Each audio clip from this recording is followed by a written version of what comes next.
He spent his life risking everything inside deadly dungeons, dreaming of nothing more than a quiet home, a loyal dog, and a peaceful future. Instead, he dies on the deepest floor and wakes up in another world. A mysterious arrow is constantly pointing him toward a fate that could destroy everything around him. All he wanted was an ordinary life, but this new world keeps dragging him towards something far greater. Can a man who never asked to be a hero finally find the peaceful life he's been chasing? This story begins with the protagonist, Naruhito Toyama, brooding as he awaits the next monster. Several years have passed since the sudden underground formation of a dungeon in Japan in 2028. Its name is Babylon. People from all over the world gather in this land for wealth and fame. And he too is one of them, an expeditionary or explorer. A person with such a profession kills animals, searches for treasure, and thus earns a living. You could say he's a modern-day criminal. He could be called a veteran. In this field where many die, but all this talk about the past. At that moment, a huge ape appeared before him and attacked him on the spot. The protagonist shouted to his friends, "Run!" Then he turned to the beast and shouted, "His opponent is him." Meeting the monster's attack, he engaged it in battle. But in his excitement, he didn't notice the appearance of another beast, which pierced him with its enormous claws. But MC still managed to give his opponent a good beating. And now, looking at the pool of his own blood, he grinned, thinking he'd missed one. Looking back, he wondered, had they escaped? He gazed thoughtfully into the distance and said, "House." He'd always wanted to build a house by the lake. Imagining the scene, he grinned, noticing how nice the view was. Suddenly, he remembered exactly the computer hard drive. The protagonist slowly walked forward, the monkeys following at a safe distance. He showed them the middle finger and said, "There you go, you stupid monkeys." Blood dripped from his wound, and he thought, he's really in trouble. He's going to die like this. Build a sauna. Get in before the birds start singing. Cool his body in the lake. Get some freshly baked bread. This was the kind of house he wanted to build. No need to show off. Build a house, and yes, buy a dog. Preferably a Shiba Inu, but any other breed would do. A large, soft fur dog. Eat delicious food, have fun, drink, and also he didn't want to die here. His strength began to leave him. He collapsed on the soft grass and noted how good he was as a researcher. It wasn't for nothing that he had become a top-class professional. The interesting stuff was only just beginning. He didn't want to die. He didn't mind killing animals. He'd gotten used to the smell of their blood. He trained hard enough to kill effectively. It wasn't hard for him to remember that. At worst, he was a good runner, as they say. Killing animals is making money. Stealing treasure is making money. No wonder he was dying now after so many murders. If only he could run away faster. Trying to crawl, the protagonist thought he became an explorer to fulfill his dreams. He realized that life isn't exactly a bed of roses. But still, he believed that a bright spot would come in his life. Even so, death couldn't be avoided. And today was the very day where he went wrong. But when did he accept the quest? It was a fairly simple request. Or when did he protect his friends? Or when did he make them? Or when did he become an explorer? The protagonist grinned and said, it was fun. Fighting, killing, getting money, eating delicious food. No, next time he won't make a mistake. He won't act rashly. He'll use his ace up his sleeve. Suddenly, reality seemed to shift and water gushed over him from all sides. MC summed it up. Here comes a natural phenomenon. He's definitely going to die. At that moment, the radio went off. His friend screamed, "Can you hear him? They're sending people to him now. They're safe. Thanks to him, Hina is alive. The main thing is that he holds out, too." The protagonist replied that he didn't have time. Let him listen to his request. The friend replied, "I'm listening." The protagonist told him to throw away the hard drive from his computer and the books with the elves. The guy exclaimed anxiously, What kind of nonsense is he talking about? The MC, growing weaker by the second, managed to say, "That's it now." He trusted him to get rid of everything unnecessary. Laughing, he added, "He won. It was fun. Next time will be better.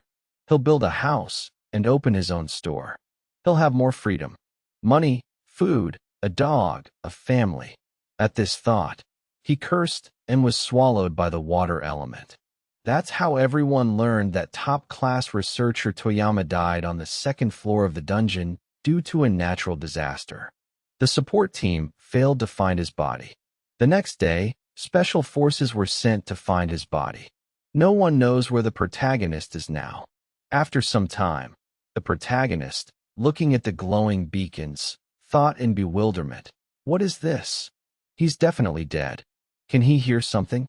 A large divine hand took him by the shoulders, and a woman's voice thanked him for having so much fun in her little garden. He was the one who could have become it. He, of course, wasn't the one she meant, but he was very similar in that he didn't like to lose and had willpower. This was the place where he would end. But would he be satisfied with that? Fine, she would allow him to continue existing. But not here, not in the world where he lived. He shouldn't worry. There was a place that suited him perfectly. After all, he could become the one she was talking about. She couldn't wait to find out what would happen to him there. She wanted to see him become that one as soon as possible. She would give him a gift that would make his life easier. A guiding arrow would help him. His life would continue in another world. He couldn't see the speaker. Only her long blonde locks floated in the air. System messages appeared in the space from version 1.0 to version 0. Adopt domains and available resources. Adopt exploration abilities. Exchange acquired skills for skill. Error. Adopt use of crushing weapons. Love of dogs. Corresponding killing ability. Otaku. Positive attitude. Combat thinking. Girls hopeless. As a gift. The sacraments of the Catholic Church. Mark quests with a love of bad endings. At that moment, the space changed, and he realized he was sitting in a cage on the floor with shackles on his hands. Across from him sat the lizard Lazar, staring intently at him. MC thought in bewilderment, "What?" Then he looked at his shackled hands, looked around, and thought, "Is this a dream?" He noticed a cursor in the space, and surprised noticed an arrow. Lazar spoke. Finally, he woke up. The protagonist stared at him in confusion. The cursor hovered over the lizard's head. He tried to make sense of what was happening. He had died from a severe wound and been caught in a natural disaster. But when he came to his senses, he found himself in a strange place and saw an arrow. He looked again at the cursor hovering over the lizard's head, and the word slave appeared above it. He wondered out loud, astonished. "Are they serious?" Lazar said again, finally coming to his senses. He tried to get through the checkpoint, too, and gotten caught. Right. They were being transported somewhere now. Saying, the lizard added, "They're unlucky." MC continued to stare at him in confusion. Lazar handed him some bread and said that if he wanted, he could eat the bread he baked. The protagonist's reaction didn't change. He wondered what was going on. A word appeared above the arrow, "Conduct a dialogue with the lizard slave." Lazar interpreted his confusion in his own way, sheepishly apologized, and said, "It must be disgusting to eat what the lizard had cooked." The protagonist said, if possible, he would. An exclamation point appeared above the arrow. After he chewed the piece he'd bitten off, the lizard happily asked, "Did you eat it?" He replied, confused. Was he not supposed to? Lazar said, "No, that's not what he meant." MC took another bite and said, "How delicious, really." The lizard smiled sheepishly and clarified, "Really? Really?" He's pleased. The protagonist noticed the cursor had disappeared. He asked Lazar, "Where are his handcuffs?" Suddenly, a guard yelled at them to be quiet. Lazar almost whispered, "He has good hearing, so there are beast men." He used a lockpick to remove it. The protagonist was surprised. Wow, he thought. What an interesting dream. After death, The lizard continued, glad that even if it was the end, he'd met a good man. He even thanked God for it.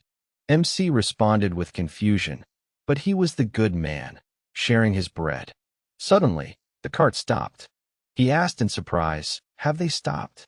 Laser replied, "They've arrived. You should be careful. Beastmen are very hot-tempered." When they were unloaded from the cage, the protagonist looked around in surprise. Indeed, there were beastmen everywhere in addition to the human guards. He noticed two girls talking to each other and noted their cat ears. They must be sisters. A guard grabbed him by the shoulder and said, "He's here. How heavy he is." The protagonist obediently followed the order. Continuing on his way, he was surprised to see that they were indeed beastmen. Suddenly, Sean called out to him, ran up to him, kicked him in the chest, and exclaimed indignantly, "Wasn't he the one who was just checking out the girls? How dare he even look in their direction?" MC doubled over in pain. Sean's comrades laughed and started praising him. He was good. He beat him in one go. The protagonist, sitting on the floor, noted in surprise that it even felt real. It hurt. 2 more times, and he'd break. Lazar helped him up and asked solicitously if he was okay. It seemed they were adventurers. The protagonist thanked him for his help and asked if adventurers were the kind of people who hang out in the guild. The lizard man replied yes, and they were their slaves. He said in surprise, "Wow, this is quite interesting for a dream." Lazar remarked that he should try to keep only good memories in his heart.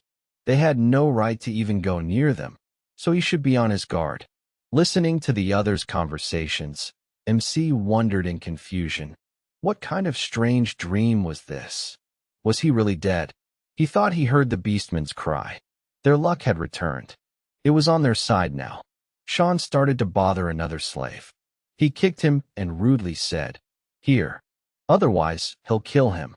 The protagonist remembered someone telling him something when he was on the verge of death.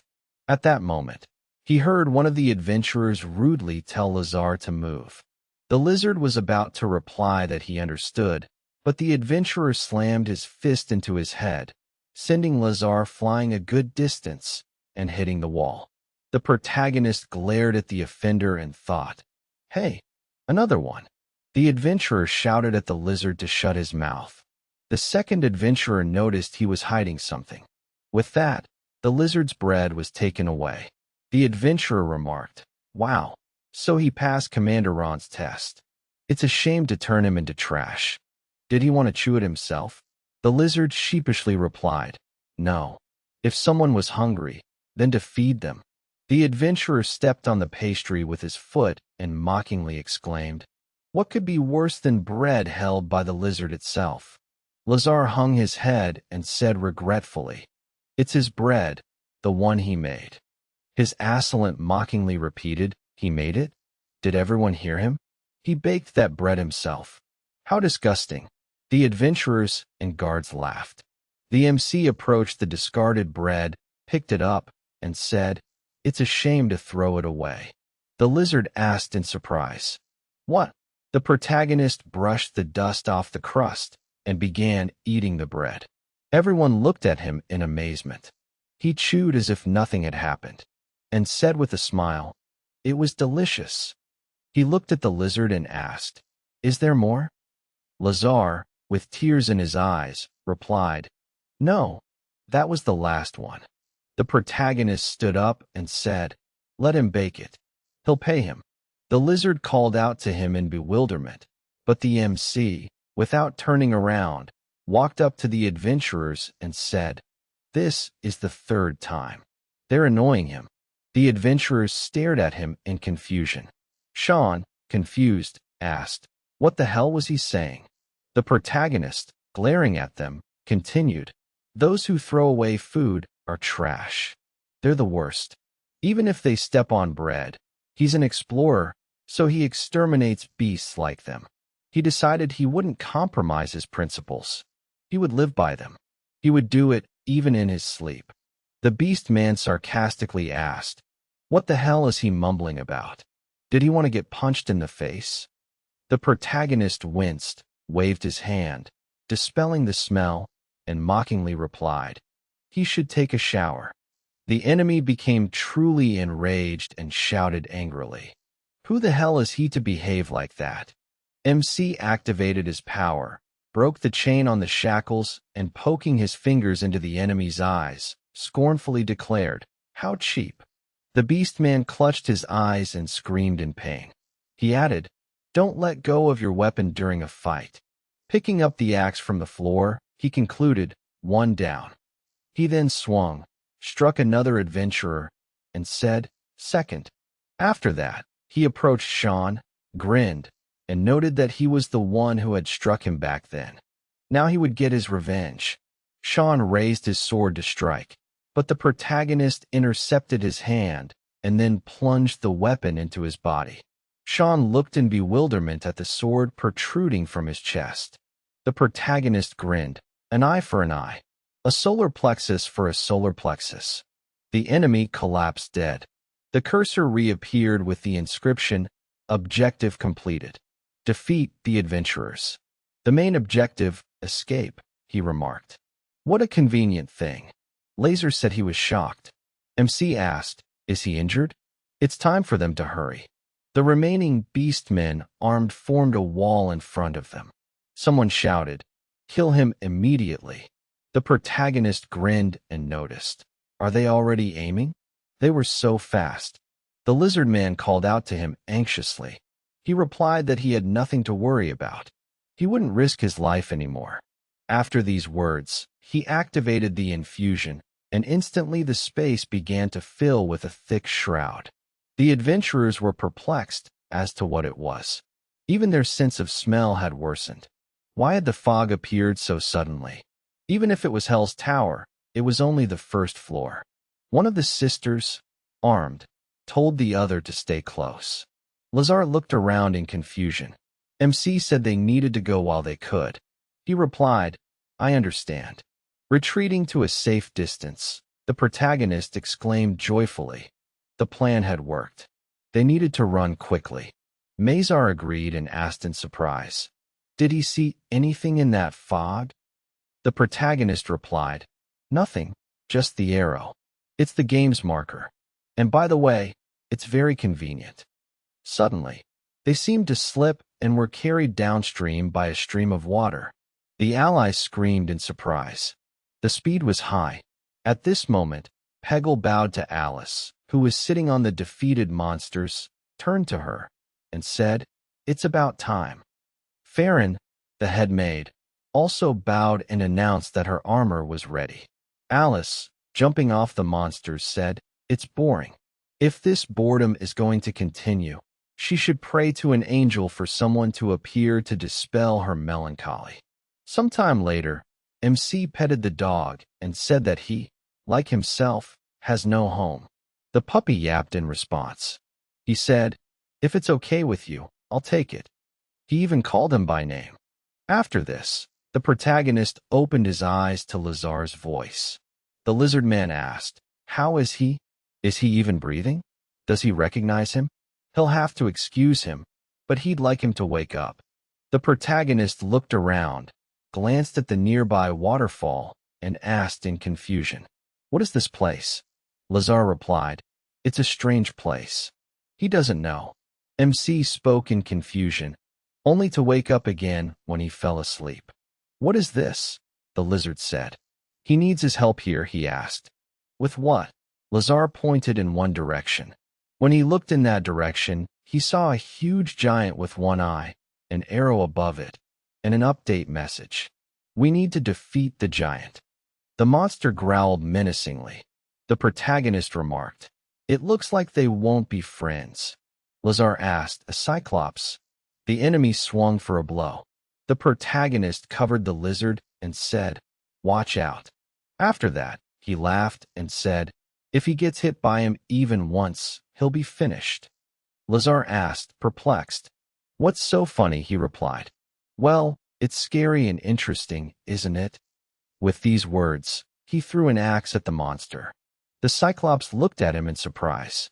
MC, looking at this giant, smiled and thought, there was no need to throw a weapon. What should he do now? At that moment, a man in iron armor appeared from somewhere to the side and finished off the monster with one blow of his trident. The protagonist exclaimed in amazement, "Oh damn!" Alice, without removing her helmet, asked what kind of idiot smiles in the face of death. She landed on the carcass of the fallen enemy and added, "It's boring. It won't even do for killing time." He clarified, "She's serious." The lizard was in shock. She finished off the monster with one blow. Even for adventurers, that's hard. She looked at him, approached, and noted in surprise, "Really? This is their lizard kin." They became slaves and escaped. Lazar seemed to even turn pale, fell to his knees, and prostrated himself before Alice. The protagonist looked at him in surprise. He said, "That can't be true. She's a dragon." The girl grinned and remarked, "Is that so?" "Quite well." He quickly figured it out. "This man, is something wrong with him?" The lizard grabbed his ally's head with force, forcing him to bow, and exclaimed, "What is she talking about?" The MC was indignant. "It hurt. What was she showing off for?" Lazar replied, "It's better to let him go now. He was definitely their man." This was a dragon in front of them, a top-class adventurer. "She knows the wisdom of this world." Alice said, "Well, he shouldn't praise her like that, although she wouldn't mind." Then she turned to the protagonist and said he smelled bad. He was embarrassed by this remark. Her aura made him feel uneasy. Alice said, "It's very interesting that they were able to get rid of the shackles," he replied. "Uh-huh," and mentally noted, "This pressure, what is it, a monster?" She said, "It's more interesting up there now than down here." He asked the lizard, "Maybe this really is a dream." Lazar whispered, "Please stop acting like that in front of her." Alice said, "Enough." She thought of something interesting that would kill her boredom. He thought he had a bad feeling about this. The lizard asked, "What is it?" She replied, "Now they will fight to the death. She will free the one who remains alive and pull them out of this place. She swears by her name." An arrow appeared in space with the inscription, "Update your goal. Kill the lizard and free yourself." Lazar asked, perplexed. "Fight to the death," Alice spoke. She wouldn't repeat it a second time. "Ah, so that's it. They want to see their reward with their own eyes. How cunning they are." With these words, she showed them the amulet and uttered the church's sign of return. With this alone, they could free themselves from the stigma of slavery and survive in this tower and perhaps even find a place in her city. For them slaves, this is what they dream of most. She will give it to the winner. The protagonist, perplexed, asked Lazar, "What was she talking about?" The lizard said thoughtfully, "If he has this amulet, he can become free." The ID tossed him the blade and said, "And so she gives this to him, the clever lizard, for he needs a weapon. This is a small gift from her. Let him use it. This is her knife. Let him accept it properly." Lazar took the weapon and in a voice trembling with emotion uttered, "The dragon's knife." Alice shouted irritably, "Come on, let them begin. Let them fight. Let them kill, otherwise they won't survive." The lizard gripped the hilt of his blade and jumped back a distance, preparing for battle. The protagonist couldn't believe his eyes. Was this really not a dream? Was this even possible? The message appeared again. He needed to kill the lizard slave and survive. He needed to finish him off. Alice exclaimed, "What's going on? If they both don't start, she'll kill them both." MC remembered the bread Lazar had made and his words about wanting to give it to someone in need. No, he didn't want to kill him. The lizard threw down his knife and said he wanted to build his own shop by the lake, just his shop. It didn't have to be big so that his best friend could come and eat the bread he made. He'd had that dream. He had, but today it had come true. It was the first time someone had eaten his bread and even said it was delicious. He fell to his knees, covered his face with his hands, and added that he didn't want to die, but he was so glad that his dream had come true. He was ashamed of himself for even thinking about killing his friend for a second. He didn't care what would happen to him. He thanked the heavens for sending him such a person. He was very good. He was even angry that his bread had been thrown away. He was a good person, and he confidently declared it. Alice responded that it was so boring. He hadn't lived up to her expectations. She hadn't even thought that he could treat such a chance like that. Too boring. Well, it had to be over. With these words, she threw the amulet at MC and said, "Let him rejoice. He won. Let him take it in his hands and say his name. If he is a man of this world, it should work." He, taking the amulet, asked what she would do with the lizard. She replied, "It's only natural. Of the two of them, only one will survive. He should leave quickly. His death will be the reason for his life. He should accept this." The protagonist chuckled. She angrily clarified. Was it her imagination, or was he laughing at her words? He thought she was scarier than anyone he had fought before. Looking at the dejected Lazar, he said, "Let him raise his head." But the lizard bowed even lower and began to beg him to leave before it was too late. The protagonist looked at him with a smile and said, "He shouldn't say that. After all, he didn't even know his name." The lizard was silent for a moment and then said, "Lazar. No last name, just a name. He is a dirty lizard, a kind traveler." MC told him his name with a smile. Lazar asked in bewilderment, "What?" He added, "His name is Naruhito Toyama. He is an explorer obsessed with dungeons. Let him give him his hand." With these words, he tossed him the amulet. The lizard caught it with surprise. The protagonist extended his hand over him and, addressing him by name, said he would have a business conversation with him. And he liked that sort of thing. Lazar replied, "Wait." But the protagonist waved his hand and said, "Go ahead and tell him to try not to come back." The lizard addressed him by name in amazement.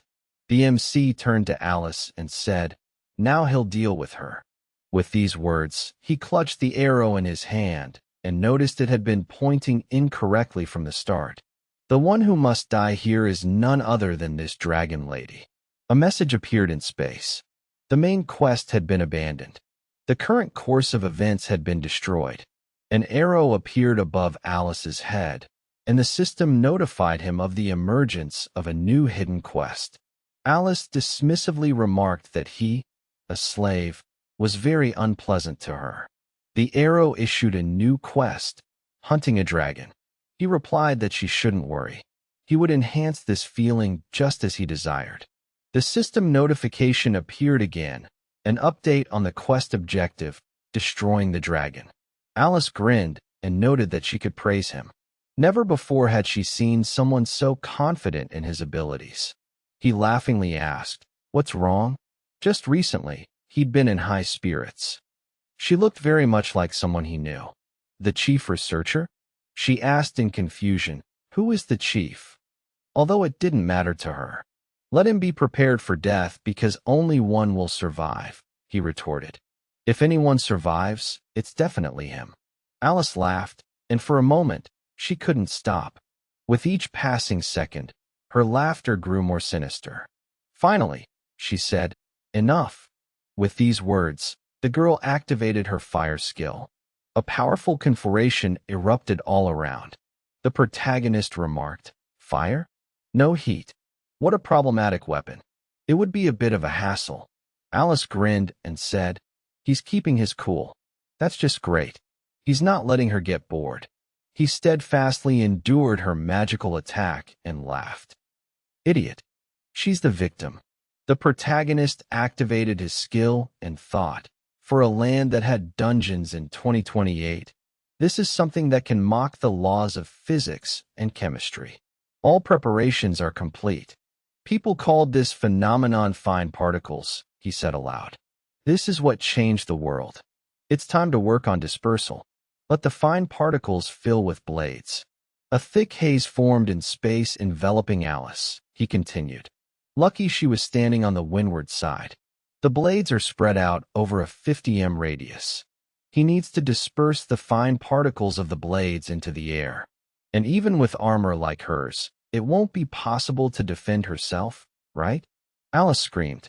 "Her body, it hurts." It hurts so much. Make him stop. MC laughed and exclaimed how much fun he was having. The enemy's equipment had melted so badly. He looked at it and said, "What armor?" And it felt like his stomach was turning inside out. Emptying his stomach, the protagonist grumbled. He hadn't felt this bad in a long time because of such a sight. Well, at least he had one, and this feeling was definitely not a dream. At that moment, the arrow reappeared above the dragon. The eider seemed to rise again, a bright glow appearing above her.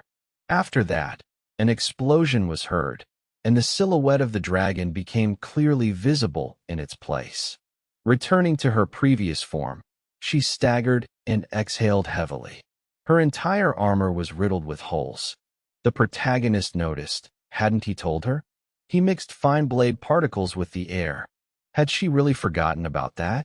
These blades penetrate the body and begin their work there, weakening, the dragon said. Excellent. He looked at her grimly and commanded the particles to kill the dragon. Approaching her, he asked, what should he do with her? Although, why has a dragon hunt? This hidden quest had been completed successfully. The dragon attack skill had been unlocked. This dragon species had been saved. MC looked at the dissolving body one last time and said, finally, he's done. He said goodbye to the armor. Meanwhile, in Heller Tower in Agator, considered the southern territory of the Empire, something unpleasant was happening in the Adventurers Guild. The governor of the southern territory, Magrasa Paniki, exclaimed in bewilderment. What and why was this happening in his life? Hysterically, he fell to the floor, clutching his head. Hadamai, who had entered his office at that moment, remarked in surprise that he was making too much noise. With these words, she struck him on the head. Sapon exclaimed in a pained voice. How timely, the guild master asked her. The girl apologized for her actions. She hadn't meant it. The governor, rubbing his head, said, excellent blow. Lying on the floor, he accidentally glanced at her legs and closed his eyes, afraid he would see her underwear. Hit calmly said, black today. She would record these words of his in the minutes of the meeting. Sopon cried out, no, he's asking her not to do this. She noted that it wasn't always possible to catch him in such a state. Instead of answering, he pointed to the table and said, fire of the chosen. On the table in a candelabra stood several lit candles. One was extinguished. He continued, the lamp, the fire of the chosen ones, reflects the state of life of the highest adventurers guild. Hadamari began counting the burning candles and said in amazement, there should be 7 lights, but there are only 6. Sopon, sipping his tea, replied mournfully, exactly.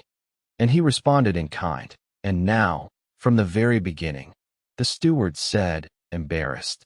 Did she just grab his neck? But he's higher in status than she is, the girl said decisively. First, they need to send top-class adventurers on a mission to find the remaining dragons. He replied, yes, please. He thought the emperor already knew about the death, but he himself didn't know the cause. Himari looked at the reports and said there hadn't been a dragon death in over 200 years. There had been one during the Great War. A fire dragon was killed. Mullet, but after its restoration, it certainly took revenge. It would be easier if they only had one life, but they were immortal after all. Also, the Empire would need to be notified of the Dragon Festival. She thought it would be best if they were the ones to report it first. Sappa noted, but Alice would be back soon. The guild master Aster approvingly said he'd finally taken up the task. As far as she could see, he wasn't taking it seriously until he was put under pressure. The steward replied sheepishly. Well, what else could he do? He didn't like being scolded, but he was almost done. Nothing could be worse than the death of a dragon. Hidamarai wondered, watching Sapon's jubilant movements. Had she misheard something, or was there some strange sound? After a while, she said, she has good news. A top-class adventurer is here. He exclaimed, well, he'll never turn down good news. Who could it be? Hidari said with a smile. They could ask her to take on the fallen dragon's case. A former archer from the hero party, Mistress Van Forbana, the steward, his stomach growling loudly with fear, said he didn't want her. After a while, Sapon, releasing a carrier pigeon, paused for thought. 3rd century, year 28, month of flower bloom, 12th day. On this day, an event occurred that shook the entire empire. A group of dragon priestesses. This is what binds the empire and the dragon world together. And one of the 7 dragons died at the hands of an unknown person, mourning death and promised rebirth. A dragon festival is proposed to commemorate this event. The empire has decided to hold it. As a result, the empire's economy immediately met. From the merchant guild to the adventurers guild, from adventurers to various establishments, from the red light district. Soon the entire empire knew about it. Meanwhile, in Agator and Heller's tower, Van Forbana appeared on the 1st floor. Alice lay near the waterfall pool, thinking how boring it was. Too boring. Everything was so simple that nothing interested her anymore. She remembered the moment when, after yet another destruction of a serious monster, Peggle had said, "Excellent, as always." And to do it with her eyes closed. That was the pinnacle of her art. She opened her eyes and noticed it was him. The butler asked if she was in a bad mood. The girl, hugging herself, replied, "A fairy tale." The fairy tale her mother had told her had lost its meaning for her. She always thought that life was fun and that this world had so many things she could do to amuse herself, or rather things she could fight for and win. That's what her parents said, too. But it's not true, the butler remarked. He thought her parents wanted her to enjoy her life, and that she was still too young to think like that. Alice replied that her mother had told her the same thing, but nothing interested her anymore. It would be better if she knew nothing. The truth about fairy tales and about weak people. She just needed to keep observing. In that case, this world was no different from the world of dragons. What could she do to kill her boredom? The clergy were boring. The knights were weak. And so was the royal dragon cult. No one sensible among humans fought her. They just worshipped her. So who were the adventurers? The heroes. As far as she knew, people created their own heroes, right? Then maybe she should destroy this world. Her eyes lit up with madness at these words. The butler calmly replied, "No, she wouldn't do that." "Not that," Alice remarked. Then let him tell her how to fight boredom. After a moment's thought, Peggle said that in his opinion, a human would quench her thirst. She grinned. A human? People are all the same. But what they have in common is that on the tongue is one thing, and in the soul, another. They speak with servility. Oh, she is their dragon. And in themselves, they think it sounds terrifying. They say that she is beautiful. But think about how cold her eyes are. They make her sick. She remembered the words of the guy when he told her not to rush and that he would do as he wanted. She sat down on the floor, looked around, and said in surprise, was she dead? No, it was he, the guy who killed her. With these words, she laughed and noted how interesting. At that moment, footsteps were heard. Without turning around, Alice asked, "Urbana, is that her?" The adventurer stared at her in surprise. The dragon grinned and said, "She's back." Sometime later, returning home, she ordered Peggle to find her a human slave with black hair. Smiling, she added, "He's the one who killed her. If they don't find him, the dragons will sever their ties with humans. But if they bring him to her, she promises that the bond between the dragons and the Empire will be eternal. She'll also reward them with her collection." After a short while, almost all the adventurers rushed to search for the requested item. This is how the economy grew. It practically meant that if the dragon dies, they can have everything. However, the man they were looking for was still missing. After a while, she asked Peggle, "Which one is this?" The butler replied, "The 12th. But the problem was that 4 groups had already brought fake ones. She grinned and remarked, what hypocrites they were. But still, her killer was hiding very well. This man would be hers. At that moment, the protagonist shuddered and felt an unpleasant chill run through him. And time passed, and the protagonist returned to the scene of the battle. He crouched next to the dragon he had killed, and the arrow, frozen over it, gave the command to butcher the carcass. He said, "That's it." MC folded his hands in a prayer gesture and said, "He prays that she will never be reborn." Then he began to examine the body. Sorting through the items, he said, "A huge spear, a robe, golden armor, and here is the insignia. Is this a token?" As he could see, this thing is also gold. Tearing it off, he remarked, "All right, he will take this for himself." While examining it, he didn't immediately notice the crocodiles behind him, looking at him sticking out of the water. The protagonist finished his inspection, picked up the amulet Alice had tossed them, and said he'd keep it. Still, he was taking a risk. The blades were good, but he was barely keeping up. It also depended on the air. Preparations took time. He was lucky the lizard had fallen for her words. He thought that the enemy's relaxed posture, his unawareness of his trump card, and his fighting without regard for the atmosphere, all these factors had led to his victory. And now with this amulet, he could get out of here. Incidentally, it was his first time killing a human. It felt like finally, no different from when he'd killed monsters. The influence that the vastness of possibility had on him was dangerous. It stripped away all boundaries of reason, and a person slowly losing his mind became an explorer. The vast dungeon intoxicated a person. 3 years spent as an explorer had completely transformed his brain. Examining the amulet, he wondered if it was a dream or reality. This time he wouldn't die. Everyone would see he'd live. Clutching the ornament in his hands, he shouted his name, but nothing happened. He tried several more times, but all in vain. Falling to his knees, the protagonist said, "It was all in vain.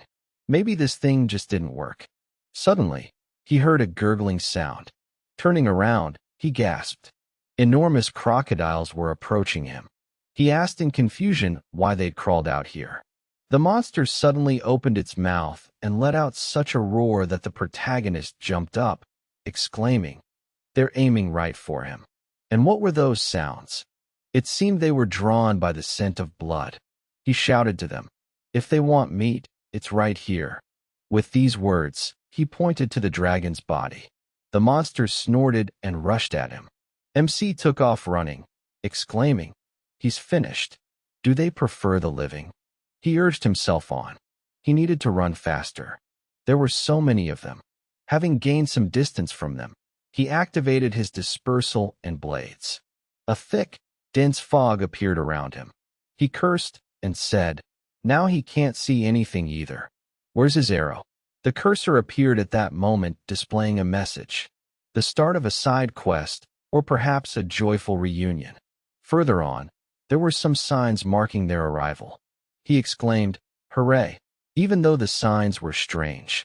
At that moment, a crocodile snapped its jaws next to him. The protagonist flinched in surprise and cried out, "What?" At that moment, Van Ferben's voice was heard. The girl said, "They don't use sight or hearing.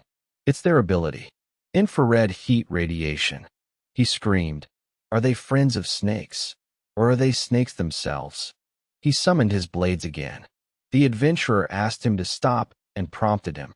She's warning him to bend as low as possible and dodge. The protagonist happily followed her advice. The girl exclaimed, "Excellent reaction." After that, she summoned Hawk's-Eye privilege and the use of wind power. She had one point. She called her wind magic Mars and spoke in his name with a disguised voice. And now in Mars' voice, she said, "Combat effectiveness assessment, taking into account the possibility of destruction without injury. M66 weapon for the destruction of living targets. Sire's call sign is specially taken." After that, the girl activated panic and fired the bow. The arrows, describing an unimaginable trajectory in space, began to hit the target. The protagonist exclaimed in confusion, Is she kidding? Is that a bow and arrow? The weapons continued to destroy monsters. She said in Mars's voice, check enemy's condition, increase combat effectiveness.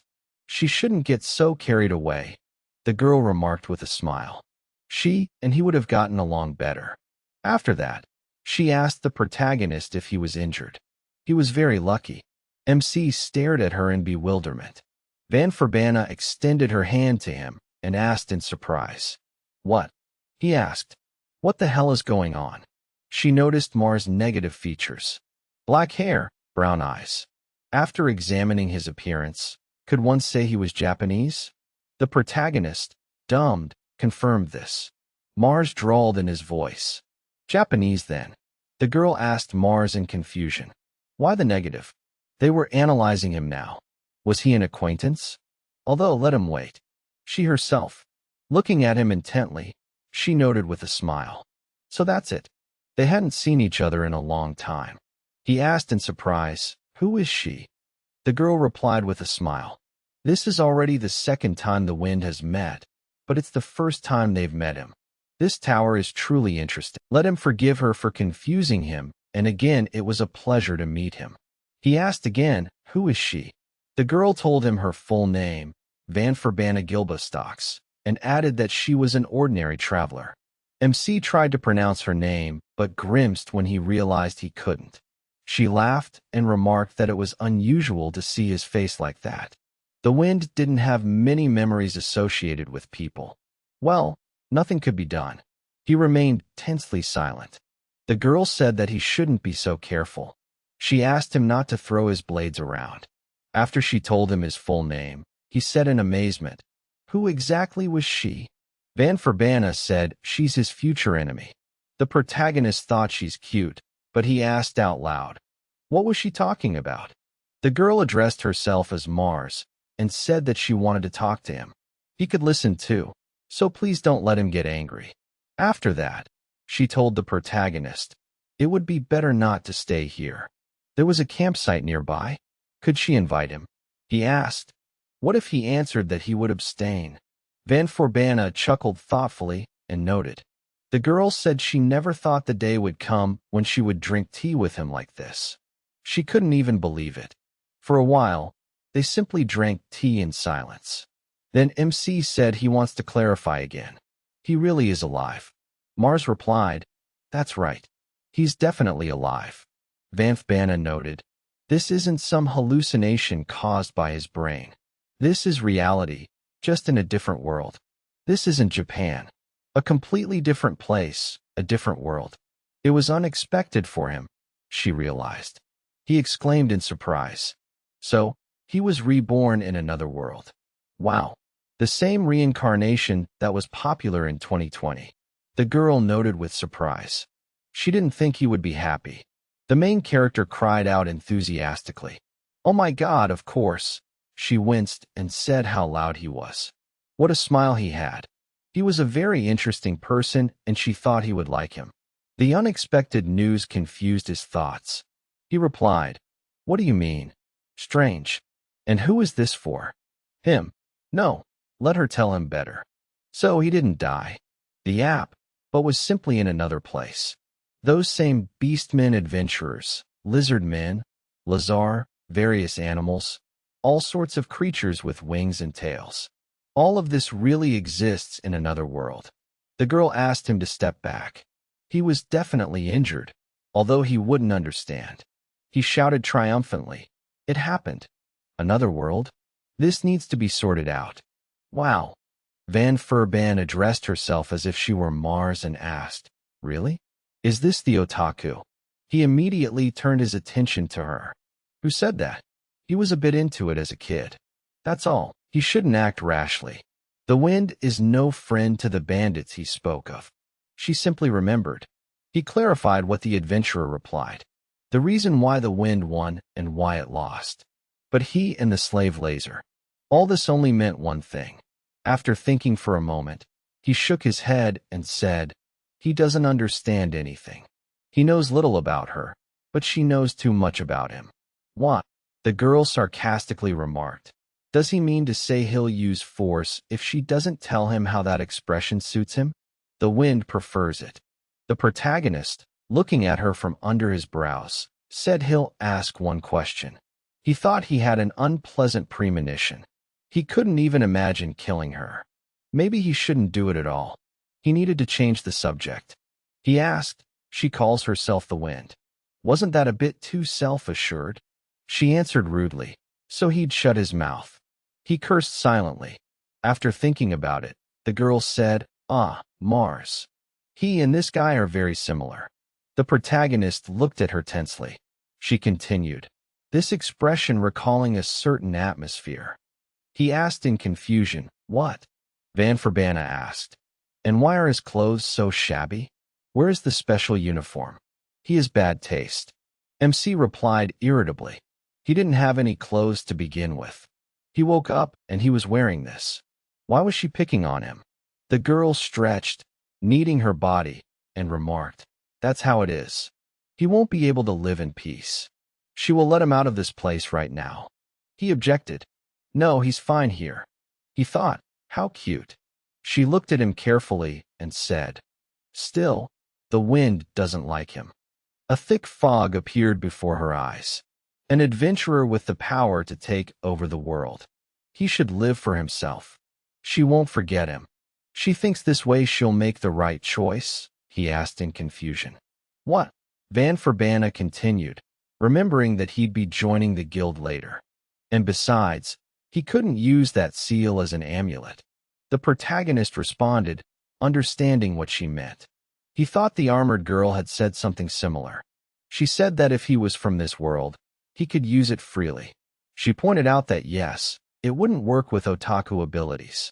He exclaimed in irritation, he wasn't an otaku. Suddenly noticing a change in space, he asked in surprise, "What is this?" She sighed and said, "She told you that these changes frightened her. She would let him out of here. He wouldn't survive in this tower now. He would live in the city, or rather in the capital. Everything had to be confidential. Their meeting would be a secret. Otherwise, everyone would worry." Confused, the protagonist asked, what did she mean? Having created her magical power, Van Verbana said she would send him in one of the directions. No, she would seal him as a memento. MC crossed his arms and objected. Wait, this would harm him. He had already had this experience, she remarked. How terrible. Well, fine, let him try. He was swept away in a whirlwind. The girl said finally that they would see each other again someday.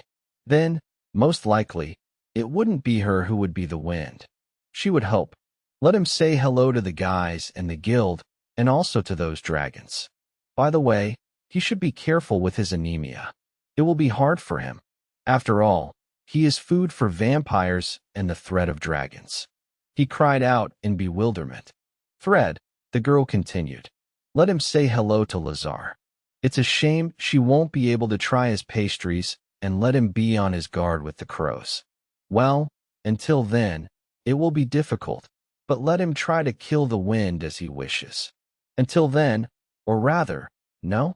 Most likely, she is saying goodbye to him. A deep, heavy fog covered her fate. A man loved by a dragon causing a lot of trouble, but at the same time, beautiful to him, the damned adventurer. A safe journey.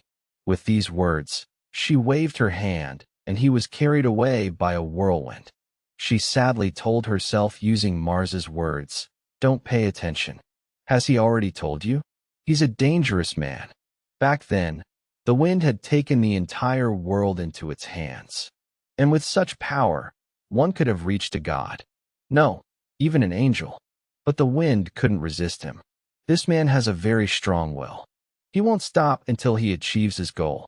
Sighing, she noted that she hadn't succeeded. The wind would remain the wind. She would remain herself. How he would act was his business. They would have their own different story. Each had their own path to follow. After some time, the protagonist said, well, he will continue to survive. System messages surfaced. A hidden quest. The one who knew his name was freed. Recalling the conversation with Van Verbana, he would meet her, a Heil adventurer. Exit Heller Tower. The goal was optionally achieved. Now, having received the memory cleansing, the spirits of this girl are accepted 10 times. So, a month had passed since the protagonist's wanted poster. In the Adventurers Guild, adventurers were milling around the notice board. Guild Registrar Lily shouted, "Don't push. Get in line." Grabbing one, she threw him out of the crowd, exclaiming indignantly, "Who did she tell not to push?" One of the adventurers said in fear, "She lost it." Another adventurer, looking at the requests, grumbled, "Nothing good left." Lily calmed everyone down, explaining something, talking, sorting things out. Suddenly, a whirlwind appeared in the room, and one of the adventurers sat.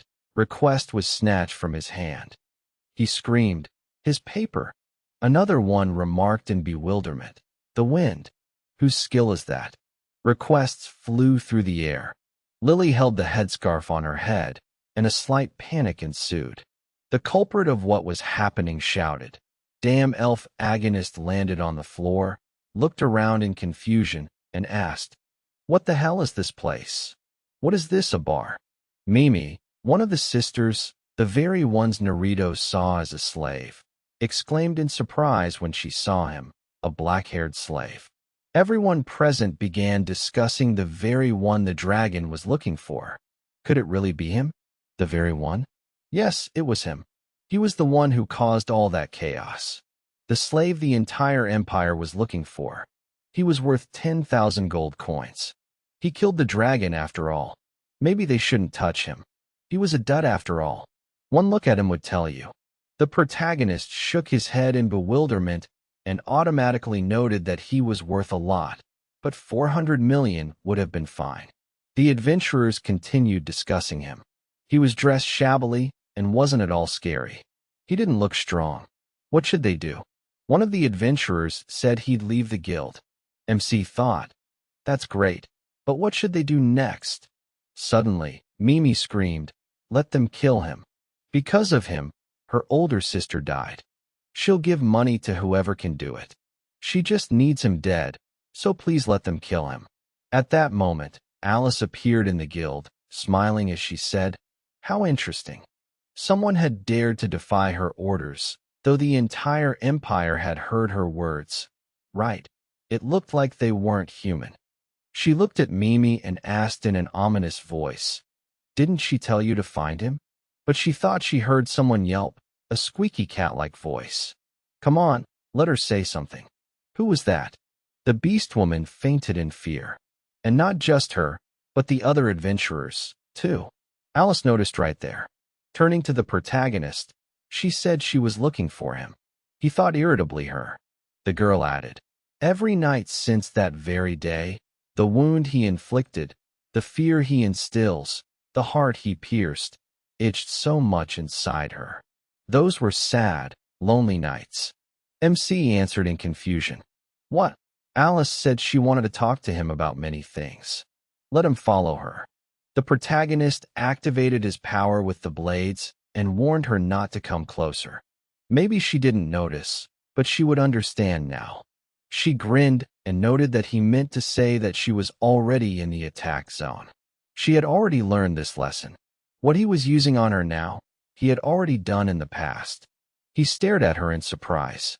The girl grinned and asked, "What was wrong?" "Well, they will figure it out." The protagonist exclaimed in bewilderment. "Wait, how did she stop the blades?"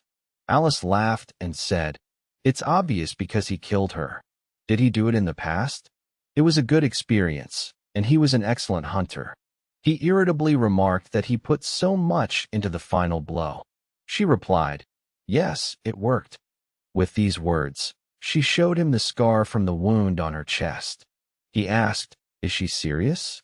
Alice had said she wanted to meet him, the man who subdued the dragon, her killer, and the most wonderful thing in her life.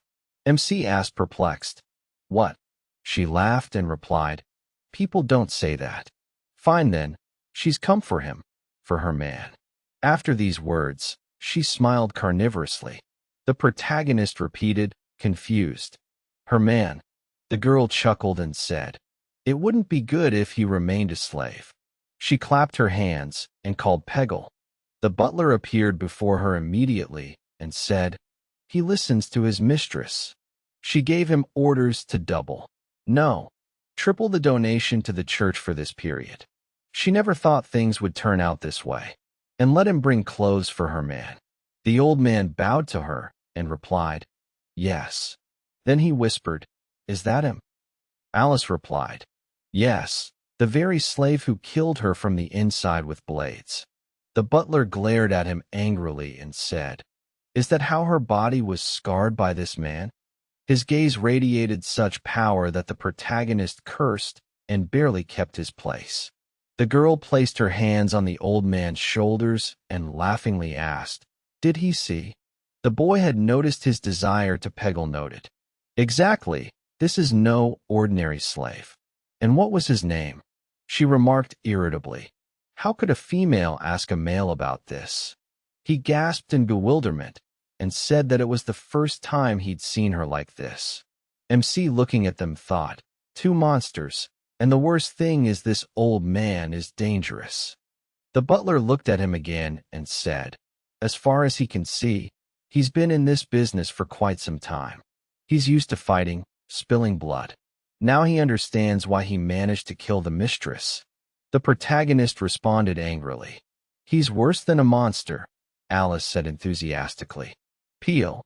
And the protagonist realized how cool he was. She told him, "Right. He's a very interesting person," the old man replied. "I suppose so. Well, then he'll ask him for a favor." MC noted that he was right in his assumption. He had no choice. The butler, instead of answering, smiled and said, "It's worth a try." The protagonist rose to his feet and said irritably, "That damn guy in armor he killed is still alive, and he turned out to be such a beauty, too." The sheer amount of information made his head spin. They should leave him alone for now. He thought about it so he could escape. Alice suggested he get some fresh air. The old man noted that he was now trying to escape from them, but that's the behavior of a real person. The girl looked at Peggle in confusion and was indignant. Why? She was all dressed up and ready. Why would her man want to run away? The protagonist wondered, confused. Had she completely lost her mind?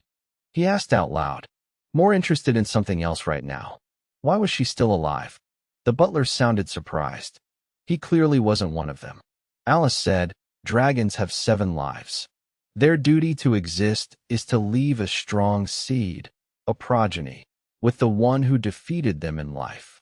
In kingdoms and empires, this is what they teach first." He noticed this Isekai. He should probably go to the library. The butler looked at him carefully and said, "Good mood. He's an interesting man, and this skill of his isn't systemic. Something bad is coming." Alice anxiously asked what had happened. The old man said her man was confused. It would be troublesome. Looks like they'll have to take him by force. At that moment, an arrow appeared above them, and a message said, "The quest objective, escape from the guild. The goal to complete, defeat the dragon and his servant." He grumbled, easier said than done. Alice asked the old man not to hurt the MC too much. He was already hers. The protagonist spoke sarcastically, but his personality and manner of speech were the same. She hoped she'd get angry. The girl grinned and replied that if a normal person had said that to her, she would have been angry, but now her heart sank. And for him too. What's on his tongue and in his heart is the same. She covered her face with her hands in embarrassment and added, "Ah, it hurts and pleases." He said irritably, "She's happy, not angry. Is she invincible?" Peggle said she likes it when people speak without hidden meanings. Dragons can see people's hearts. Well, he asked for the last time. Will he go with them? The protagonist grinned and said, "He's been told since childhood not to go with strangers." The butler instantly appeared at his side and wanted to hit him in the chest, but MC blocked his blow. The old man approvingly remarked, "That's a reaction, not bad." He even liked it. The protagonist asked, "What's with that speed?" Peggle struck him again with a swift blow and said, The second time it hit the mark. The protagonist sat down on the floor from the blow and muttered in bewilderment. What? A system message appeared. A failure in the quest to defeat the servant. Route disappeared. The butler summarized. They sorted it out quickly. At that moment, Heidemare, who had arrived with the steward, exclaimed, "Dragon lady and a butler?" Alice replied, "Oh, the owner of the territory and the guild masteraster." Zapon's belly hadn't changed in size. The man, offended, asked, "What does all this mean?" Alice said they found what they were looking for and are returning. There would be an announcement from the Dragon Embassy in 5 hours. She allowed them to come in and see. The steward replied, "Accepted." Hidari knelt before her and apologized for the trouble. They would dispose of the adventurers who were currently unconscious. The dragon girl laughed and exclaimed, "No problem. She's in a good mood today, by the way. Why is there such a big difference in the adventurers?" Hidamarai thanked her for the comment. They would take action today. Alice noticed that she had been mistaken about people before. She was straightforward, the interesting owner of the territory and the one who killed her. They weren't so boring. Child of change. Well, they would see each other in 5 hours. The butler picked up the protagonist and said they needed to go. He would carry him. Alice objected, wishing she could. Peggle noticed that her whole face was red. Would she be able to touch him? She hesitated. Hidamarai and Sapon looked at them in surprise. The manager asked her, perplexed, what was going on? She replied, "It was a dragon, a supreme being." Meanwhile, the butler hoisted the protagonist onto his shoulder and said they needed to hurry. Alice was indignant, telling him to carry him more carefully and don't pick him up. She would do that. Sabin asked Hidaim if he could skip the meeting. She seemed in a good mood. She chuckled and said, he'd better give up. He'd definitely have to today. MC had a dream. He was dreaming again of his friend, Taro, the dog. He was his first friend. He didn't understand what he was saying when he barked. Taro pounced on him unexpectedly and knocked him down onto the grass. The protagonist exclaimed, "You scared me." Taro placed his paws on his chest and barked joyfully. He thought that even if the world they lived in was different for them, they were still friends. He trained his friend, praised him, told him how great he was, petted him, and Taro always reciprocated. He looked at him and complained, and they attacked him again, calling him weird. Taro looked at him sympathetically and licked his forehead. The protagonist laughed. Then the dog began running along the seashore, barking joyfully. Then MC invited his friend to travel together. Onitoba would leave tomorrow. If he was together, they were invincible. Taro barked joyfully again, expressing his agreement. He stroked him and said, "That's a promise." Hearing the familiar sound, he sadly said, "It's time for him to go back, otherwise they'll kill him." Waving his hand to his friend, he shouted, "Wait until tomorrow." Taro saw him off, dove into his kennel, and fell asleep.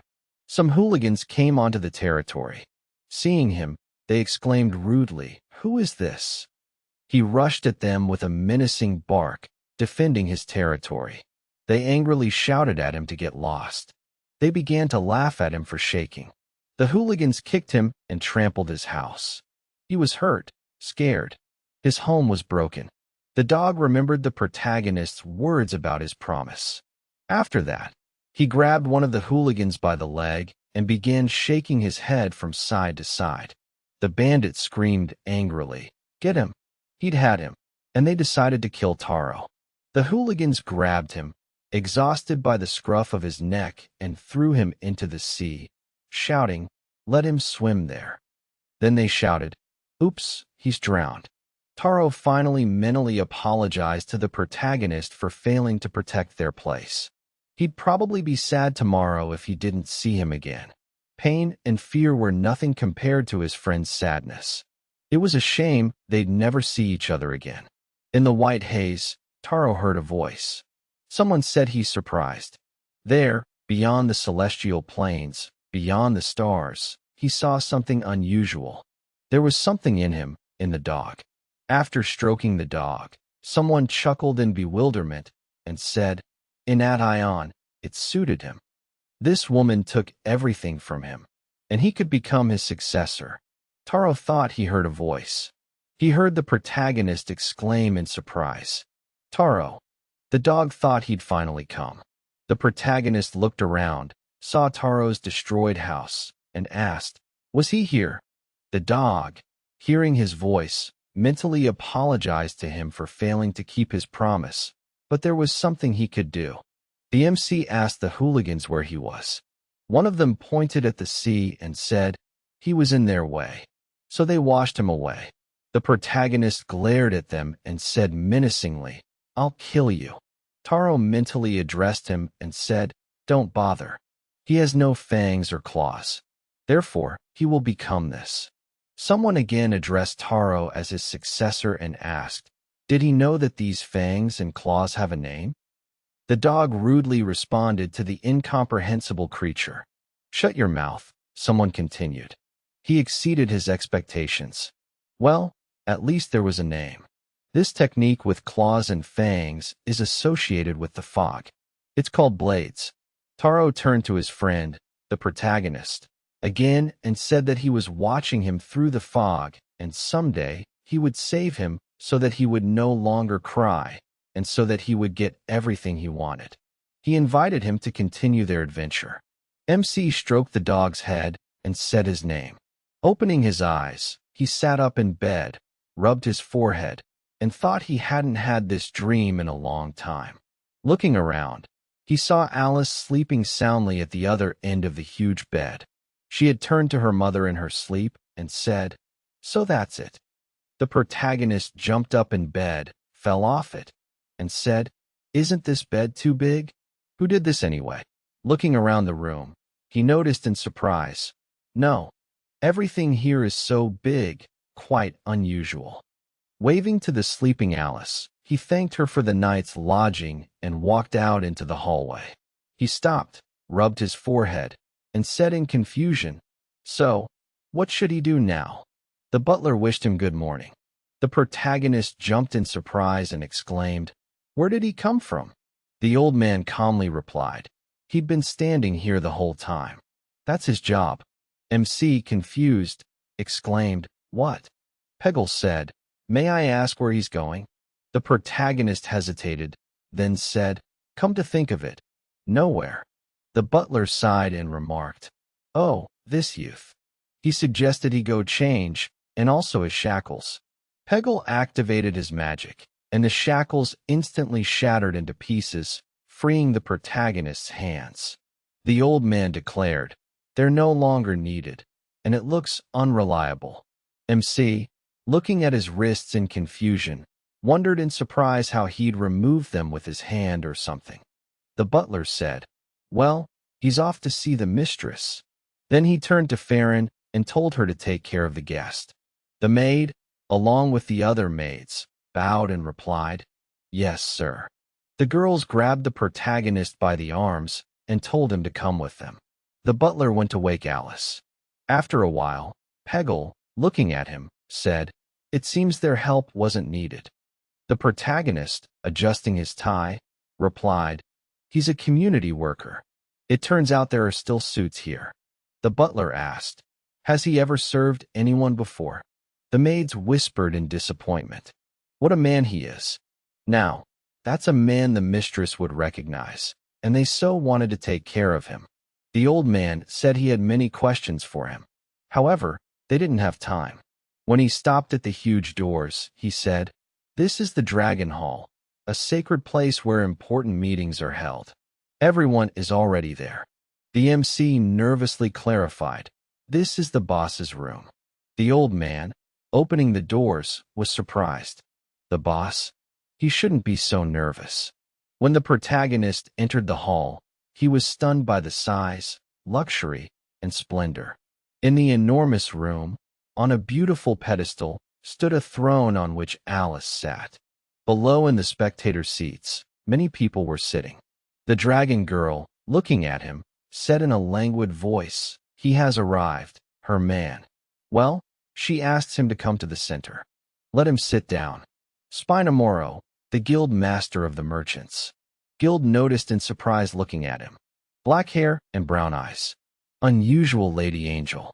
Sabin said, I hope nothing happens. Hidare noticed, but she on the contrary had a bad feeling. And this was that very dragon priest. The protagonist, hearing this conversation and seeing everyone looking at him, thought, what looks? Kosathel Fjord asked, does she see something? The High Saint replied, no, not really. Kranadasta, a knight of the Church of Angels, fourth of the 10 knights, said dismissively, and only first-class clothing. Alice, crossing her legs, said, well, then she addresses the people who protect her beloved city. Spinomoro Sabin Vontishi Hadamari Snubaria Kosa, Teal Fear, Sid Dakmashar Kranadasta, the best of humanity, has gathered here. She turned to Hadamar and Sapon, and said she's made a fuss in the guild. Please forgive her. The Adventurers Guild Master thanked her for her sincerity. She added that she would also provide punishment for anyone who dared to discredit her words. Alice replied with a smile. Considering what the guild could expect, she was indeed sensible. She was in a good mood today. Let him invite one of the cats here. They'll hunt a little. MC thought with disgust at how cool this was. Haydimer bowed to her and said, understood. She'll give orders immediately. Alice giggled, noting that like a dragon, she couldn't pass up the opportunity. Exactly, she said. If there's a whole family, let her bring them all. She'll make them her playthings. The guild master bowed and responded affirmatively, adding that they wouldn't dare disobey her. Alice graciously allowed her to go. At that moment, the protagonist casually called out to the girls and asked, a family then, and dogs too? Everyone looked at him with indignation and hatred. Alice replied, of course, they'll all become food, dogs and cats alike. He replied that he didn't care about the cat, but why the dogs? Everyone present chuckled. Canosa thought, well, he's dead. Alice looked at him tensely, then laughed, exclaiming, if he says so, fine. Let Hadari bring just one cat. Everyone stared at her in amazement. What? The dragon, looking at the surprised Hadamari, asked what was wrong with her face. Otherwise, he was scared he would go against him seriously. Unless, of course, he had a hobby, showing off his sword to everyone. Cran simply choked with indignation and shouted with hatred. What is he even thinking? Alice cut him off, aimed her magical attack at him, which simply flipped the knight over and said it was up to her to decide with whom and how to behave. The protagonist was simply stunned by what was happening. The dragon added, she's talking to her man. That's why she didn't want to take him. She knew. Canosa turned to her and said, this foolish man, he doesn't even know where he is. Couldn't she forgive him this time? Alice looked at her carefully and noticed accurately. Her predictions spoke of a meeting with her man. She forgives Cran. The protagonist, looking in horror at the badly wounded knight, wondered if he was still alive. Kosa continued her appeal to Alice. This man is one of the 10 knights. The dragon exclaimed, is that so? No wonder he's so lucky. And she wanted to reduce him to ashes. Fine, let them heal him. Kosa thanked her and turned to SVI for help. The chief saint responded to her request, closed her eyes, extended her hands, and began asking the gods for permission to use their mercy. After that, she activated the healer's hand system and directed it at the badly burned crayon. Alice remarked in surprise, oh, so she's a saint. What powerful magic she has. C responded sheepishly, asking what she was talking about. It wasn't worthy of her praise. The knight recovered at that moment. C spread her arms over him and said, he's alive, thanks to their priestess and their mistress. More quietly and ominously, she added, if he doesn't understand this, she'll kill him herself. The knight stood up silently and without looking at anyone sat back down. Alice continued, well, they already understand why she called them here, right? It is the one who killed her. She thinks her feelings have reached them now. Today, she declares he is her mate. MC stared at her in confusion. She continued, "Her brethren, an empire worthy of worship. They will marry this man, and their bond will be eternal." Sopon noted with bewilderment. This was no longer a dragon festival, but a wedding. He turned to Heidemare and asked her for a stomach ache. She replied, "Oh, that will be troublesome. He should apologize. The potion is out." Alice said she could understand their confusion. Those opposed should raise their hands, and if none are present, let them show their agreement with their silence. Everyone remained perplexed, silent. No one moved to raise a hand. She looked at everyone with a smile and said, "Excellent. Another pact between dragons and humans has been made. For a dragon, the bond with its slayer is a true aspiration. She will finally find her happiness." The stunned protagonist was about to say something, but Heideimer interrupted him, saying they were organizing their wedding. They'd like to hold a celebratory battle in the arena during the Dragon Festival. Alice thought for a moment, then replied, "Well, then she wants to watch a battle between the guys from the tower and the village. They're not boring." The Adventurers Guild master bowed and said she'd make all the arrangements. Sapon said he'd inform the entire empire. However, he was sure the emperor was very sorry he couldn't attend the celebration. The dragon cheerfully replied, "No problem. He'll do as a substitute." The steward obsequiously remarked, "How generous of her." They were considering it as a kindness on her part. Alice smiled, noting that it wasn't bad, but she'd heard it also affected trade. "Fine, let him use his authority." Sapon reverently thanked her. Spin rose from her seat. Alice remarked more. The girl mentioned the Merchants Guild. They'll lower wages at the rental shops. She'll order all merchants to prepare the goods needed for the celebration. The dragon responded lazily weakly. "Give her more ideas by morning. If they're boring, she'll destroy all her trade routes." Spinner replied briefly, "Yes, she'll do her utmost." With these words, she bowed to the dragon. Alice remarked, "She's counting on her." "Who's next?" Kosa, turning to her, said she understood the situation was hopeless.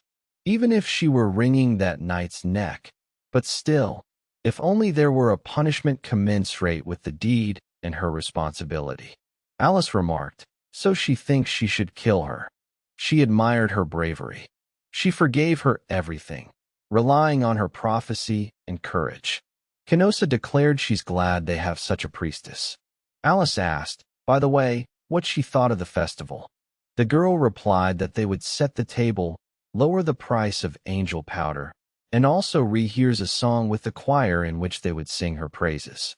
The dragon replied, "Fine, let them finish everything before the dragon festival." The protagonist reflected that the relationship between humans and dragons had been established since ancient times. Dragons on top, humans below. It's a concept imprinted on the souls of humans. But everyone here had forgotten something, even the dragon.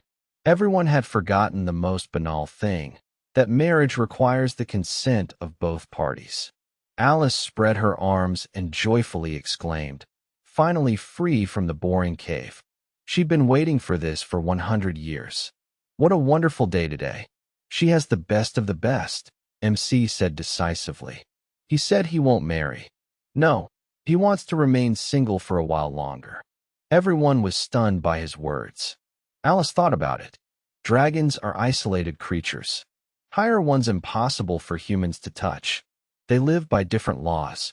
And becoming a dragon's chosen partner means the chosen one receives all the love in this world. Humans are not allowed to stand near dragons. Humans desire to be noticed by dragons more than anything. Dragons are holy creatures. She'd had a strange dream. So that's what premarital doubts mean. He said decisively. It's reality, she clarified. She's a dragon, isn't she? The old man replied. Yes, a dragon asked and was brushed off. He said exactly that. The girl glared at the protagonist and said ominously, He's misunderstood something. The butler stopped her and looked at the protagonist. He asked in surprise without even getting up from his seat. What do they want? Peggle, barely restraining himself, asked. Does he understand what a wedding with a dragon means? MC clarified. And so what? The butler said, everything. This will give free rein to all desires. He's human, which means he too has certain desires. People do everything to achieve their goals. They live for this, no matter how harsh it may sound. The protagonist remarked, I don't deny it. The old man continued. So he must understand that by linking his fate with the dragon, all his dreams will come true without exception. Now let him think. After all, he has the right to choose. Right now, he is the luckiest man. Alice stared at him. The protagonist laughed and exclaimed, how ironic. He wants only one thing, but so much gets in his way. Rising from his chair, he added, it's getting interesting. This is his path to what he wants. More effort, difficulties, trials, the joy of achieving it. It's all his alone. He won't give them anything, and he doesn't need anything from them. He's not interested in what they can give him at all. A system message indicated the start of a debate. The goal is to convince the dragon. Unfavorable turns of events are likely due to less than friendly relations, the protagonist said. And he says it again. He doesn't want anything from them. So let them leave him alone, otherwise he'll kill them all. At that moment, a shroud began to appear in space again, Alice said angrily. She remembered. The girl waved her hand to dispel his attack, but exclaimed in surprise, what's wrong? The fog is thicker than before. The butler rubbed his chin thoughtfully and said, I see. Alice called out to him indignantly. He stopped her scream with his hand, saying there was something terrible in it. The MC said ominously, he's warning you. They're letting him go, and it's not up to them to decide, but him and no one but him has the right to take away his freedom. A system message warned, persuasion in progress. Use blades. Haydary, meanwhile, stroking the pale steward's head, said, this is a nightmare. A man is threatening a dragon. The protagonist waved his hand and exclaimed, he has a lot to do. He turned to the butler and shouted, get out of his way and leave the dragon alone. The system message declared, the debate had begun. Blackmail dragon slaying technique activated. Peggle narrowed his eyes angrily inside. Oh, youth and life is boiling inside him.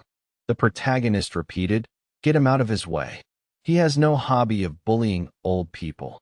Peggle responded angrily, damn brat. The MC spread his arms wide and said, a gamble. He's sure there's a sequel. Time for new games for wishes to come true. And he will do as he pleases. Even in danger, even in death, he won't stop walking his path. The butler shouted with hatred. Are these his last words? The protagonist smirked, wondering where his manners. Alice stood silently the entire time. The system message announced the debate had been successful. The dragon was depressed. Suddenly, she asked, he doesn't want to be with her that much. Peggle turned and addressed her in surprise. MC looked at her and honestly said, because he doesn't like her. She gasped after his words. He continued, she tried to kill the lizard. She's acting important. He doesn't like that. The girl asked again, you don't like it? So that's how it is. He replied, yes, that's true. Blushing with tension and bursting into tears, she exclaimed, really? Enough. Let him forgive her. She was doing wrong. Peggle scolded her in amazement. What was she doing? Alice, to everyone's confusion, turned away and said she was going to rest, and they should take him to the city and carefully. The butler, not believing his ears and eyes, asked in confusion, is she sure? The girl replied, wiping away tears. They told her she wasn't liked. She didn't want to hear that anymore. The protagonist was dumbfounded by this turn of events. He even felt embarrassed in front of her. Alice released her dragon wings, soared upward, shattering the glass dome in the ceiling, and vanished into thin air. The butler screamed hysterically. He's asking her to wait. Then he turned to Farron and told her to act as she was told, and he would go after her, after his mistress. The maid replied, "Okay." The old man used his physical enhancement and soared upward after Alice, shouting her name. The protagonist looked up in utter amazement. The maids began whispering, glancing at him. He made his mistress cry. A great chance, a truly supergroom. Hatray, absent-mindedly stroking the steward's head, also looked up in confusion. Sapon, coming to his senses, thanked Farron for fanning him and remarked, "I should have learned Japanese." Spina remarked with surprise, "Exactly." Alice flew very high up and thought that she was told that she was not loved although she was a dragon. Everything should belong to her. She must choose. She stopped at a very great height and thought, why did he do this? She does not understand. Why does he contradict and deny her words? She cannot forgive this. She asks her heart to hate him and not forgive, otherwise she will break. She wanted to take revenge on him and thought that people constantly lie and are so easy to read. She remembered what he said earlier, stretched out her hand up, and said that it seems that he does not belong to her. She was hated, and she does not know what to do now. Bernard flew to her and said that he saw her like this for the first time.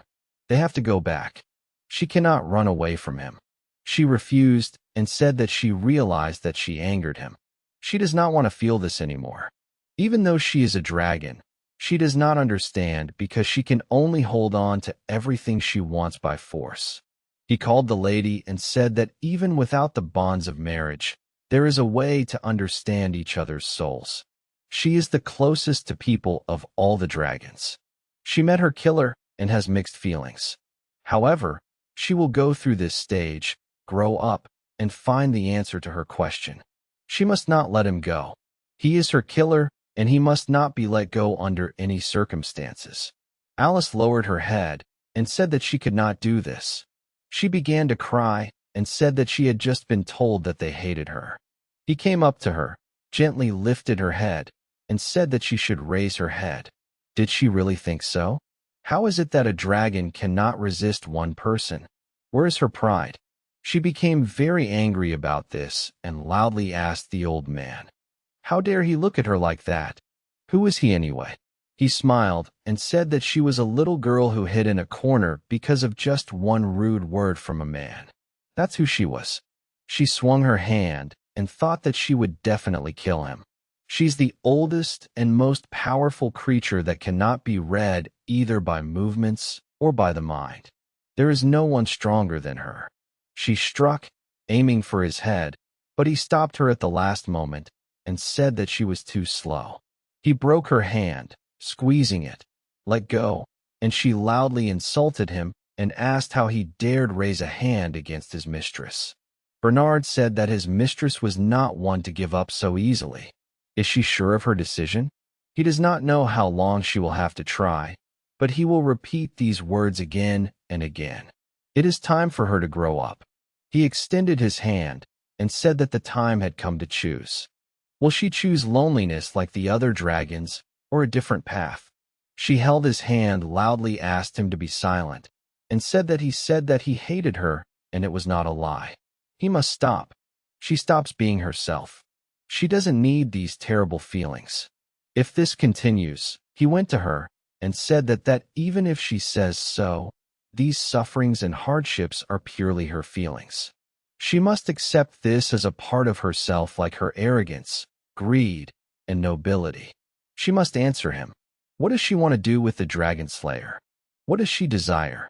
She was surprised by what she heard and said that she wants to be friends with him. She did many terrible things to him. Because of misunderstandings and her obsessive attitude, he hated her. However, she wants to talk to him and get to know him better. She wants him to call her by name, even if it is awkward. She does not want to back down. She calmed down and with a determined expression asked how she could get along with him. He said that she had an excellent look. Even though she suffered defeats, nothing is over for her.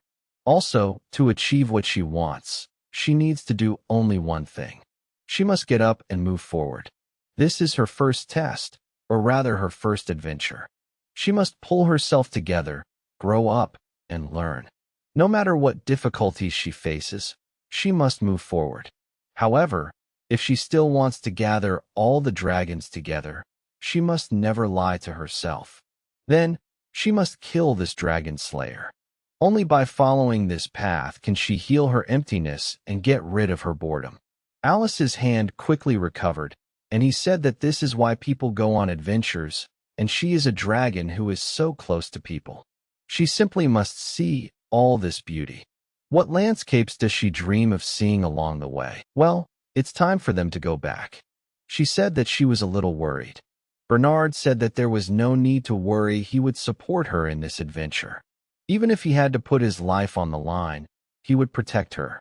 After some time, Naruto was lying in a public bath and said, "How nice it is here." After all, he seemed to have come to kill her, but ended up taking a bath in her house. She escaped, and her servants ended up throwing him into this bath. He also remembered that the debate was successful. The dragon was depressed and wondered what he said that even made her cry. He thought with displeasure that crying was against the rules. He did nothing wrong. It's better to just enjoy the warm water. Someone came to him and asked if the water was good, wasn't it? He agreed without paying attention and said that the temperature was so pleasant that it even made him sleepy. He was shocked when he saw Bernard, who said that he was glad to hear it. He asked in a surprised tone how long he had been here. He laughed and said that the maids brought him here just like him. He was indignant at this answer and asked loudly. Was he asking how long he had been sitting here? Could he even hear him? He ignored his question and said that butlers also like to take a hot bath. Bernard asked, "Does that mean he's an orphan? What does he know about dragons?" He asked with a joyful look. Does he want to hear his knowledge about dragons? Dragons are mythical creatures with reptilian features. In legends, their purpose is to hinder heroes. They are also called the scourge of the heavens. He continued to tell his story, but he interrupted him and said that dragons have 7 lives. This allows them to avoid death and live a glorious and long life. These are not magical formulas, skills, or mysteries, but a personal racial trait that an ordinary person will never achieve. They live for their own pleasure, not paying attention to others or anything else. Then she met a mortal. He looked at him with a smirk and said he refused her, declaring that he would never take her as a wife. MC, looking tired, said that however he did not want to get involved with someone who could start a war at any moment.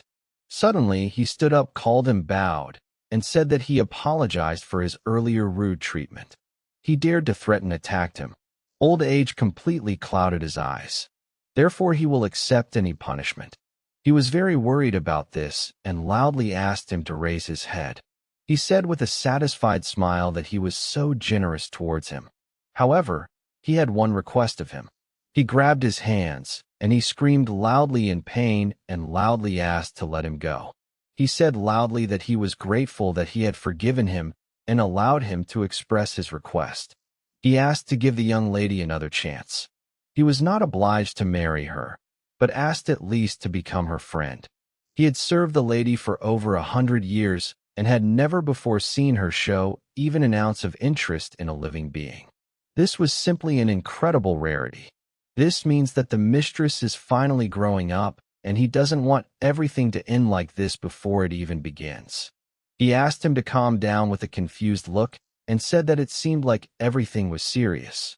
Bernard said that a name for a dragon is a concept of peace in which the balance of all things is preserved. The name of the young mistress, however, is alien to other dragons.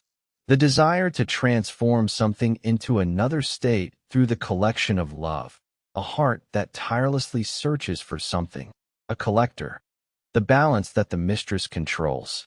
A collector dragon is a dragon that is closest to people and connected with them. However, with her current personality, most likely not.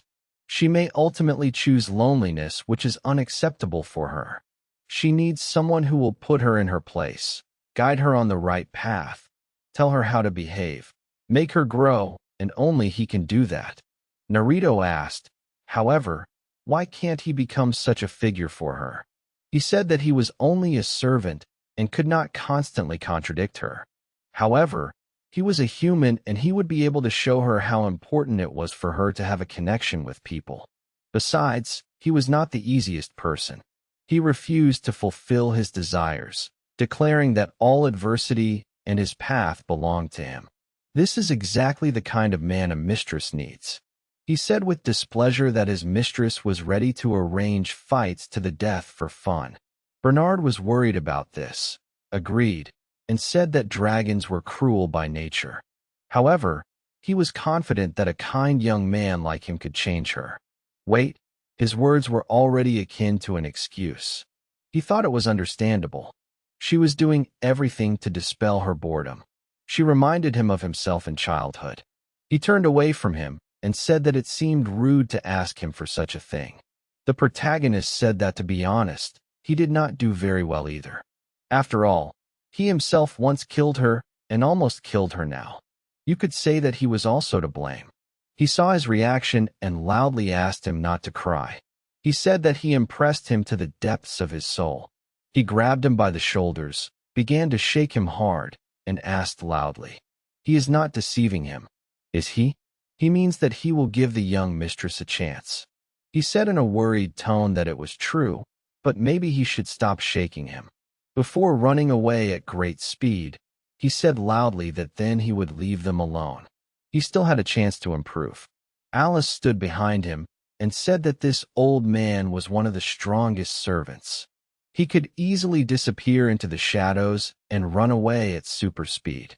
For ordinary mortals, this is akin to suddenly disappearing. He said that he did not expect this kind of talent from him. He became worried when he realized what had happened and asked in a worried tone, "Who was there?" She blushed from embarrassment, warned that it was her, and asked not to turn around. He said that you don't say things like that while getting into the bath with a guy. She said embarrassedly that she wasn't ashamed of her body. She just didn't want to show it to him. He said loudly that if she didn't want this, she should leave. She asked, "So, it turns out that he was still angry at her and hated her, right?" He asked, "Was she really that armored tin can?" She said loudly, indignantly, that she wasn't a tin can at all. She actually had a name. He was about to say something, but remembered that she hadn't introduced herself and tried to remember what she was called. He called her by name and heard her scream loudly. Alice became embarrassed because of this, and he asked, "What kind of squeak was that?" She said loudly that it wasn't a squeak at all. She continued telling something, but he called her name, and she made the same sound with a displeased look. She asked him to stop and asked what he was talking about with the old man. He said that it was mainly about her. He wants him to befriend a dragon collector. She was surprised by what she heard and asked loudly, "What other friendship, and with what dragon?" Even though it doesn't concern her, she thought about it and asked loudly in surprise, "Is he talking about her?" MC agreed and said that he seemed to have killed her, but she didn't seem to attach any importance to it. She calmly agreed and said that he was truly merciless, like a certain hunter from a fairy tale that was read at night. He said with a thoughtful look that he only couldn't understand one thing. She started showing feelings for him right after he killed her. But why? She said it was because she was overwhelmed by feelings. He was the first one to challenge her and fight her head on. Immediately after her resurrection, she felt immeasurable rage, interest, and excitement. These feelings made her happy. Why did he challenge her and continue to resist?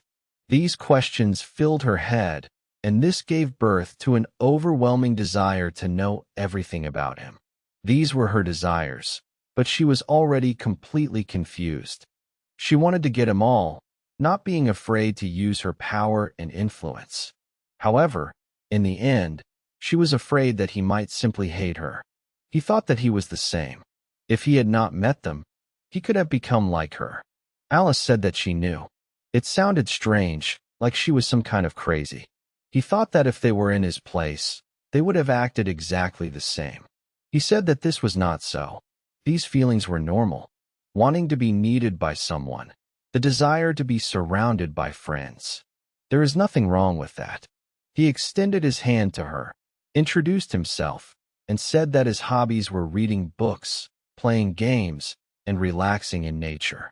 He loves fishing, going to baths, and much more. He also loves cooking.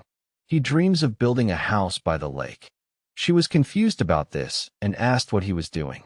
He said that this was a normal greeting and he was not doing it because the old man made him. He wanted to. He was asking for forgiveness.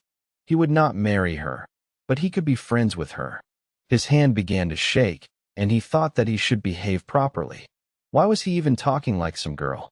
She would laugh at him. She repeated his name with embarrassment and laughed. He thought that everything had not gone so badly and asked, "What about her? What was her name? How should he address her? Who is she?" He had never heard her name from her lips. How would they become friends if she had never even introduced herself? She said that her mother said that before mating games, the male requires the female to say her name. Of course, Naruhito asked her to stop and said that this is how people get acquainted. It is not mating games at all. She can just call him by his name, but what is her name? She hesitated to shake his hand and said shyly, "Alice Doral Flirtail, that's her real name." He said it was a nice name. From now on, they would be friends. She was surprised by what she heard and was about to say something, but he pulled his hand away and asked, "So, she doesn't want this?" She denied it and said she was fine with it. She smiled shyly and said she was only glad. He asked, "So, if they are friends, can I call her by her first name?" Although he had never heard anyone address her that way. She yelped with embarrassment and said that it was better not to. It was terribly embarrassing. Only a limited circle of people could call her that. He thought that calling her Tin Cannon Armor or Dragon Collector wasn't very nice either. He remembered someone calling him by his nickname and thought that he could try that then. He said that then he would call her Draco. Friends usually give each other nicknames. His friends always called him by different nicknames. So he thought of calling her that.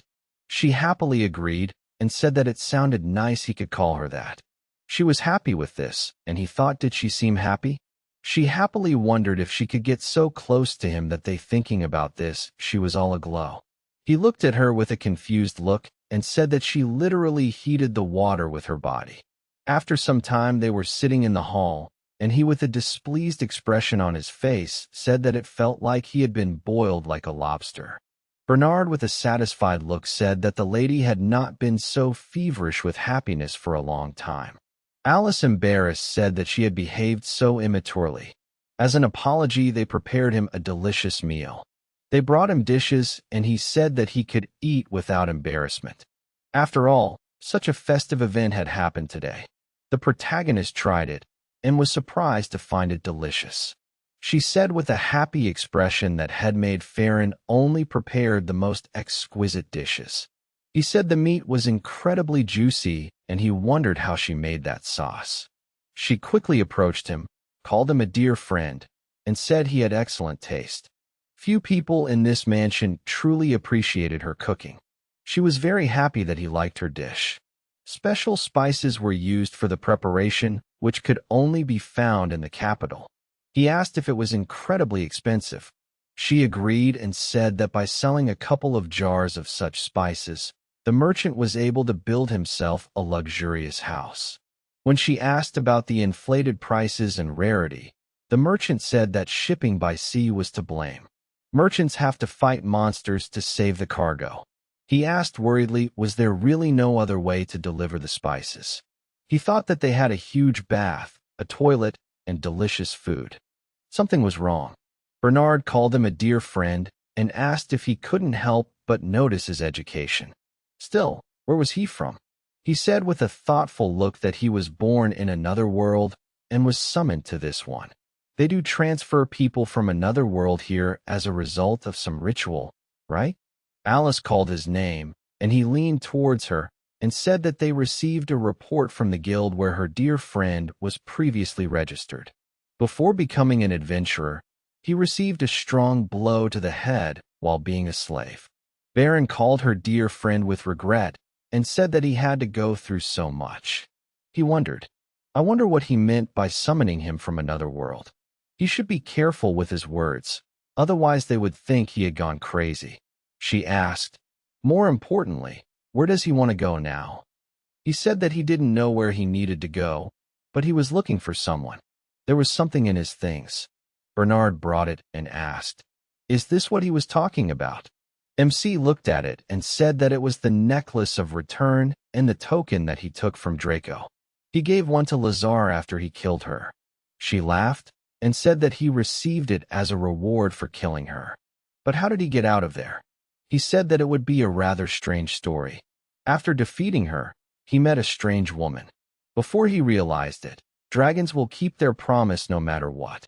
That lizard is undoubtedly somewhere outside this city. If he were dead, she would have found his body, but there were no reports of a find. That lizard had eluded her, but she wouldn't stop searching. He said it wouldn't be easy to find him. An additional quest had been received, chasing a lizard in an alley.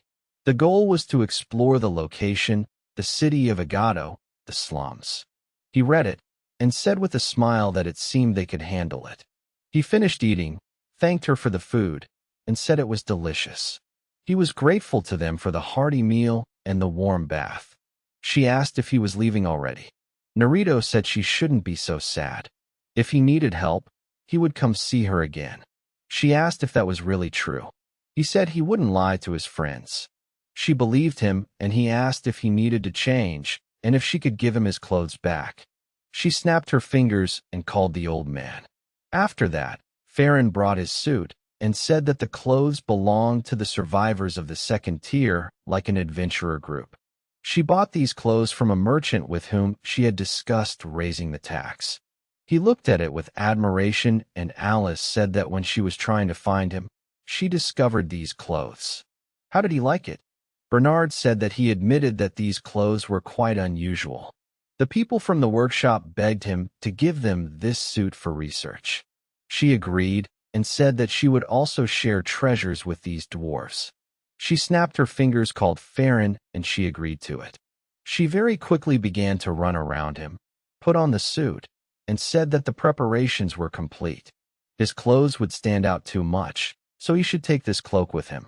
Alice said with a smile that she hoped he was pleased with her gift. He asked if she was joking now. He looked simply incredible. She said that she was glad that he liked it. He was going to call her by her nickname, but changed his mind and called her by her full name, knelt down, and thanked her for it. He said with a small smile that he would never forget what she had done for him and would definitely repay her for her kindness. She blushed and said that it was even nice when gratitude was expressed so sincerely. However, no need. They were friends, so if he was in trouble, she would come at the first call and save him. He said with a smile that if Draco was in trouble, he would also help in any way he could. She said that when he decided on a destination, he should write her a letter so that she would know where to find him. The old man was to accompany him and report where he would stop. Bernard said that they should stop following him and give him freedom of action. He asked for forgiveness, and she asked with a joyful smile if he had already managed to fall in love with her. The protagonist laughed, called her a tin can, and asked her to shut up. The servant said he would see him out, and she would prepare the carriage. Alice stood up from her chair and said they should have Bernard escort him. Wait, maybe we should give him some money for the journey. Will 50 platinum coins be enough? He turned to him and asked roughly how much is that? He said that for that kind of money, one could build a mansion in the center of the capital. He was very surprised by what he heard, and she asked thoughtfully, "Is that too little?" He replied in a surprised tone that it was too much. He thought he could find the money himself somehow. Suddenly, a small sign appeared above her head. The system notified her that the dragon had let its guard down and trusted him completely. She would give all 6 of her remaining lives for him. Main quest: Dragon Hunt. Objective: Kill the Collector Dragon. Reward: Main quest update: Kingdom Route Restoration. The Dragon Slayer skill evolves into Dragon Eater. She called his name with a slightly wary look while he looked at her with tension. He came closer, grabbed the sign above her head, threw it on the ground, and asked, "Does it want him to obey it?" He stomped on it with his foot and said, "This damn arrow must die." The system notified that the main quest was abandoned. The quest line was interrupted.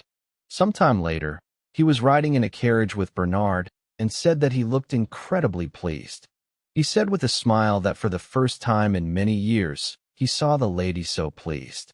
MC looked at him and remembered how Alice had asked earlier. Still, are you sure he doesn't want to stay here for a little while longer? He refused and said that it was time for him to go. She was still worried about him and asked, "Is he sure that everything will be okay with him?" He agreed, and she asked, "As soon as he takes care of all his affairs, they will meet again, right?" He took her hand, called her Draco, and asked her to offer him her little finger. She did so and asked what it meant. They touched little fingers, and he said it was a promise. He didn't know how soon, but he would send her a message. What he could definitely tell her was that he had no intention of leaving the city at the moment. She said with embarrassment that he should also remember that he couldn't break a promise made to a dragon. He said that if he promised his friend something, he would definitely keep his word. He promised that they would meet again, not as a dragon and a mortal or a tin can and a slave, but as friends. It was a pinky oath. She agreed with a joyful smile and said goodbye to him for the time being. Bernard asked if he was sure that 50 coppers would be enough for him. He agreed with this and said that as soon as he said that this money would be enough for him for 3 nights in a backwater hotel, her expression became simply hilarious. He could barely contain his laughter. He laughed and said that they were almost there. This is the adventurer's city of Agodao, the stronghold of the imperial capital, a fortress city erected by an unknown person in the early days of the third civilization of the Great War before the founding of the empire itself. Naruto looked at it and asked, "The walls are very high, but how do they get water?" He said that the city receives an influx of water from the Great Nada River. He continued to examine the city and asked, "What kind of tower was this?" He said with a small smile that it was an unknown wonder, the nature of which they could never unravel. The Tower of Hell, the Empire, or rather many generations of people, have been trying to comprehend the mysteries of this place. The Magic Academy claims that they will never see up there. The top of the tower is hidden in both the human world and the dragon world. Therefore, one cannot see up. His friend at least believed in it, but in his opinion, it was too naive. He asked what was at the top of the tower. Bernard said that the tales of the Church of Angels said that everything was at the top. Their world was created by angels and left this tower as a test for people. By conquering the top, one can get everything one desires. So it is written in the tales. He smirked and said that this was a very naive fairy tale. A system window appeared nearby in which it was written that the main goal had been updated. The goal of the quest was to conquer the Tower of Lel. He in displeasure because of this, and when they arrived the protagonist jumped off the carriage. He looked at him and told his dear friend that if he had any problems, he could contact the dragon embassies. Given his strength, there was no need to worry about him. But just in case, he would say a few things.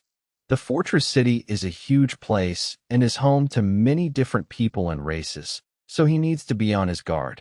He said with a calm expression that he'll manage somehow. He must say hello to Draco, or rather the dragon collector. Bernard said that he would pray for angels and dragons to protect his path. He thanked him for driving him, and they said goodbye to each other. After that, he left and he went into the city. He looked around and said that it was like he was in a fantasy game. He walked further and found himself in a market where there were many merchants selling their goods.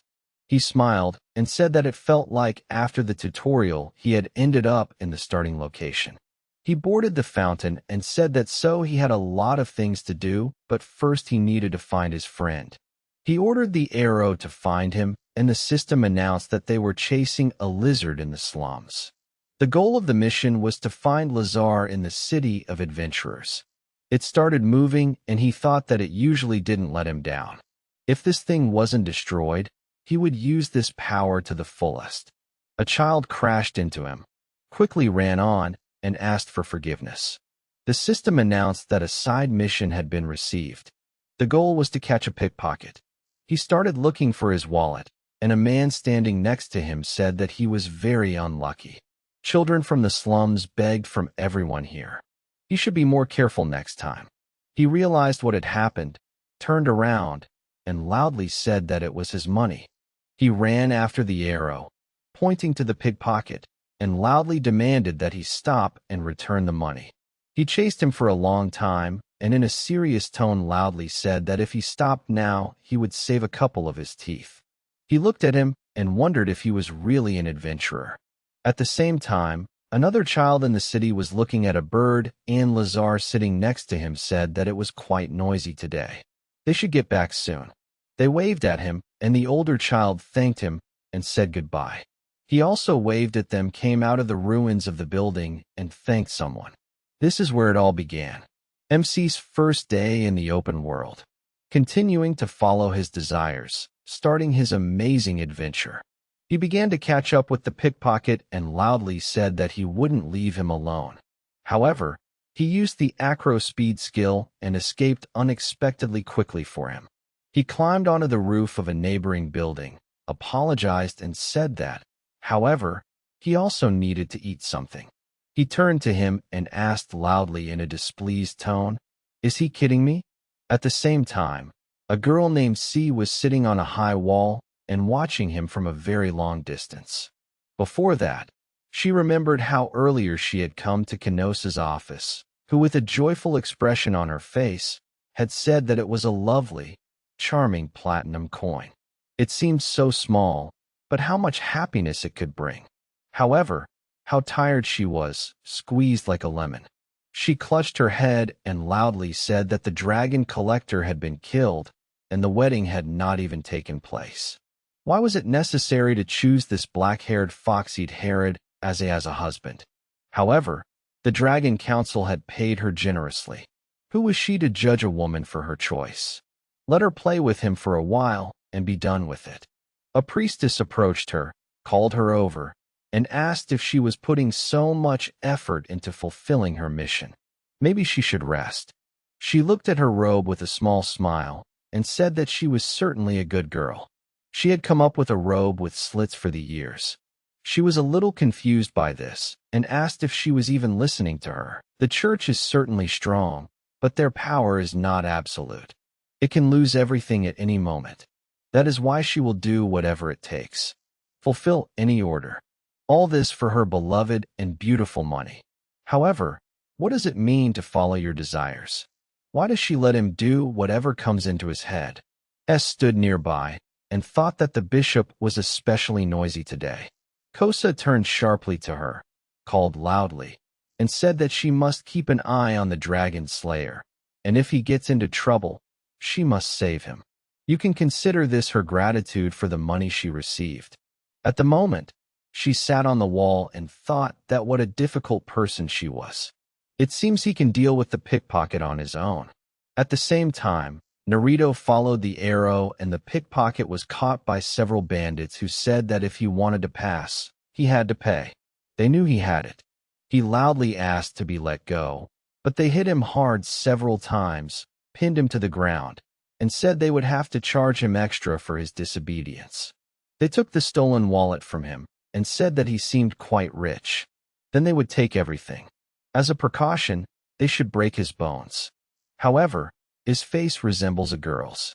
One of them began to undress him and said that he had already been refused by a girl in the city and he should understand.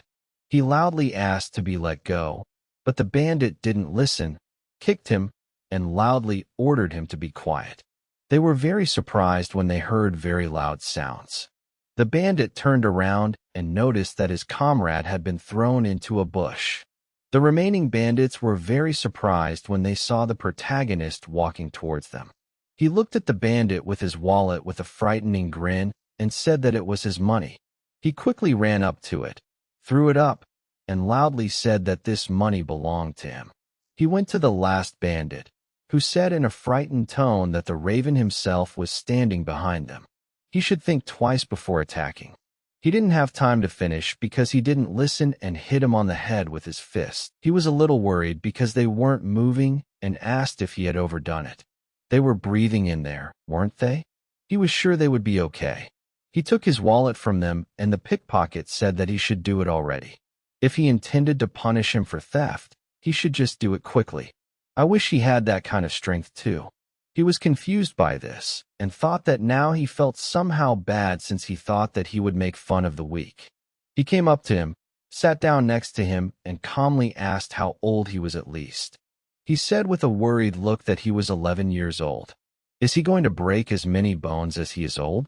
He became even more confused because of this, and asked what was wrong with his head. He was not going to do that. By the way, who is he, a guy or a girl? He said in a displeased tone that he was a guy and apologized for not having such menacing eyes as his. He decided to take it as a compliment and asked why did he steal his wallet. He knew that he would be punished for theft, so why go through with it? He became very angry and said loudly that it was better to be punished than to die of hunger. He would never understand how painful and scary it was. For their sake, he would do anything so that they had food. He will steal. Even if all his bones are broken, he will endure it. He started coughing, and he grabbed his head and said that he understood him. He thought with a displeased look about what to do with him. A girl with animal ears ran up to them, loudly called Luca, stood between them, and said that he could only try to touch him with even a finger again. A guy approached them called Nico and asked him to stop. She turned to him, called his name Reed, and he said that she should look around. He was not a resident of the slums. Most likely he robbed him, and this man started stalking him. Meanwhile, he got into trouble, and they tried to take his money. After that, he came, beat everyone, got his money back, and thus saved him. MC was surprised by his deduction and thought that this is exactly how it happened. Suddenly, he knelt before him and said that judging by his clothes, he was an adventurer or a visitor. This idiot was his younger brother. As the eldest, he was to blame for his terrible behavior. She began to bow with a worried look and said that he must have saved Luca, but she started yelling at him. She asked for forgiveness, and he said that there was no need to bow to him. He was still kneeling and said that he did not know what he had said to him. However, stealing cannot be justified in any case. After all, they were his juniors and he, as the eldest, would take the punishment upon himself. However, his brother with a worried look said loudly that he had done everything himself. It was he who should be held responsible for it. He turned to him loudly, demanded that he be silent, turned around, and said that they were still small and stupid, so he asked that only he be punished. She looked at them with a confused look while Luca loudly refused and said that it had nothing to do with them. Nico started crying and said loudly that they were back to their old ways. They continued to loudly argue with each other, and he stood to the side with a confused look and said that he hadn't even said a word. They weren't listening to him. So he asked, "Are they hungry by any chance?" He grabbed Reed's hand, lifted her from the ground, and said that they should listen carefully. They should take him to the nearest tavern. After some time, he ordered 3 kebabs of meat scraps for 5 coppers, and said that they could eat. They stood in front of his table with shocked faces, looking at the food, and he said that they should sit down already. It was better to eat before it got cold. Reed was still in doubt, and said that, however, his little brother stole money from him. He said in a calm tone that he knew about it himself. He considered breaking 2 or 3 of his bones as a precaution, but decided against it. Luca turned away from him and called him creepy, but his older brother got angry and called him by name. He turned to him, lowered his head, and said that he was sorry for robbing him. Nico agreed and said that they were still children, much weaker than any adult. He understood this and asked how long they had been here. He ate kebab and said that they have been here since birth. Reed patted him on the head and asked if he was looking for someone here. Naruhito asked with a grin why he thought so. He pointed at him and said that at first he noticed his clothes. They were of very good quality and different from the usual clothes that all the locals wore. Based on decent clothes, he could have turned to adventurers for help in catching the thief. But in the end, he went in pursuit into the slums himself. Even after catching Luca, it wouldn't be profitable for him to spend his money on them buying food. They could go to the city, which means he still has business in the slums. After feeding them, he probably expects them to share something with him in return. They are homeless, so asking them for money or things makes no sense. However, finding a person, considering that they live here and know everyone, is the most logical thing he could ask for in exchange for food. He laughed and said that he is smart. What is his name?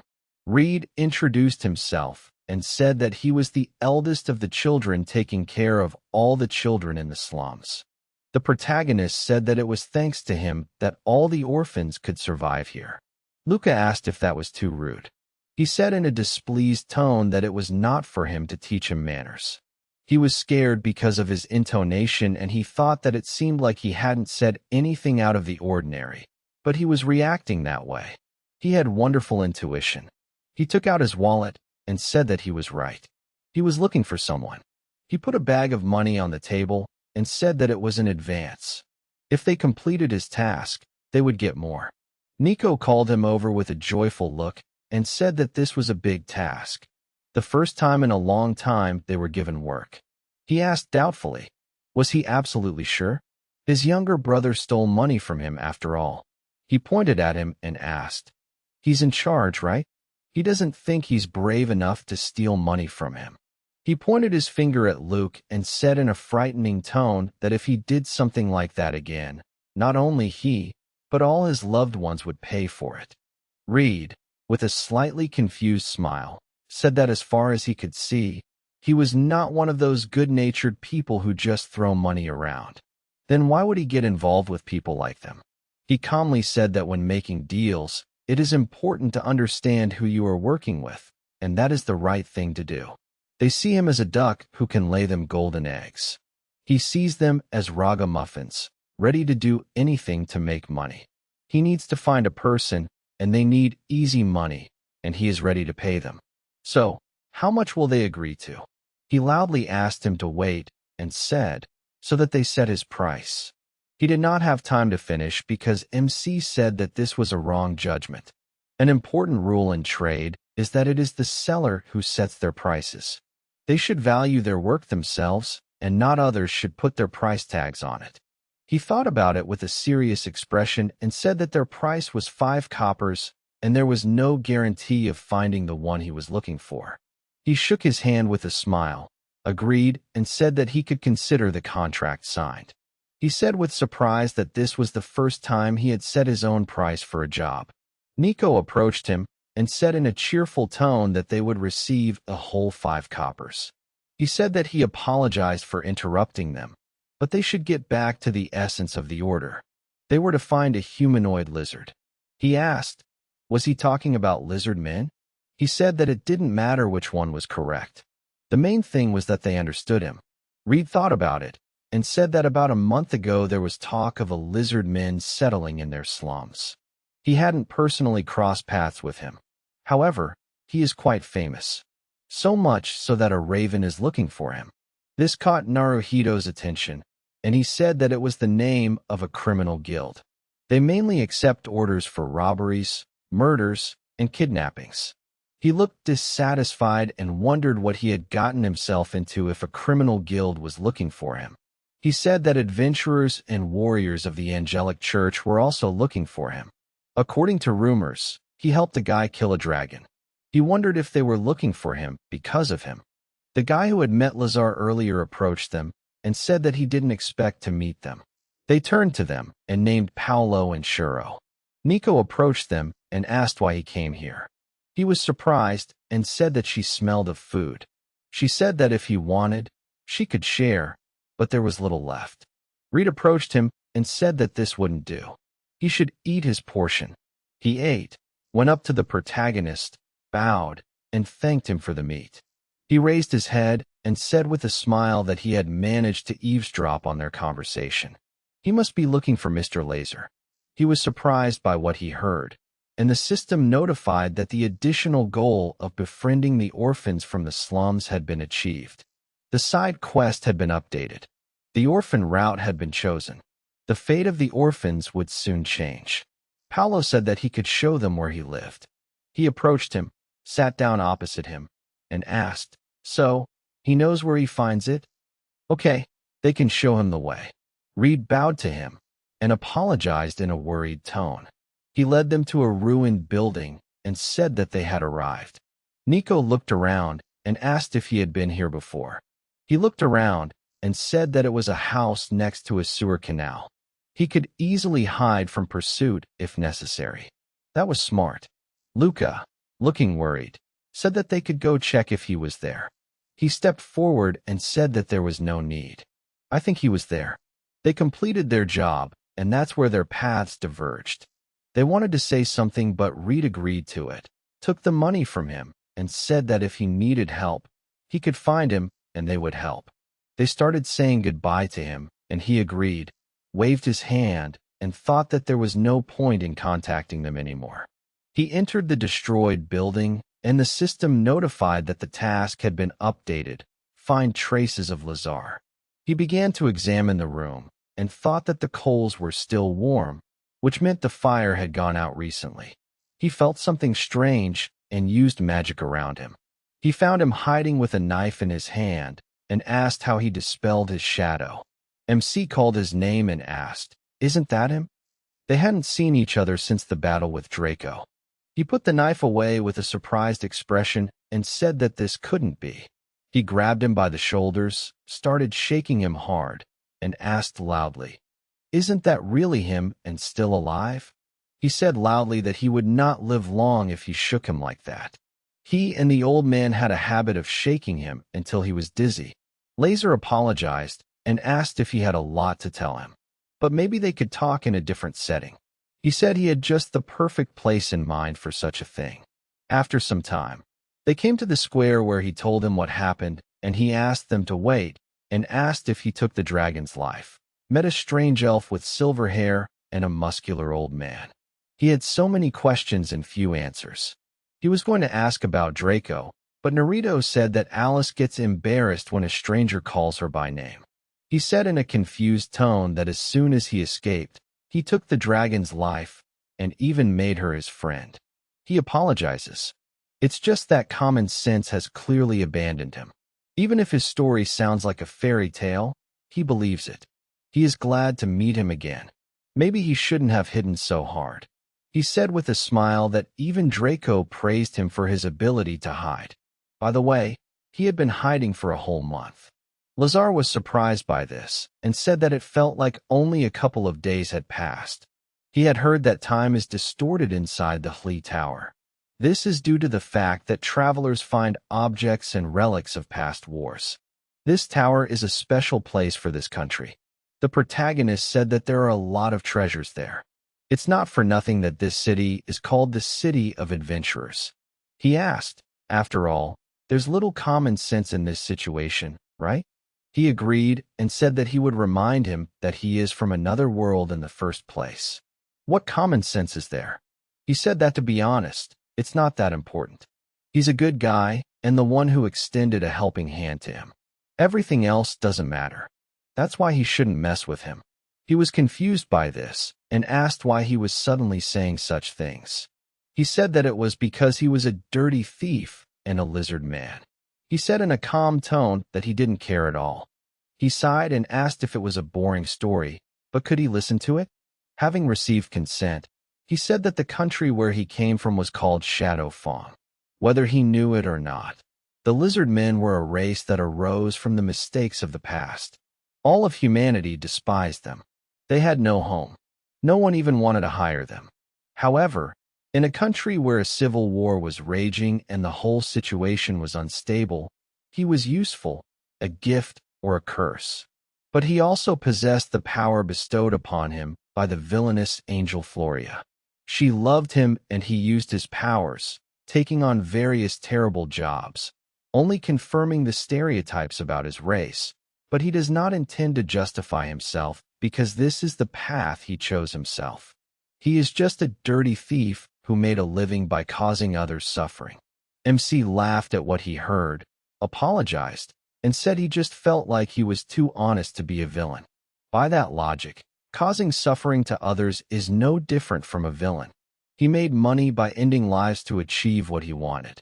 Besides, monsters don't shy away from eating human flesh to survive. He walked over people for what he wanted and doesn't regret a thing. The only difference between them is regret, and it's what sets them apart. He's ready to lend a helping hand to anyone to share his food. At the very last minute, he's not ready to betray another, even if his own life depends on it.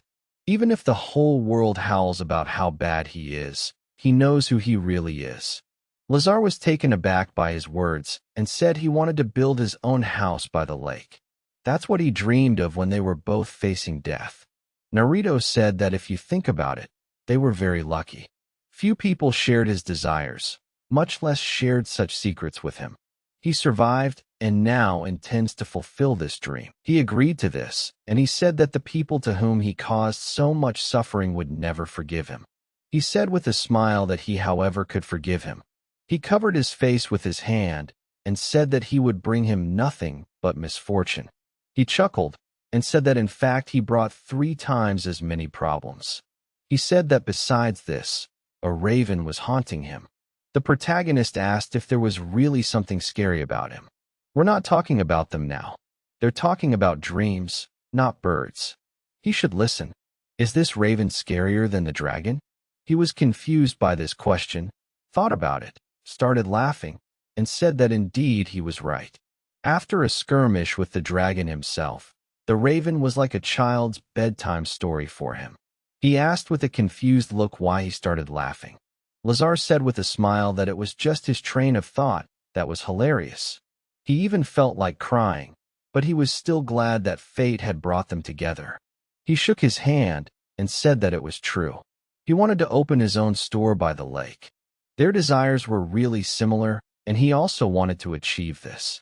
He agreed with a smile and said that as long as they were alive, they would strive for their dream. They would put all their efforts into this until they achieved it. They couldn't die. He said that despite his sins and the sins of his ancestors, he would fulfill this wish. MC with a wide smile said that he said it very well. We should drink to that. He took out a bottle and said that in that case, the Angel Church makes a me called Angel's Kiss. It marks the beginning of the fulfillment of their dream. How does he like that idea? They continued sitting discussing something, but Nico came to them covered in bruises and abrasions and called him Big Brother. He called her by name, and she tried to say something about Reed and Luca. Lazar caught her and asked her in a worried tone to be careful. He picked her up and asked, "Is this his friend? She has terrible wounds. They need to take her to a less crowded place and treat her wounds." He said that she and a couple of other guys helped him find him. She asked for help, and the system notified that the side quest had been updated. Wise choice. The goal of the quest is to decide the fate of the children. At the same time, several people in raven masks caught the 2 of them and asked, "Did the girl escape?" Although it doesn't matter now, they have to tell where that lizard man and the man in the black robe are. A little later, they came to an alley, gave her the medicine, and Naruto asked where the other children were. She said that Paolo and Shiro managed to escape, but Reed and Luca covered them. Lazar asked with a worried look, "Aren't these the children? They could be killed there. How will they deal with this?" He was surprised by this and asked why he was even asking him about this. He said that he saved his life and was free to do with it as he pleased. He asked how dangerous these crows were. He said that they were connected to nobles and guilds throughout the empire. He thought with a serious expression, simply put, he was a local crime boss. He thought about it for a few seconds and said that they would not go to save them. She understands the risk they were taking, right? They helped them and he paid for it. From now on, it's every man for himself. Nico understood him, thanked him, and said she apologized for interrupting. He asked why she had even approached him. She stood up despite her wounds and asked, "Isn't it obvious?" It was natural for a child who met a kind adult to want to ask for help, forgetting that she had been responsible for herself her entire life. However, she was glad they had met someone like him. She was grateful that he had treated them like people and was saying goodbye to him. She began to leave, and Lazar asked if he was absolutely sure.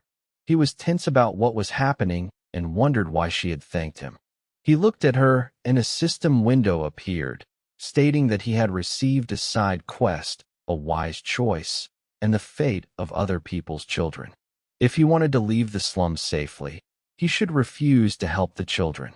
The raven would shift all its attention to them, and they would not be found.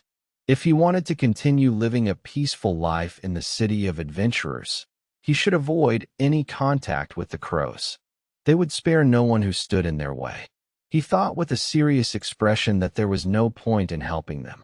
They had met once, helped each other, and then gone their separate ways. The system notified him of a side quest, chasing a lizard in the slums. The next objective was to leave the slums.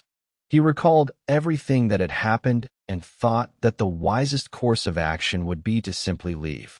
He clutched his head at the thought of having to make this decision, and despite the system's warning asked, there was a point in saving them, right?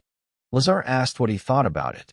He said with a smile that he thought that when they opened the bakery, they would need workers for the kitchen. He agreed with this, and the protagonist, loudly called Nico, ran up to her and asked in a serious tone if she could cook. She was very scared because of this, and said that she could only fry a rat. He grabbed her by the shoulders and loudly said that she was hired. He congratulated her on this. Now, she officially works for their bakery. However, at the moment, they are critically short of staff. Also, to make up for the lack of labor, he wants her to introduce them to her friends. They should go and conduct an interview for them. After passing this, they will become their employees. And he, as an employer, will not allow anyone to harm his workers. She was very confused because she did not understand him at all, and he did not know how to explain it. Got angry, called Lazar, and asked if maybe he would say something. Simply put, they will save her friends. She was surprised by this. Very happy when she realized it, hugged him, and thanked him. The system notified that the side quest chasing a lizard in the slums had changed the direction of development. Now he won't be able to leave the slums safely. A new chain of side quests has opened. MC was confused by this and said that it was actually his friend's initiative. He stood to the side and said that he didn't understand what he was talking about. He looked at him with a smirk and said that since he wanted to help them so much, he had to do everything to save them. He saw what a despot he was and how he bossed him around. Right. Lazar approached him with a smile and said that he was ready to go with him anywhere and do whatever he asked. He said with a smile that then they should go. They had one unfinished business. The system notified that the goal was to save the children and deal with the crows. If the objective is completed, the route with the crows will disappear and they won't appear again in the main story. By the way, we need to hurry. At the same time, one of the bandits held Luca's hands while the others broke Reed's fingers, and their leader said that everything was wrong. The sounds that cute girls make when crunching bones are much more melodic than men's. What a shame they missed the girl with cat ears. She had such a gentle voice. He should just tell him what he wants. Unlike them, he doesn't have much free time. He knows that they, the children, know everything that happens in the slums. He's looking for the lizard man and the guy in the black robe. He will tell him where they are, right? He said with a determined smirk that he doesn't know at all. He walked up to him, stepped on his hand, and said that perhaps the girl had already run to the guy in the robe asking for help. He grabbed him by the hair and said that although it was useless, no one would stand up for trash like them. The only ones who could stand up to the crows were the knights of the church. Does he know what muscles are? Maybe Fora or Ronaldo standing in the museum. Trash doesn't even know that. It's because they aren't human. He was lucky to be born into a good family among humans. But the only entertainment for him was killing a maid or hugging a commoner until his bones crunched. An interesting fact. Girls crying in agony in the face of death always call for their father. However, they themselves came running to his doorstep because their father beat them and bullied them. Reed called him a crazy freak in a disgruntled tone, and he sighed and said that it was no fun being with guys. After all, they didn't even cry. He plunged a knife into his side and said that was the end of it. If he didn't do something, he'd go to the next world. He might be just trash, but he still wanted to live, right?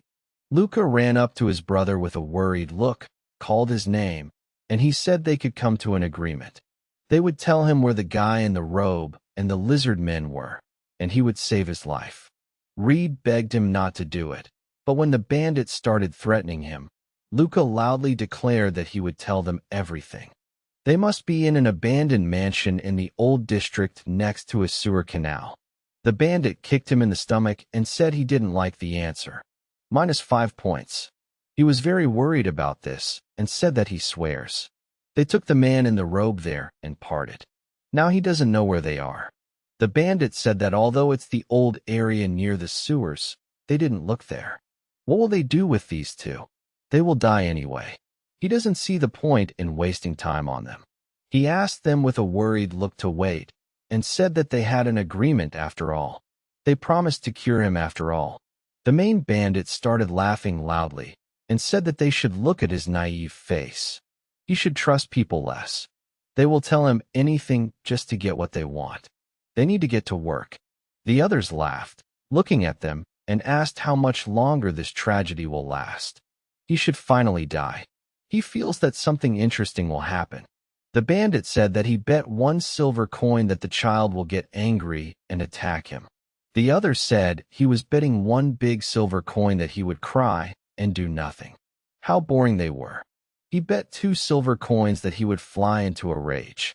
Luca turned to him with a displeased expression and loudly asked, "What's so funny?" Reed was dying.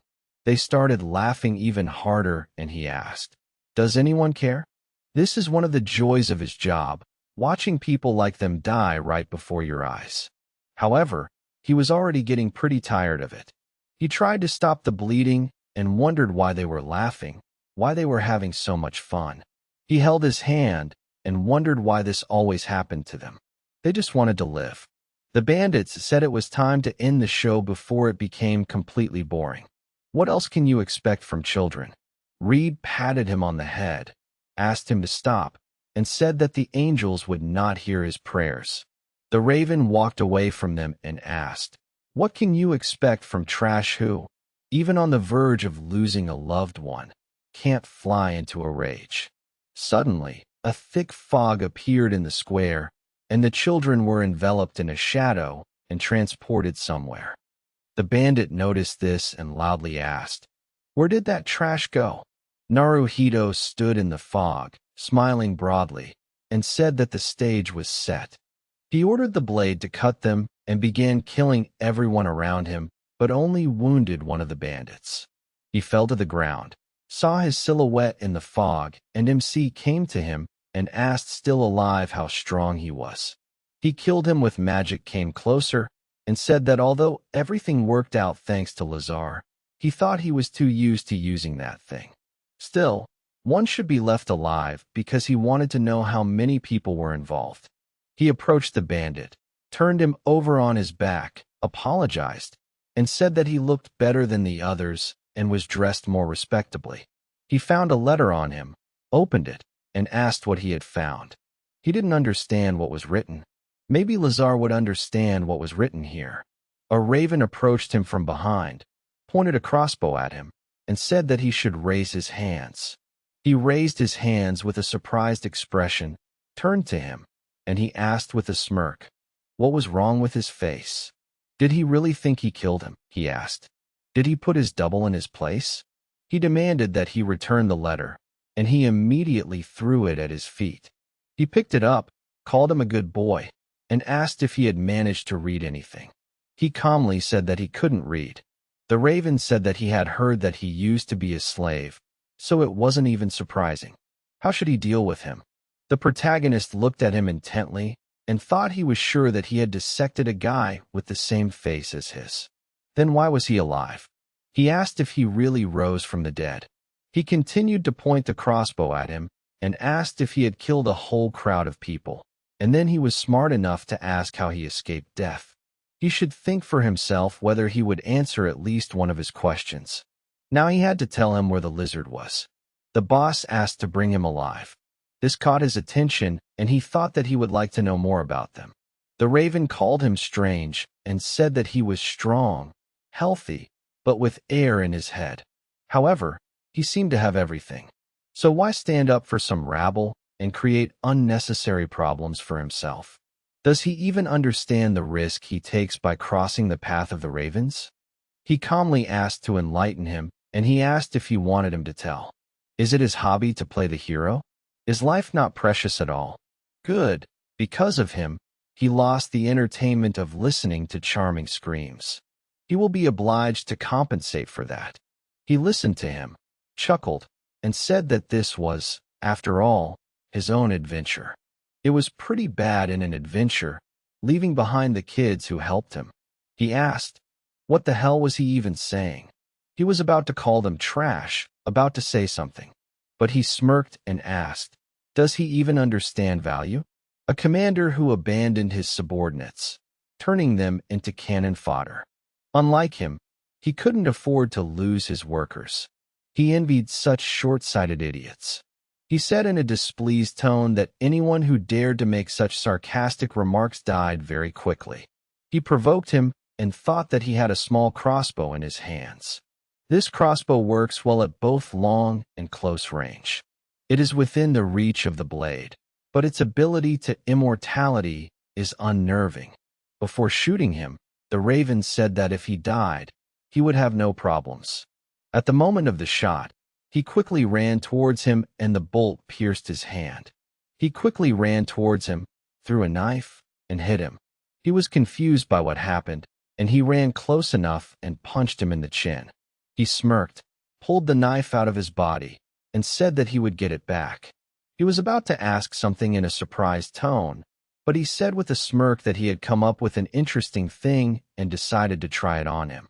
The result exceeded his expectations. He knocked him to the ground, took the bolt out of his hand, and asked who ordered them from him. He cut off his finger with a knife and said that for wrong answers and silence, he would cut off one finger. If he answered all his questions, he promised to give him freedom. Is he ready to try again? Who ordered them from him? He said loudly in a worried tone that he did not know this. No one knows the name of the boss. He plunged the knife into his palm and asked how many people were looking for them and where are they all right now.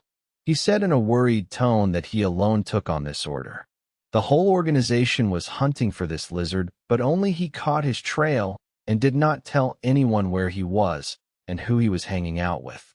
MC asked he killed him. Then why is he still alive? He called him a freak in a very displeased tone and said that he should think twice. He is the third son of the Bora family. Does he really want to make one of the most influential families in the empire his enemy? He stabbed him with a knife and repeated his question. It worked, and he said that this is his second chance skill. Before dying, he can create a clone of himself and transfer his consciousness into it. However, he has already used the ability, and if he kills him, he will die. What does he need? Money or power? He can recommend him to his boss, and will get him as many children as he wants. He asked if he knows the names of these children. Does he know the names of those he tortured? He indignantly asked loudly. How could he know, and why does he need the names of these insects? Children from the slums can't even be considered people. There are whole crowds of them here. So he should remember them all forever. He did not attack him and asked he was hunting a lizard. What does he know about it? He said loudly that he was nothing. He was an ordinary descendant of a damned race and these dirty, smelly freaks. Why did he bother these insects? Naruto said with a small smile that this was after all his own adventure and he was continuing it no matter what. How could he continue this adventure and not help them? He was surprised by what he heard and asked, did he call it an adventure? Did he stand up for this trash for such a stupid reason? He said that Lazar was the name of the lizard man he was hunting. He bakes very tasty bread. The taller and older guy he almost killed was named Reed. And the little one with the pretty face was Luca. The girl with cat ears was called Nico. Paolo had curly hair, and Shiro was still too small. So he was carried on his back. He asked loudly in a puzzled tone why he was even telling him this. He said that in part he understood him perfectly. Whether they die or survive, he doesn't need to know their names. He agreed in a tense tone and said that it's pointless. They're so alike. However, he's not like that. He was accepted into the Crows. He Wiseman Bora, a member of the Crows. He didn't have time to finish because he swung a knife and said that he was right. They were alike. That's why he doesn't care at all what his name is. He started to get very nervous and said loudly that he should let him go right now. The Crows would find him and kill him. He won't be able to live like this. He didn't have time to finish because he had to understand that now that he knows their names. He just can't let him go with this knowledge. He loudly asked them not to do this and said that he promised to give him freedom. However, he started laughing at this and asked him to keep the promises he made to idiots like him. He called him a monster with a frightened look, and he said goodbye to him and stabbed him in the neck, calling him trash. He took his knife, wiped it on his cloak, left, and said the search was complete. The system notified that the side quest was successfully completed. He successfully got rid of all witnesses and received information about the Crow faction. His actions are unknown to anyone as he cleared all traces of his presence. However, the Crows will find him sooner or later. Recommendation: join any faction that can provide him with protection or earn status in the Adventurer City as soon as possible. Sometime later, he came to a destroyed building and Lazar asked if he was hurt. The protagonist approached him and asked where the children were. He entered the room and saw them both lying on a blanket with bandaged wounds. Nico turned to him with a worried look and called him Big Brother. He approached Reed, called him, and he stood next to him and said that he stopped the bleeding. However, he called his older brother, asked for forgiveness, and said that they caused him so much trouble. He said with a smile that he didn't have to worry, it was all over. He said that crows were still dangerous and it was because of them that they were here now. He asked him not to waste his energy and said that as soon as he recovered he would. He didn't have time to finish because he said that he understood that he wouldn't pull through. In the end, he was able to become at least a little like him. How unfair. He remembered the past, took his hand, and thought that if he couldn't save him, then at least accompany him on his final journey. He said that he was here. He didn't need to be afraid of anything. The place where he would end up wouldn't harm him. There, he would meet those he loved so much and spend a calm and joyful eternity with them. Even if he left first, they would definitely meet again. Reed asked if he would meet him, too. He promised to try to be there, too, and thought that he was definitely not suited for such a bright place. It did not favor killers like him. He looked at him and said that he wanted to leave this damn city and become like him. MC said that he succeeded. He thanked his older brother and closed his eyes. He wished him a peaceful sleep, and the system notified that the conditions had been met. Talk about the afterlife with someone with higher intelligence. Kill the dragon and refuse marriage to the dragon. All conditions were met. He was surprised by this. C appeared on the couch next to him, calling him a dragon slayer. The system notified that a special event had occurred. The appearance of the head saint. He turned sharply to her and asked, "Who is she?" She asked with a calm expression, "Does he wish to save this boy?" He was wary because of this and wondered how long she had been here. He hadn't even noticed her appearance. He was afraid looking at her and wondered what kind of monster she was. She asked with a slightly upset look. Why was he staring at her like he saw a monster? He took a closer look and said that she was at the embassy. Then she said with a smile that she was glad that he remembered her. She greeted him again, introduced herself, and said that she was the main saint in the Church of Angels. Lazar was very surprised by this and loudly asked, "Is she the secret weapon of the Church of Angels?" She said with displeasure that it was somehow rude to call a girl a weapon, But now something else was more important. The boy was going to die very soon. Did he want to leave everything as it was? He was about to say something, but remembered the past, and asked, wait. She cured Cran's burns then, right? She agreed, and said that the lady ordered her to do it, otherwise she would have left him to die. He asked, does that mean she can help him? She said in a calm tone that it was no problem at all. He asked, then what does she want in return? She arrived suspiciously on time. He doesn't believe she has good intentions. She said that the mistress told him to keep an eye on him and help if he needs help. Nico wanted to say something to her older brother, and Naruhito, looking wary, said that she should slowly approach Lazar and hide behind him. SPI stood in the same place and asked why such caution. What had she done to deserve this? He asked, mice run away in fear from a snake. Isn't that obvious?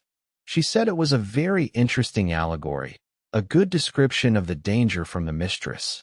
However, she advised him to think quickly. The boy had very little time left. What will he do? Will he allow her to save him? He looked with a tense expression at Reed, who opened his eyes and quietly said that he wanted to live. He was surprised by what he heard and thought that if there was a chance to save someone's life, then the choice was obvious.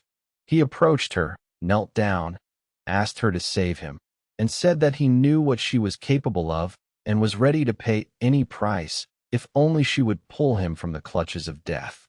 She asked if he could raise his head. He looked at her, and she said that his eyes were as beautiful as the mistress's. His words were so pure, she could not ignore it. Moreover, the mistress asked to repay him for the debt, so she could not refuse. He began to get to his feet and said in a frightening tone that she was absolutely obliged to save his life. Otherwise, she could not even dream of mercy. She laughed calmly and said that she expected no less from the slayer of the dragon collector. Well, about the conditions. Knowing the lady, she would have asked for 50 platinum coins to be prepared for the winter during a month without strong winds or snowfalls. Lazar was very surprised by what he heard and loudly said that this was unrealistic. She turned to him and asked if he would listen to his friend. He said with a serious expression that she must listen to him. He agreed as long as she saved him. She created a parchment in front of her and said that she heard him. Funeral inventory, a church oath. The system notified that this oath cannot be broken. In case of failure to fulfill it or violation, a person risks becoming incapacitated. He was surprised by what he saw and asked if this artifact hadn't disappeared during the war. C told the lizard man with a smile and said that he apparently knew a lot. Funerary inventory and its benefits had not disappeared. They were simply securely hidden. He called him in a concerned tone, asked him not to do this, and asked if he even understood the risks. If he didn't fulfill the oath, his life would never be the same. He wanted to say something else, but the protagonist calmly asked, "Do I need to sign here? Would a bloody fingerprint serve as a signature?" She agreed, offered to take her knife, and said that this was also possible. He thanked her, left an imprint, asked Lazar for forgiveness, and said that he might regret it, but now it was important to save Reed. He thought it over and said, "So be it."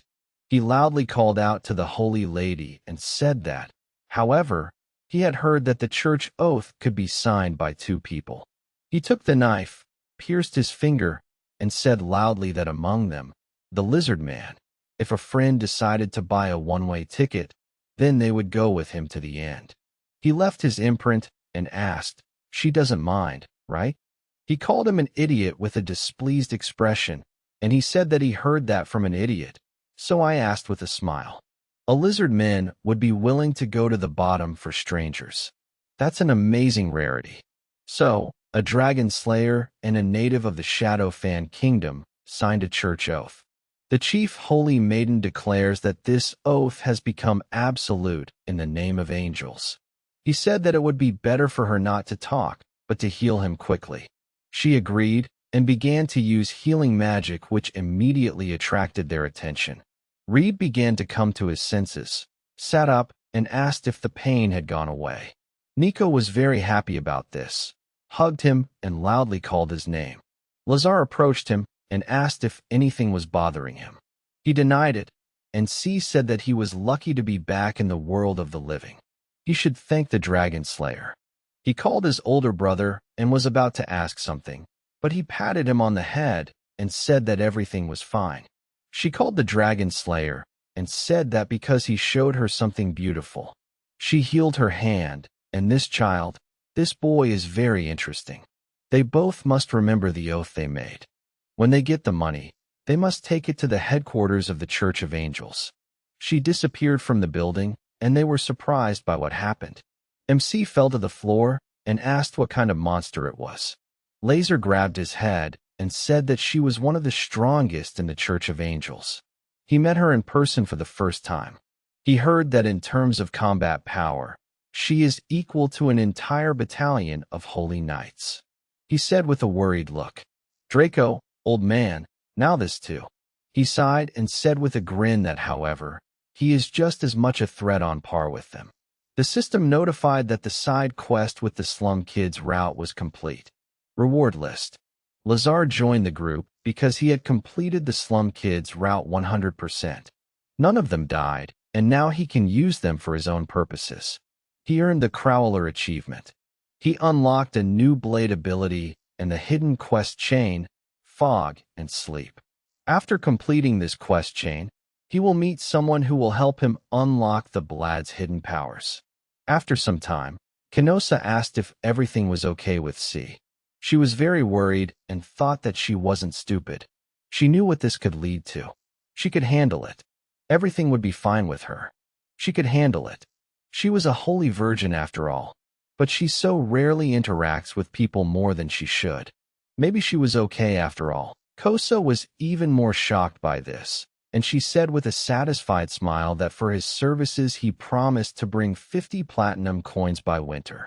As she said, she didn't just help him, but made a deal with him. She slammed her hands on the table, was about to ask something, but she said that she did it because the Dragon Slayer reminded her of the bishop. His eyes reminded her of her past self. So she decided to make a fair deal with him. She asked her to wait, fell to the floor, and thought that the Church of Angels was awaiting collapse. Sometime later, the young girl killed several people in the hall of the mansion and said that she seemed to have made a bigger mess than she planned. Making a mess in someone else's house is bad form, so she needed to clean up right away. A man entered the hall and loudly asked what she was doing. She said with a satisfied look that as far as he could see, she was cleaning up. He loudly said that he was not talking about that. Does she even realize who she's dealing with? They're one of the 20 most noble families in the Empire. She struggled to remember, and he said with displeasure that they were the Boar family. Who was she anyway? And why did she kill all his men? There were 50 of them. She asked if there were really that many of them. She did warn her, but stupid people are so rude and scary. He saw the coat of arms on her armor and then asked with a worried tone if she was really a knight of the church. She happily agreed and said that, frankly speaking, she had come about the matter of his third son. His third son seemed to be a member of the enemies of the church, right? He said loudly, indignantly, that no matter what they did to his son, he wouldn't say a word.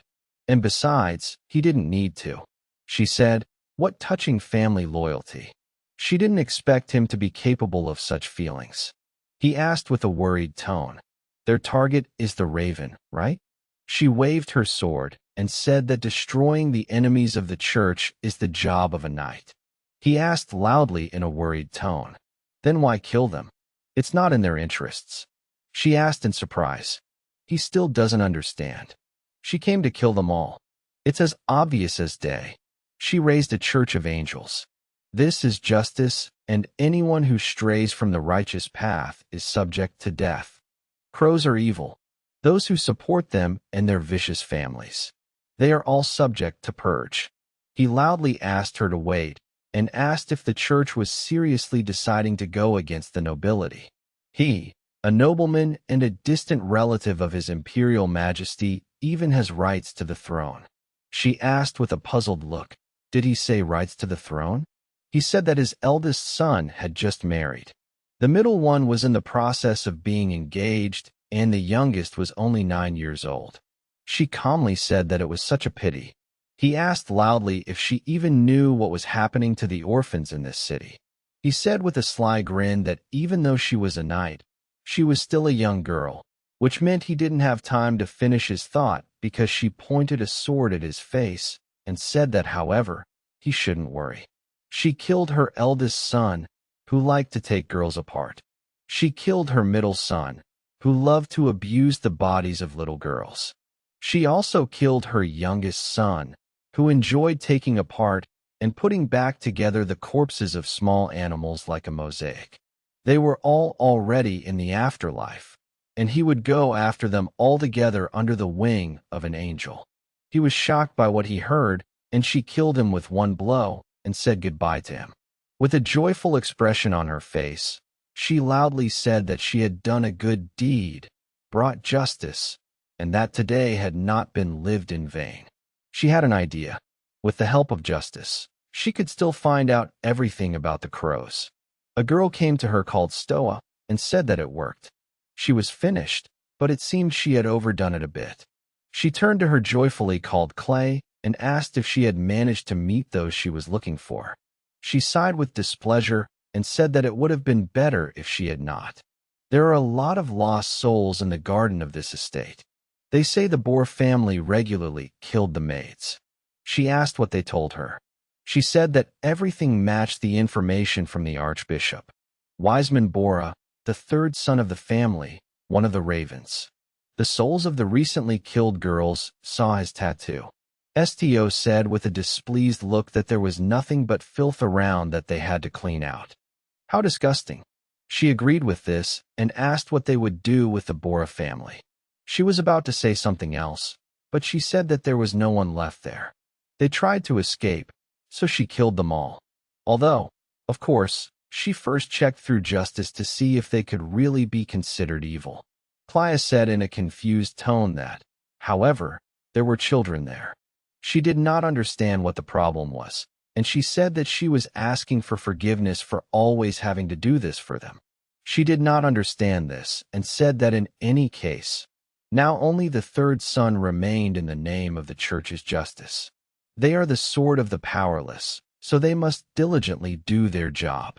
She agreed with a small smile and said that how could it be otherwise, her knightly majesty. Sto called her by name with a displeased look and asked if she imagined it or was she making fun of her. She laughed and asked for forgiveness, but suddenly felt something.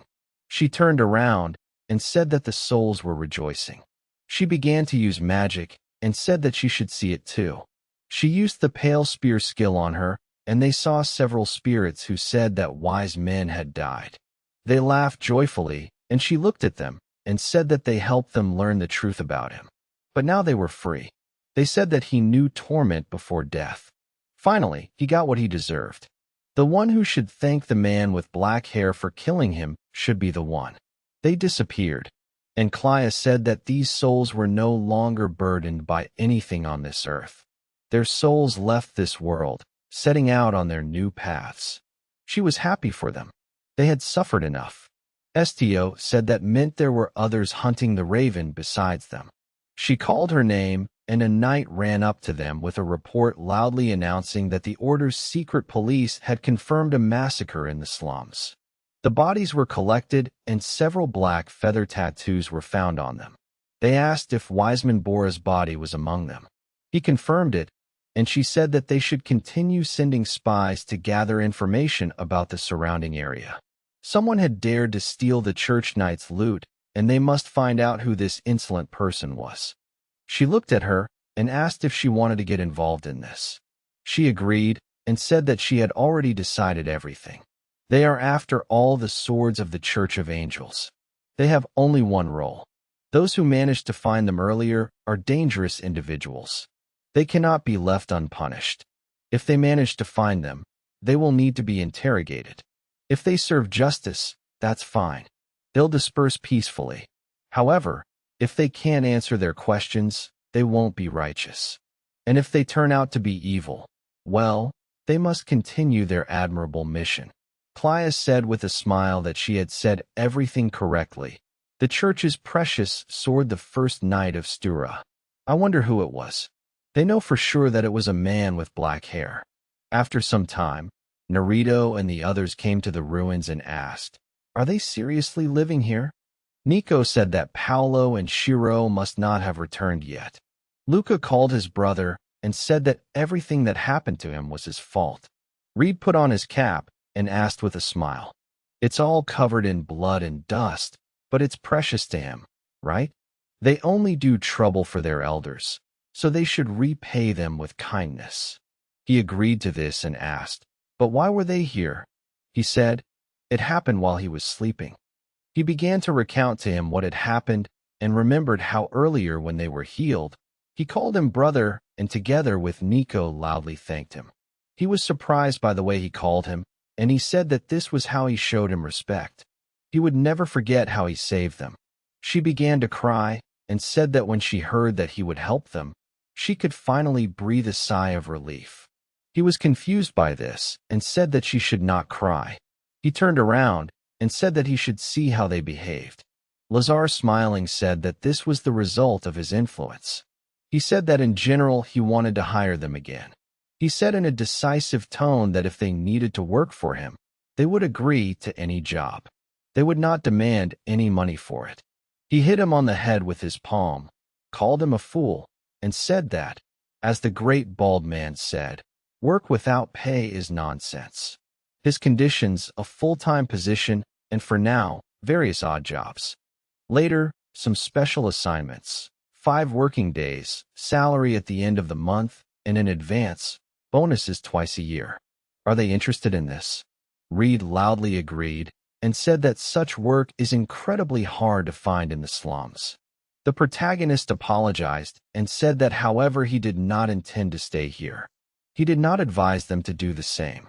They should find a normal job and earn their living honestly. Nico began to cry very loudly, and he said that even he could not hold back his tears.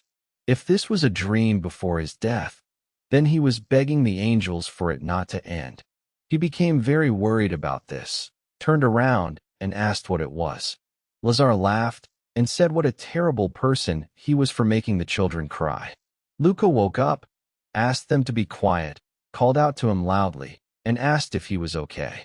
They ran up to him and called out loudly. They ran up to him, and he said loudly that since he woke up, they were ready to leave right now. Reed finished his story and said with a smile that he knew the rest. At that moment, they heard Nico loudly call and Shiro. They ran out of the building and she hugged them and said that she was so glad that they were safe. They weren't injured, were they? He laughed and said that everything was fine. He was glad that they were safe, too. They hid and fell asleep. MC said that since they were all here, they should follow him. After that, they started looking for a hotel, but they were refused several times. At one of the hotels, a woman said, "Welcome. Are they with a bunch of dirty children? If they want, the stay will cost 10 bronze coins." They were confused. She got angry because of this and loudly asked if they would eat or not. They agreed, after which they went to wash up first and then to eat. The children fell asleep, and Lazar said that for them there was no world outside the slums. They were very exhausted. However, they had no chance of getting out of there.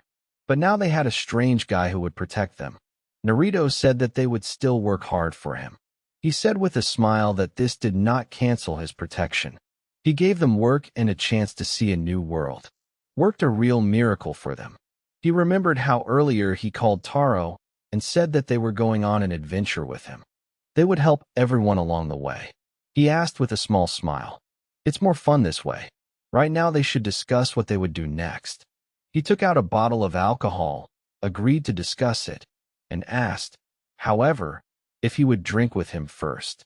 He poured it into a glass, handed it to him, and said that he should not drink it all at once. He sniffed it, tried it, and said it was delicious. Lazarus asked with a smile, "It must be an angel's kiss, right?" It was a blessing from heaven itself. The church has kept the secret of how to turn simple mead into a drink of the gods. And the method for making this wine has been kept secret for 200 years. The protagonist asked, "Do they have such a poetic name for fermentation here?" He didn't know that, and he said that wine is made thanks to aged juice and yeast. He asked not to be ridiculous and said that the bread that rises and the wine from the grape are all a miracle of angelic hands. He asked, "Do they not know how wine and bread are made?" He said that only the bishops of the angelic church or the saints know this, the so-called secret of angels. He said with a smile that it seemed like his angels were doing an excellent job. He looked at him and said that he had already thought that he was enlightened. He asked him to shut up and said that returning to the conversation about the future. Reed woke up, called him, and said that he asked to be allowed to join the conversation. He promised to sit quietly and not interrupt any. If he had died there, he would not have been able to eat properly. He did it to fight back against this town to the fullest. Laser looked at him with a smirk and said that if a child dies in front of him, he saves him. "It is natural for an adult?" he asked with a puzzled look. "Isn't that what he said?" He turned away and said that words were clearly not his strong suit. He cleared his throat and said that in any case they are moving towards the goal. First they will earn money. The fun part of earning money begins. What do they think a poor wanderer without a penny status and connections should do to rise in the adventurer's town? Lazar said that it would be impossible elsewhere. However, in Agatl, the adventurer's town, everything is much easier. They need to become an adventurer. The next morning the two of them came to the square, and he said, "So this is what the guild looks like. If the children work hard, they shouldn't fall behind either." He went inside where many different people were talking about different things and doing different things. Naruhito was amazed by what he saw and said that it was time to work. He said with admiration that it all started with an elf, but here there are fantasy races for every taste, although they differ from his speculations. Lazar said that there are no pure-blooded elves left. There are only half-elves, although in this city you can find anyone. They walked further and came out into a hall where people were preparing food for a crowd of adventurers. He passed people discussing various things and thought that here there are crazy stories told in every corner. It's just like an amusement park. Even your eyes run wild and you don't know where to go. The employee said that they are accepting applications for hunting. Please wait in line. He looked at this and said that it has already been sold out since morning. He stood nearby and said that at this time hard-working adventurers and newcomers usually crowd around. Everyone dreams of snagging a lucrative order. The protagonist said he didn't think it was worth getting into the crush. He said that registration would take time. For now, they would just observe. A man passed by who bumped him with his shoulder and in a displeased tone loudly said that he shouldn't stand in his way. Lazar apologized and he saw that he was a lizard man and called him disgusting. If he was a pickpocket, then he shouldn't even dream of it. He had nothing to steal.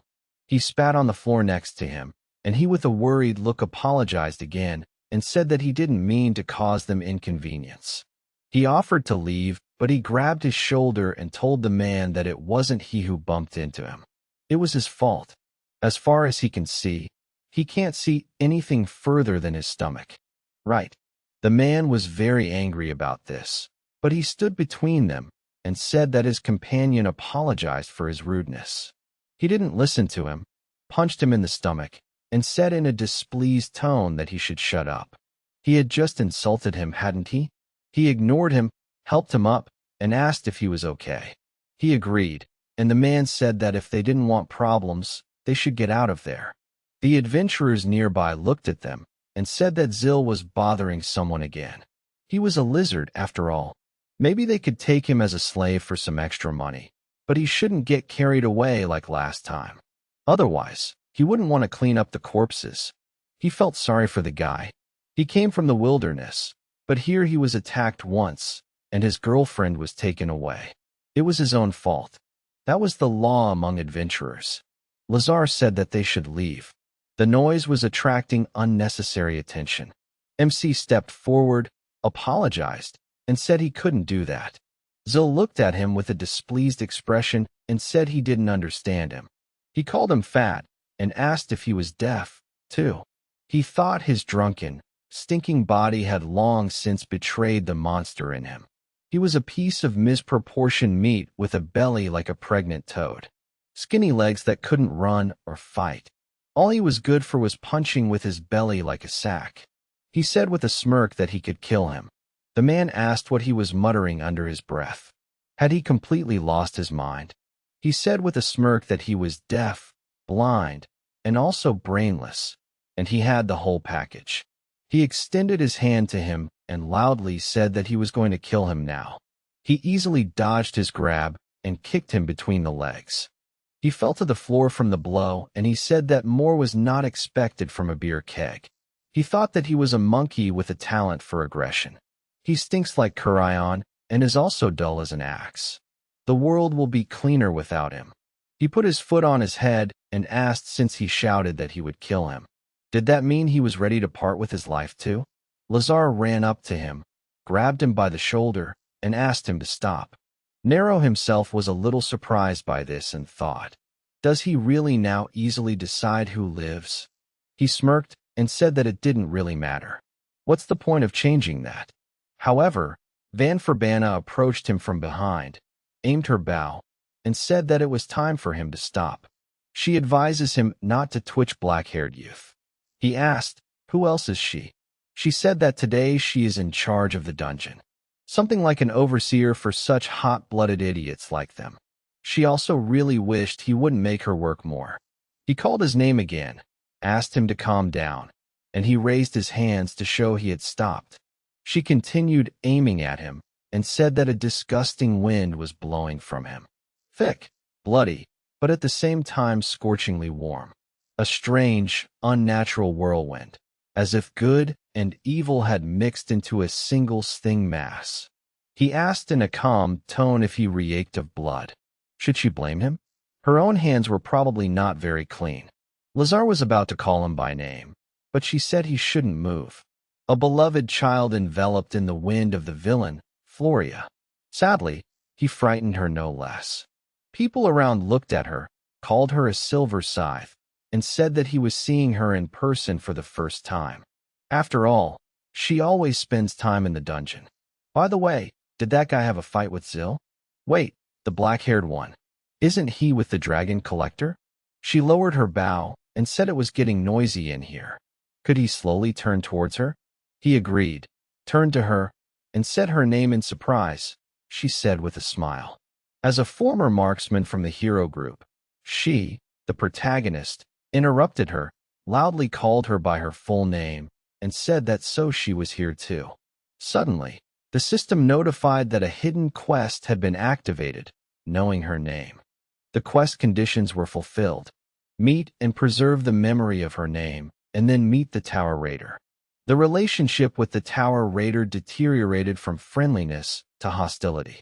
She very quickly grabbed his arm and pushed him to the floor, and the system notified that the quest objective was survive the encounter with the Tower Raider. She asked in a very serious tone from whom did he learn this name? Lazar was worried about this and called out to him loudly, but she looked at him with a serious expression and said that he could only try to move. She pushed him aside with magic and said that she would ask again. From whom did he learn this name? He must answer immediately. A crowd of people gathered around nervous about what had happened, and she forbade them in a serious tone to come closer. The people around lost consciousness, and Lazar couldn't move. MC loudly asked what she was even doing. She introduced herself to him, or had she lost her memory? She said that she didn't understand what he was talking about. He must answer now, otherwise she would kill his lizard friend. He asked, wasn't it she, the elf with the bow? Van Verbana said that however she was not an elf. She began to press even harder with her aura, and he loudly asked why she was so furious. She should calm down already. She said, okay, she'll just kill him and find out everything from the wind. She wished him dead, but he got really angry and said that she herself would die now. He thought that he could use the blade at maximum power in minimal range since Lazar was standing outside the range, so he could tear her to shreds. He stopped when he saw the system window which said, A special condition has been met. Befriend the collector dragon to open a new route. Alice came into the hall and said, "What people?" They all turned to her, and Van Verbana said in a displeased tone, "Good or bad, but she always appears at the wrong time." She called Naruhito with a smile and said that as far as she could see, he was fine. However, looking at her, she became arrogant, called him an archer, and said that she already thought she could control herself. Without a hero, she can't distinguish good from evil. It's a pity to watch a servant who has lost her master succumb to delirium, she asked with a serious expression. Was she so determined to insult her? She stepped hard on his back and said that in those years when they traveled the world, she had only just hatched from an egg. How boldly to open his filthy mouth at her. She also became more serious and asked, did she dare to be insolent to her? A pathetic lackey. Although, as she saw, years do not make mortals reasonable and far-sighted, and she is an example of this. She must immediately remove her foot from his body. She asked, so, this is who she is attached to. The man who took her life. She laughed with a satisfied expression, agreed, and asked if she was jealous. She denied it, and said that she did not need a man who wrire of blood. She must look at him. He is wrought in living form. The protagonist, with a displeased expression, said that this was actually offensive. Alice called his name and embarrassedly said that he should wait a little. She would definitely save him. She must let her friend go now. Van Verbana asked, between the dragon and the dragon slayer, there is only tenacious hatred. Is that not so? She said that it certainly did not concern her, although she did not have anyone left whom she could call her friends. She called her poor thing with a haughty smirk. She asked with a surprised expression what she was talking about. She said that she was associated only with the chosen ones. However, the magician dissolved into the walls of the tower. The thief disappeared into the darkness, and the holy sword fell. Now among her deceased comrades, she would meet her end alone. She asked if she should tell her about this, an ugly creature, a dragon who desired human life. There is no place for her in this world. However, she is alone after this. Alice said with a smile that until recently she really had been like that. But now they are different. After all, she was able to find her killer, the husband who broke off their union so treacherously, the tyrant who decided to decide fate according to his whim, and her friend. With a serious expression on her face, she threw off her cloak, called her rabble, and said that this was her last warning. She had to let her friend go. She refused and said she wouldn't change her mind. MC finished using magic and said they had to stop ignoring him and making a scene in front of everyone. Blades had already surrounded her from all sides. She managed to jump aside, and he got to his feet and said she had pretty good reflexes. She asked if he wanted to kill everyone here. He denied it with a calm expression and said he would have had time to cancel the skill in time and save himself. Even a second would have been enough. She asked if he was crazy. He smirked and said what nonsense she had said.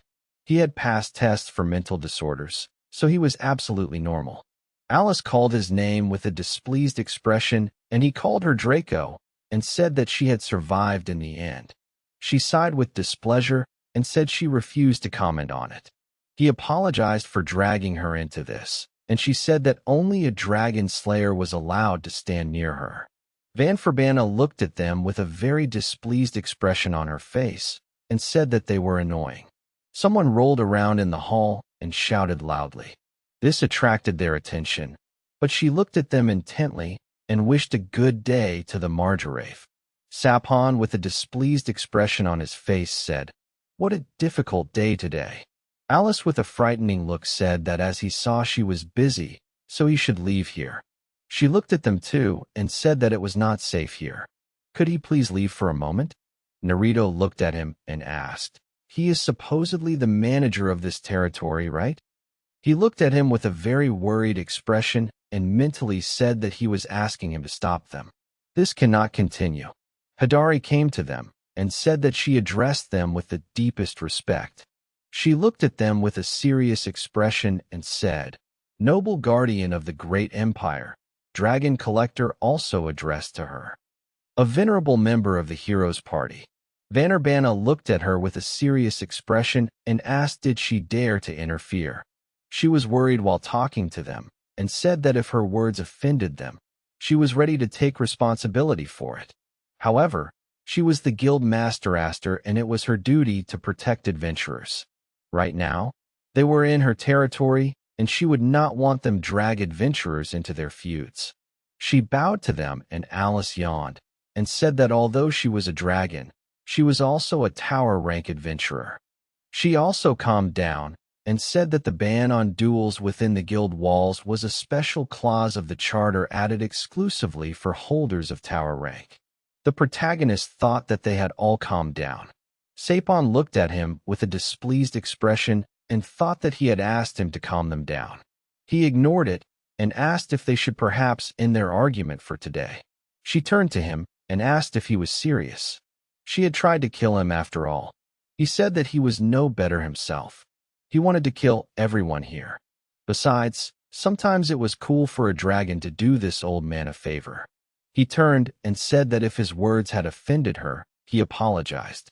He would not repeat what he had said and promised not to say anything unnecessary. Vannerbana asked if he thought she would believe that. He said that this meant the valor of one of the group of heroes was incredible. She didn't even trust an ordinary person. She looked at Haydemare, started to leave, and said that she apologized for causing them all so much trouble. Sapon bowed to her, agreed with a worried tone, and said that it was very kind of her.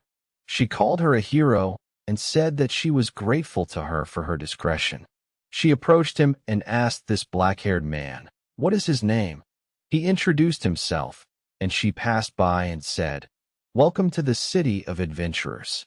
She prays that their paths will not cross again. With this, she says goodbye to him, a newbie with a vile wind. She disappeared with the help of her magic and flew out of the hall. And Alice said that it was amazing. He silenced her with only words. He said with a smile that it was in no way comparable to her strength. Next to her, no one is scary. She called him a flatterer and said that she forgives him. He can continue to praise her. He asked, "By the way, how did she end up here?" She extended her hand to him with a smile and said with a smile that it was obvious because she was looking for him. Later, they came to the office where they were brought premium tea. She said with a wide smile that they can relax. They are not to blame for anything. Hidamarai and the Margrave bowed, and he said they were grateful that she had shown mercy on the hero for them. She asked them to raise their heads and said that it was she who had caused them so much trouble and was asking for forgiveness for it. They were very surprised by this, and she sat down on a chair and said that she asked for forgiveness for the Margrave. It seemed he was not feeling well. Alice said that then let him rest. She called him C and asked how long he would stand there. With a joyful expression on her face, she pointed to the place next to her and said that he could sit. She allowed it. Only he could sit next to her. She allowed the lizard to sit next to him, but only on a stool. Lazar told the great dragon that it was an honor for him to sit next to her. He leaned toward him and said in a serious tone that he had better not refuse and sit next to this nice lady. He nevertheless agreed, sat down on the sofa, and she said that she would get straight to the point. The three of them want to form a group. Hidare was surprised by what she heard and asked who would be in this group. She pointed to the three of them, including herself, and he, with a displeased look, thought that he had never agreed to this at all. She handed her the document and told the great dragon that she was very sorry, but the guild has strict rules for forming a group. She asked, "What the hell is that?" She said that she held a tower rank, the highest rank recognized by both the Empire and the guild. For security reasons and to prevent abuse, group members can differ in rank by no more than one step. That is, she cannot be in the same group with these gentlemen. That is against the rules. She was very surprised by what she heard, and he said that he reminded him that they hadn't even had time to register. She was even more surprised by this and asked, "Are you serious?" She called her over and asked what rank new adventurers are awarded. She said that newcomers are usually awarded rank 4. He said it was surprising that she cared about these rules. Alice said that guild rules are a promise between the guild and the adventurers. They, a proud race of dragons, are used to keeping their promises. Couldn't they at least give him rank 1? Heidemare said that even after going through numerous procedures and filling out paperwork, they can only award a newcomer rank 3 at most. There are many adventurers who remain rank 4 for the rest of their lives. To obtain such a high rank, you need to bring merit to the guild, receive permission from the guild master, and be approved by the legal chamber and the council. She was surprised by this and said that she didn't even know anything below rank 2 existed. Actually, he killed a dragon. That's a great achievement. She said it was a truly great achievement, but that achievement alone wasn't enough to promote him to rank 1. She was very unhappy about it and said, "I wish he would get rank 1 soon." She wants to be in the same group with him. Nethito said with a small smile that it was very sweet of her. She was very embarrassed about it, and he said that she didn't need to worry. They would quickly catch up with her. They would still work very hard for the gold.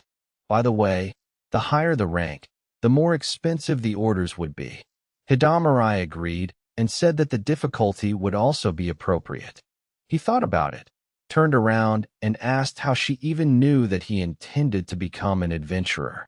Alice abruptly turned away from him and said that she didn't want to talk.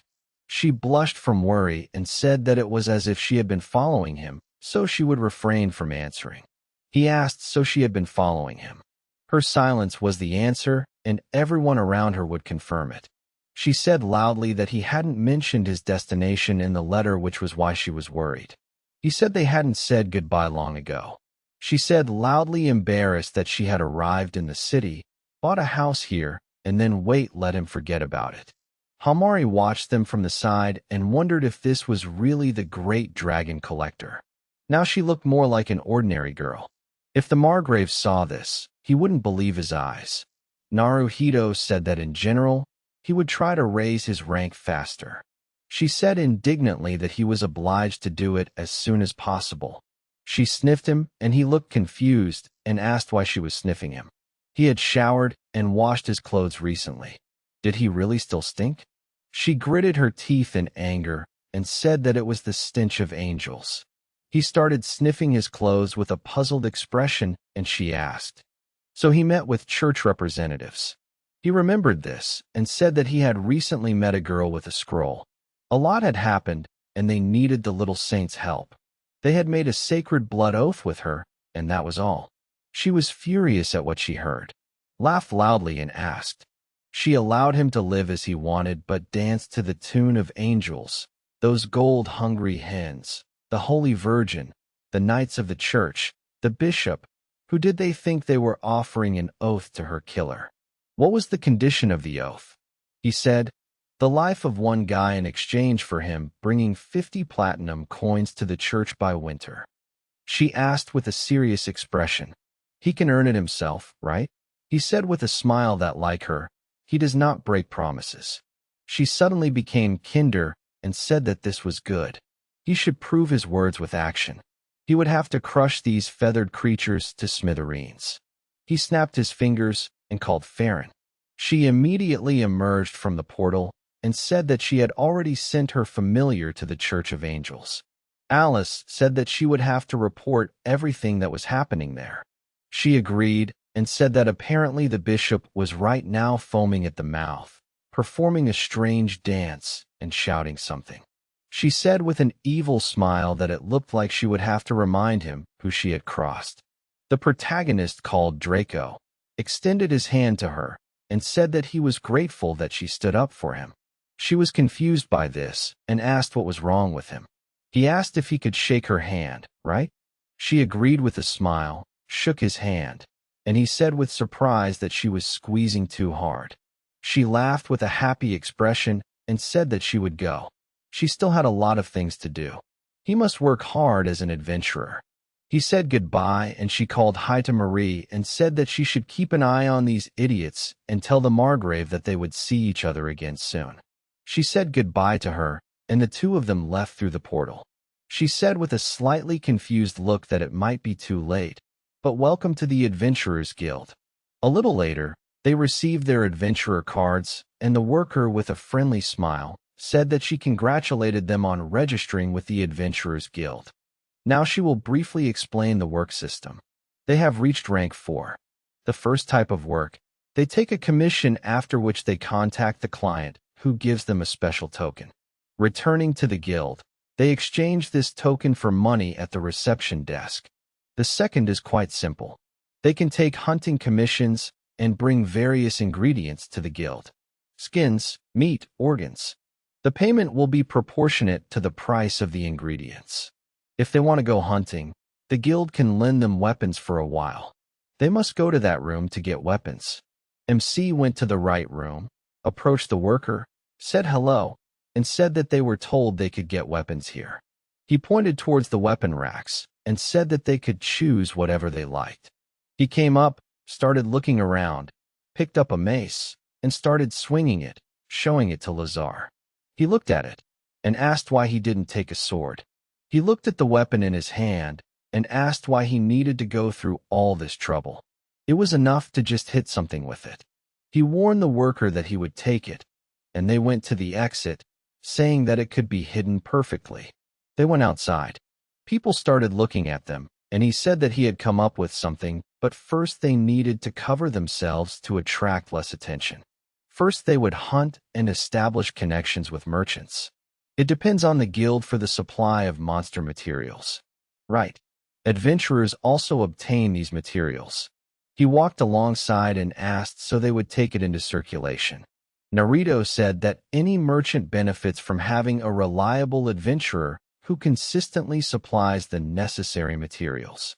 Personal connections with merchants will come in handy when they open their bakery, although first they need to show results. He agreed with this and said that they should first choose a target for the hunt. He already had an idea prepared. He took out a notebook, handed it to him, and asked him to read it. It listed recommended targets for beginners, and he said he didn't expect the guild to provide such information for free. Lazar, with a thoughtful expression on his face, said that judging by the dusty stacks, no one took these booklets. He smiled and said that apparently among adventurers there are plenty of idiots who don't know how to manage information. He asked, so what will they hunt? He pointed to a monster called a Titan worm and said that this one looked like it. He was surprised by what he saw and asked, is he serious now? He said that his skill is especially good against such creatures. He decided to trust him. They looked ahead, and he said that this is the Eastern Gate. If they apply there, they will gain access to the plains for hunting. He looked at the huge wall, and he said that rumor had it that it was built to keep dragons out. As they approached, a guard loudly ordered them to stop and said that passage was only for licensed adventurers. Townspeople and travelers passed through the Western Gate. The protagonist showed his badge and said that they were adventurers. He saw that the badge was bronze-skied and asked, do you have a hunting permit? Lazar handed over the document, and he noticed that he was a lizard man. He asked with a smirk, does the guild really accept such people now? How low have they fallen? He reacted calmly to this and said that he was grateful for the Empire's generosity. The guard said that he could only try to do something against their country, but he would quickly cut off his fingers. He didn't like how they treated his friend and thought that he was trying to behave with dignity. He should also restrain himself. He said that they have everything they need. He should let them pass already. The guard asked with a displeased tone, what did he say there? He should show some respect. He turned to him and said that this was a patrol of the Angelic Church. If they crossed their path, they would put them in prison. He was dissatisfied with this, and the guard extended his hand to them and said that the last thing they must pay a fee and a commission. Didn't they explain this to them in the guild? He said with a displeased expression that he was hearing about this for the first time. With a wide smile, he called the rest of the guards and said that apparently the educators from the guild forgot to explain to them about taxes. They must pay or leave here. The guards surrounded them and asked if they were fourth rank and were without a group. They wouldn't be able to pass without a tax. He thought with a smirk that such blatant extortion was even funny. The guard said that they must pay a silver coin for both of them to pass. If they don't have money, they can go to jail for interfering with church affairs. Frankly, they don't care what they choose. MC apologized for wasting their time and asked them to wait a bit. The guard said he was smart. He should have paid right away and wouldn't have had to scold them. Girls, of course, can be paid in other ways, but for the lizard and the guy, paying is the only option. He immediately remembers the girl from the village. It seems he hasn't seen her for a week. There was no need to take advantage of her so diligently. Her face didn't show that she was against it. She wasn't from the village, but from a rich family. But who cares? It seems she settled somewhere in the slums. She's too stupid to go to the pleasure quarter. They were unhappy with this, and he asked before he pays them if he could clarify one thing. How does their church feel about dragons? They were surprised by this question, and one of them said that he must pay immediately or go to jail. A system window appeared in front of him which said, hint, he must use the following words in his speech. Guild Master, Church of Angels, Dragon Embassy, Guild Reform, Dragon Slayer Mark, Tower Rank. Goal: convince or intimidate the church patrol. He said with a sly grin that he was just clarifying out of curiosity. The guild master grumbled that at the eastern gate, someone was posing as a close friend of the dragon without the knowledge of the guild and the church. The guard was surprised by this and asked, "So it was him then?" He asked, "Was he really exposed?" "They should wait a little. He will get the deposit for them." He took a token from his bag, apologized, and said that it seemed wrong. A coin, but not for payment. His friend gave it to him. If he pays and she finds out, she will be very angry. Then he will have to tell who exactly demanded money from him. They were surprised by what they saw and asked, "A golden token? Isn't that a tower rank?" "So, it's related to the dragon." One of them approached him, snatched the token, and loudly said that it was a fake and that he had to give it to him. He was about to say something, but suddenly lost consciousness. The other guards were surprised by this and said that it was real. They say that if someone below a tower rank touches this token, disaster will befall them. Could he really be that guy? The church report said that the slave adventurer who killed the dragon collector was a black-haired guy in the company of a lizard. They ordered him to remove his hood, and Naruto did so with a calm expression. They were convinced that it was true, and he said that now they should listen carefully. Do they want to make the guild and the dragon enemies of the church? He took his badge and said that the Adventurers Guild is currently purging its ranks and identifying those involved in bribery and corruption. It's clever, isn't it? However, these freaks won't give themselves away so easily. They say they found a newcomer for the investigation, someone the dragon recognized. However, someone who is still young enough to be pressured. But this newcomer is not very reliable. He doesn't like unnecessary problems. It seems he could do something like this. Report that this is all nonsense and that he doesn't take money from anyone, and the people in the church are all law-abiding and good people. So how much do they have to pay for passage? They allowed them, through politely wished them luck on the hunt. But the system notified that the passage was open to them. But the attitude towards the guards changed to hostility. Now they see him as a threat and may try to silence him and get to those dear to him. The two of them walked on, and Lazar asked if he was absolutely sure. He agreed and said that although he didn't like their looks, he should take 10 deep breaths, and he would take the necessary measures. He agreed to this, and he used the blade skill on all the guards and killed them. The protagonist said that now he could go without unnecessary fear. The system notified that 6 church guards had been eliminated using the remote activation of the blade. Relations with the guards were reset to 0. No one remained who remembered him. Since there were no witnesses, he would not be charged with their deaths. He said that those freaks got what they deserved, and that was good. They went outside, and he was surprised by what he saw. He looked at him and asked what's wrong with him. He said that he was simply amazed, so to speak. It was so spacious here. He said that roads had already been laid from here leading to different ends of the empire. They went further, and he said only the road has not been properly finished. Lazar said that these places were dangerous. They probably haven't gotten around to it yet. He stopped, looked at the field, and with a calm expression said that it was so nice here. However, they should return to the goal. He agreed and asked if they could hunt a horned rabbit first. The skin, meat, and horns are used as medicine. He said that it would be good for a warm-up. Their main target is that huge snake. He said it was a titan snake. Even first-rank adventurers have trouble with it. Besides, finding it won't be that easy. It usually sleeps in burrows underground. MC said that's exactly why they hunt them. They just need to find the snake's lair. He took out his weapon and said that the fog blade will do the job. He thought it over and said that with his fog, it was quite possible. He said that although to pull off such a thing, a lot of conditions would have to be met. With frequent use, the body hurts a lot. So, he would like to deal with it with one blow. However, how to approach this unnoticed? Laser used his skill and before disappearing said that he could help with this. He was very surprised by what happened, started looking for him, and he appeared behind him and said that he was here.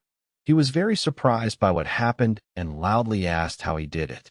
He said that he should not forget that he is the favorite of the Sinner Floria. This skill that she granted allows one to hide in the shadows. He remembered the past and said, so that's how he got Luke and the others out of trouble back then. He said that he can hide up to 2 adult specimens in the shadows. He never thought that this skill would one day help him save someone's life. They heard a very loud scream and immediately ran in the right direction. They peered out from behind the bushes, saw a huge monster, and he asked, was that what it was, howling like? He wondered if it was scared of something. The monster was grabbed by a huge snake, and Lazar said they met it even faster than he thought. It turned out to be a titan snake, and the system notified that a side quest had been received, a black snake, the goal of destroying this first-ranked monster. Naruto said with a smile that this would save them time, but they would have to interrupt his lunch. He agreed, began to use the skill, and said, great servant of sin, Floria. He asked that you send him your cover and cover him and his sins with your shadow. He looked at this in surprise, and he said with a smile that he didn't need to hold back. He would cover him. The titan snake finished eating the monster and noticed the 2 of them sitting next to each other. He looked at it with a smile, used the mist blade, and said that it was time to work. At the same time, Bernard pointed towards the passage and said that they were waiting for them. The Bishop of the Church of Angels, Lady Kosatil Fear, and Lady Holy Virgin Suvidak Mashar. She thanked him with a very frightened expression on her face and thought that it seemed like she would soon die. This is the Dragon Embassy, and it was of course the Dragon Collector who invited them. Alice looked at them with a smile and said to the bishop, well, welcome. She tried to stay calm and thought that she was incredibly flattered by her invitation. She was still nervous and thought that the reason was clear.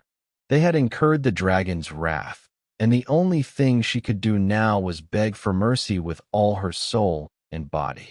She didn't want to die. She wanted to say something, but she interrupted her and said that she remembered a story. The story of the lonely storm angel passed down among dragons was always filled with greed, obsession, and destruction. Greedy angels thirsting only for what belongs to others. That's how they've always been. The desire to emulate one's idol. That's the power of faith, isn't it? Does the Holy Maiden have something to say? Svi calmly denied it. And Kinosa became very worried and called the great dragon collector. In a frightened tone, she said that they had come to her today to repent for their actions and apologized for the unfortunate misunderstanding that led to their contract with her pet. Alice was very angry because it seemed she had misunderstood something. He wasn't her pet and lived as he wished. He acts to fulfill the desires raging within his fragile fate-ordained body. He's not just a pretty thing in her collection. He's worthy of standing next to her. That's her decision. This made her even more worried, and she wondered how wrong she had been. Did the dragon itself really care about humans?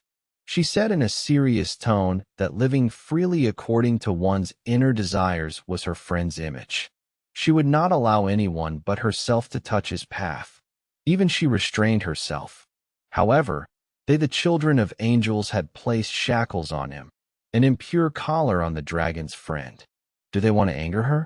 They brought her a sword which she took and said that she should not make such a frightened face. This incident greatly spoiled her mood, but she was not going to destroy the entire church of angels. She pointed the blade of the sword at them and said that the Holy Virgin was the one who had bound her friend with unholy shackles. She must cut off her head, and then, be that as it may, she would change her anger to mercy. Kosa began to cry and thought that, as she had suspected, dragons loved to force people to choose, no matter how cruel that choice might be. She stood before her, and with a serious expression asked how she dared to make the bishop cry. Alice, with a serious expression, asked who gave her the right to open her mouth. Bernard ran up to her and knocked her to the ground, and she asked in a displeased tone who she thought she was. Or maybe she was just desperately stupid. He asked if the saint really imagined that her word could be equal to the dragon's own. What would she command? She said that although she was superior to the common rabble, that was all. That was not enough to stand on her par. Therefore, she would pay for her insolence with her life. She threw the sword towards her. An SVI called the bishop and said that, as the dragon had said, she asked that her word be followed. Kosa hesitantly picked up the sword and wondered what she should do. What choice was there even? She called her mistress, asked for forgiveness, and said that it seemed she would not be able to fulfill her dream with her. She began to remember the time spent with her and thought that she was her precious friend. She stood up and said that this was a test. The great priestess connecting the world of people and dragons. What attracted their attention?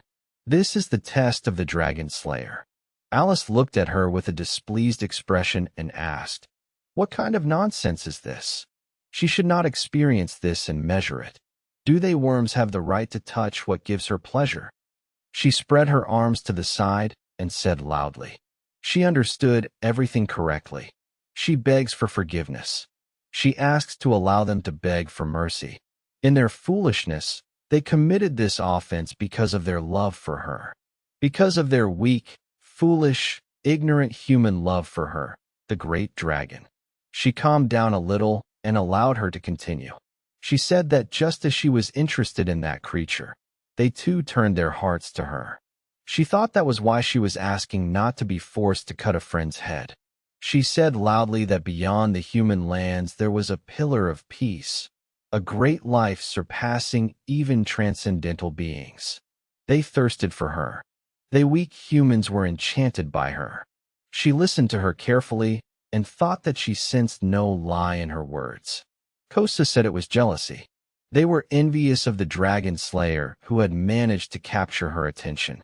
Her gaze and voice now directed not at the empire, but at him.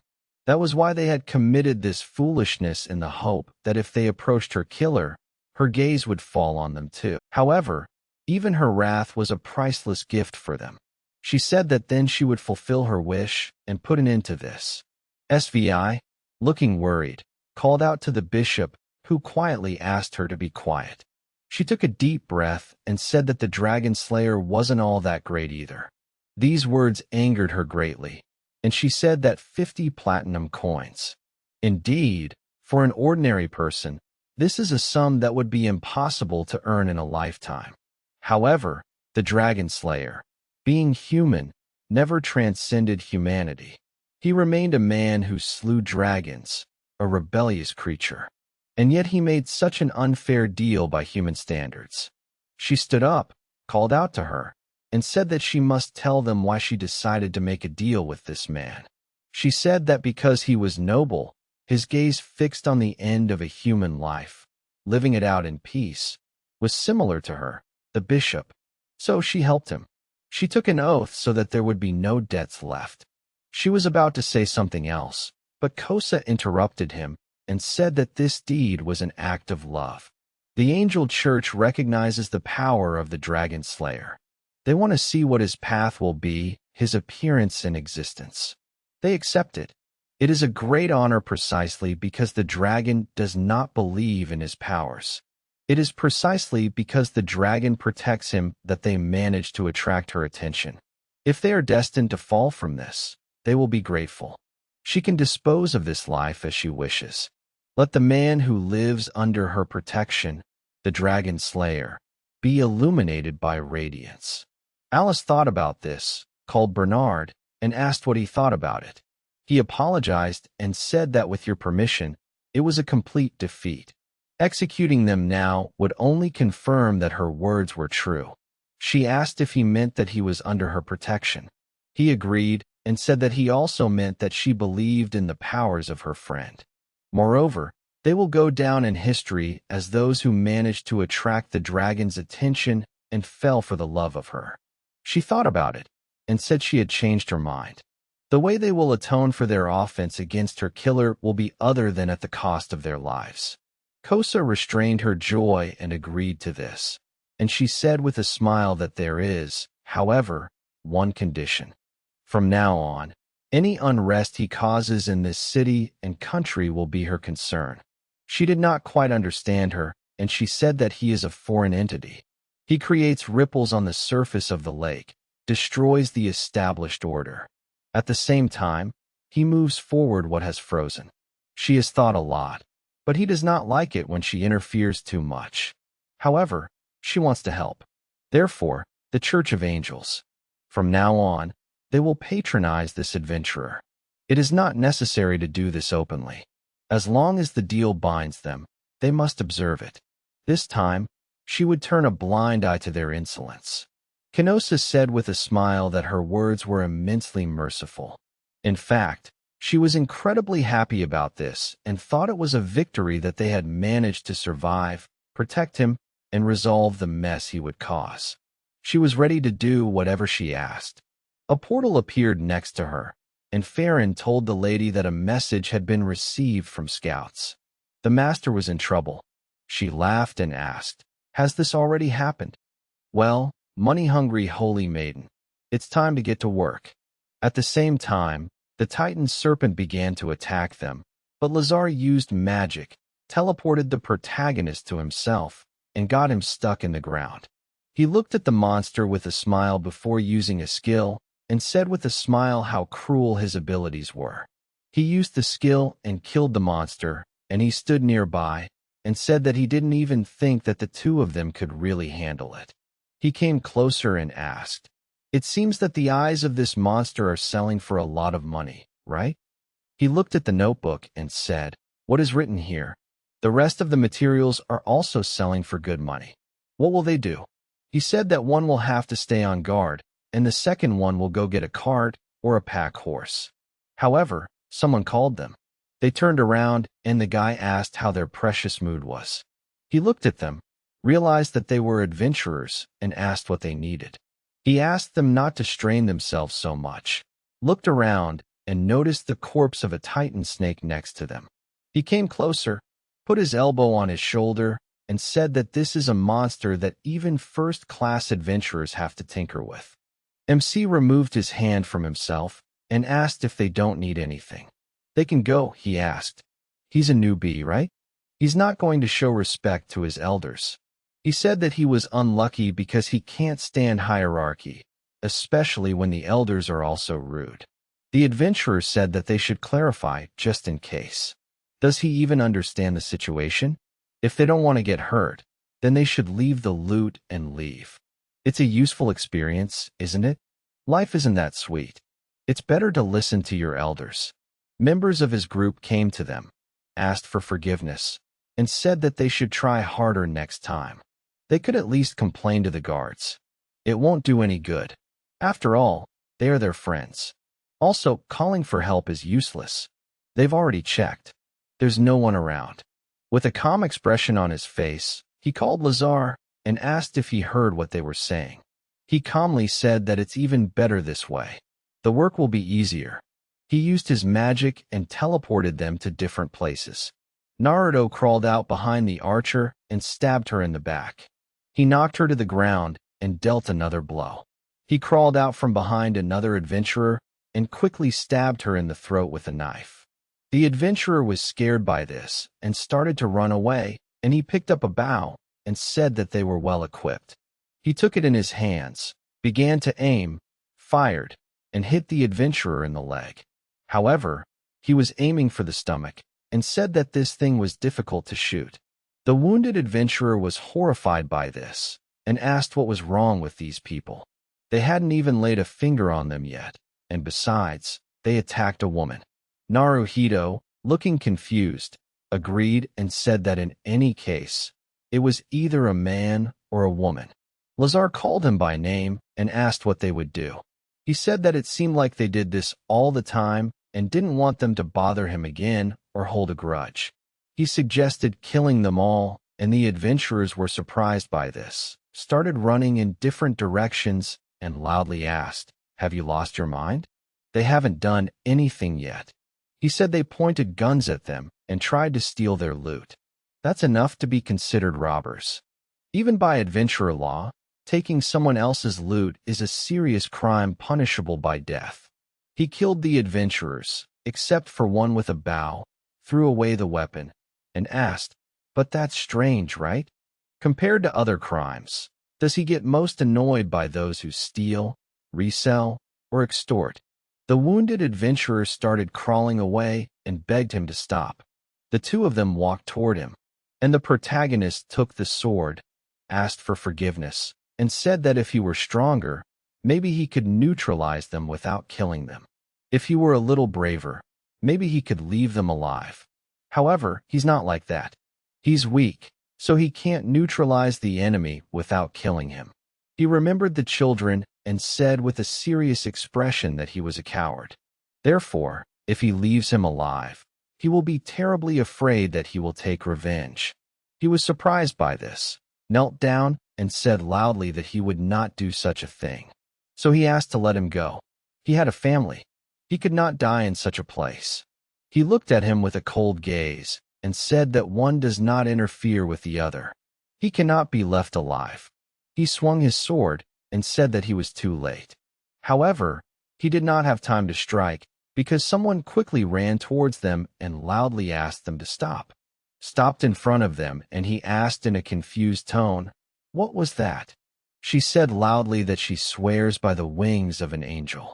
As a proud knight of the angelic church, the first knight, she cannot turn a blind eye to this atrocity. MC was surprised that she was pointing at him, asked for forgiveness, and asked, "Did she just fall from the sky?" She said in a cheerful voice, "The fact that she fell from the sky is a mere trifle." She pointed her finger at them again and said loudly that first there was the matter with the crows, then the murder of the guards at the church gate, and now another incident. They didn't listen to his pleas for mercy at all, did they? This can't be done. He must treat people with mercy. So it is said in the words of the angel, understand? He turned to Lazar and said that some dangerous madwoman had appeared. She began to look around with a worried look and asked loudly, "Where is this dangerous madwoman?"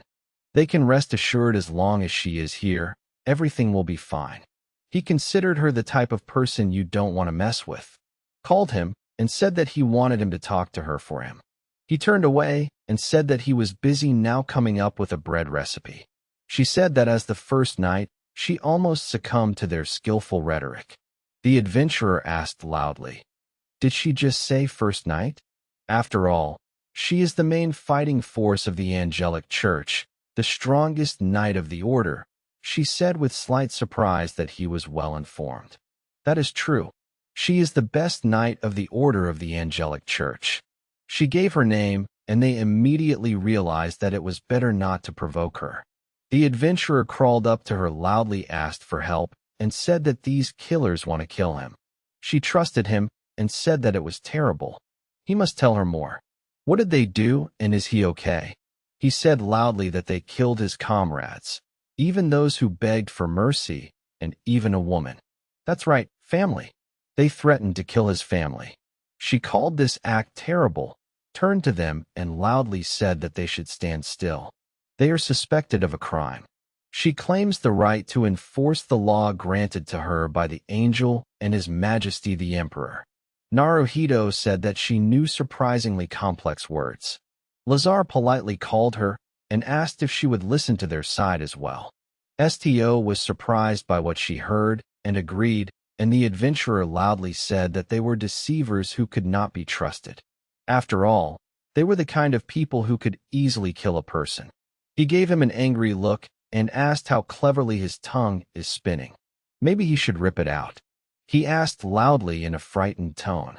She heard that right. He asked for her help, and she asked if they had anything to say in their defense.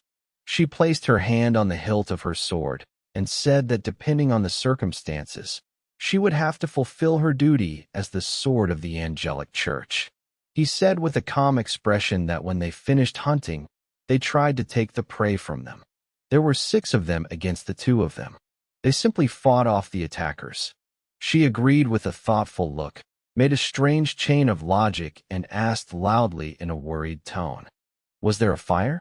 He was shocked by this, loudly asked Lazar for help, but he again looked away and said that this cloud looked like bread. The adventurer loudly accused them of lying and asked if killing villains was not her job. He asked to kill them quickly. Story thought about this, and with a happy expression said that I understand she is smart, so she figured out how to solve this. Now they will all answer her questions. Also, as soon as one of them lies, she will instantly kill him. It's a joke, but she doesn't like jokes and lies, so they can begin.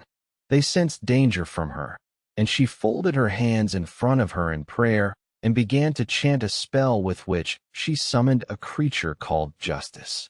She suddenly became extremely serious, and at the same time as the creature told the adventurer that he must tell the truth. Question: did they try to take their hunting prey from them and were rebuffed? If he doesn't answer the question, will it be considered a lie? Is he evil? She called him to answer. He hesitantly began to say something, but she instantly sensed that he was about to lie.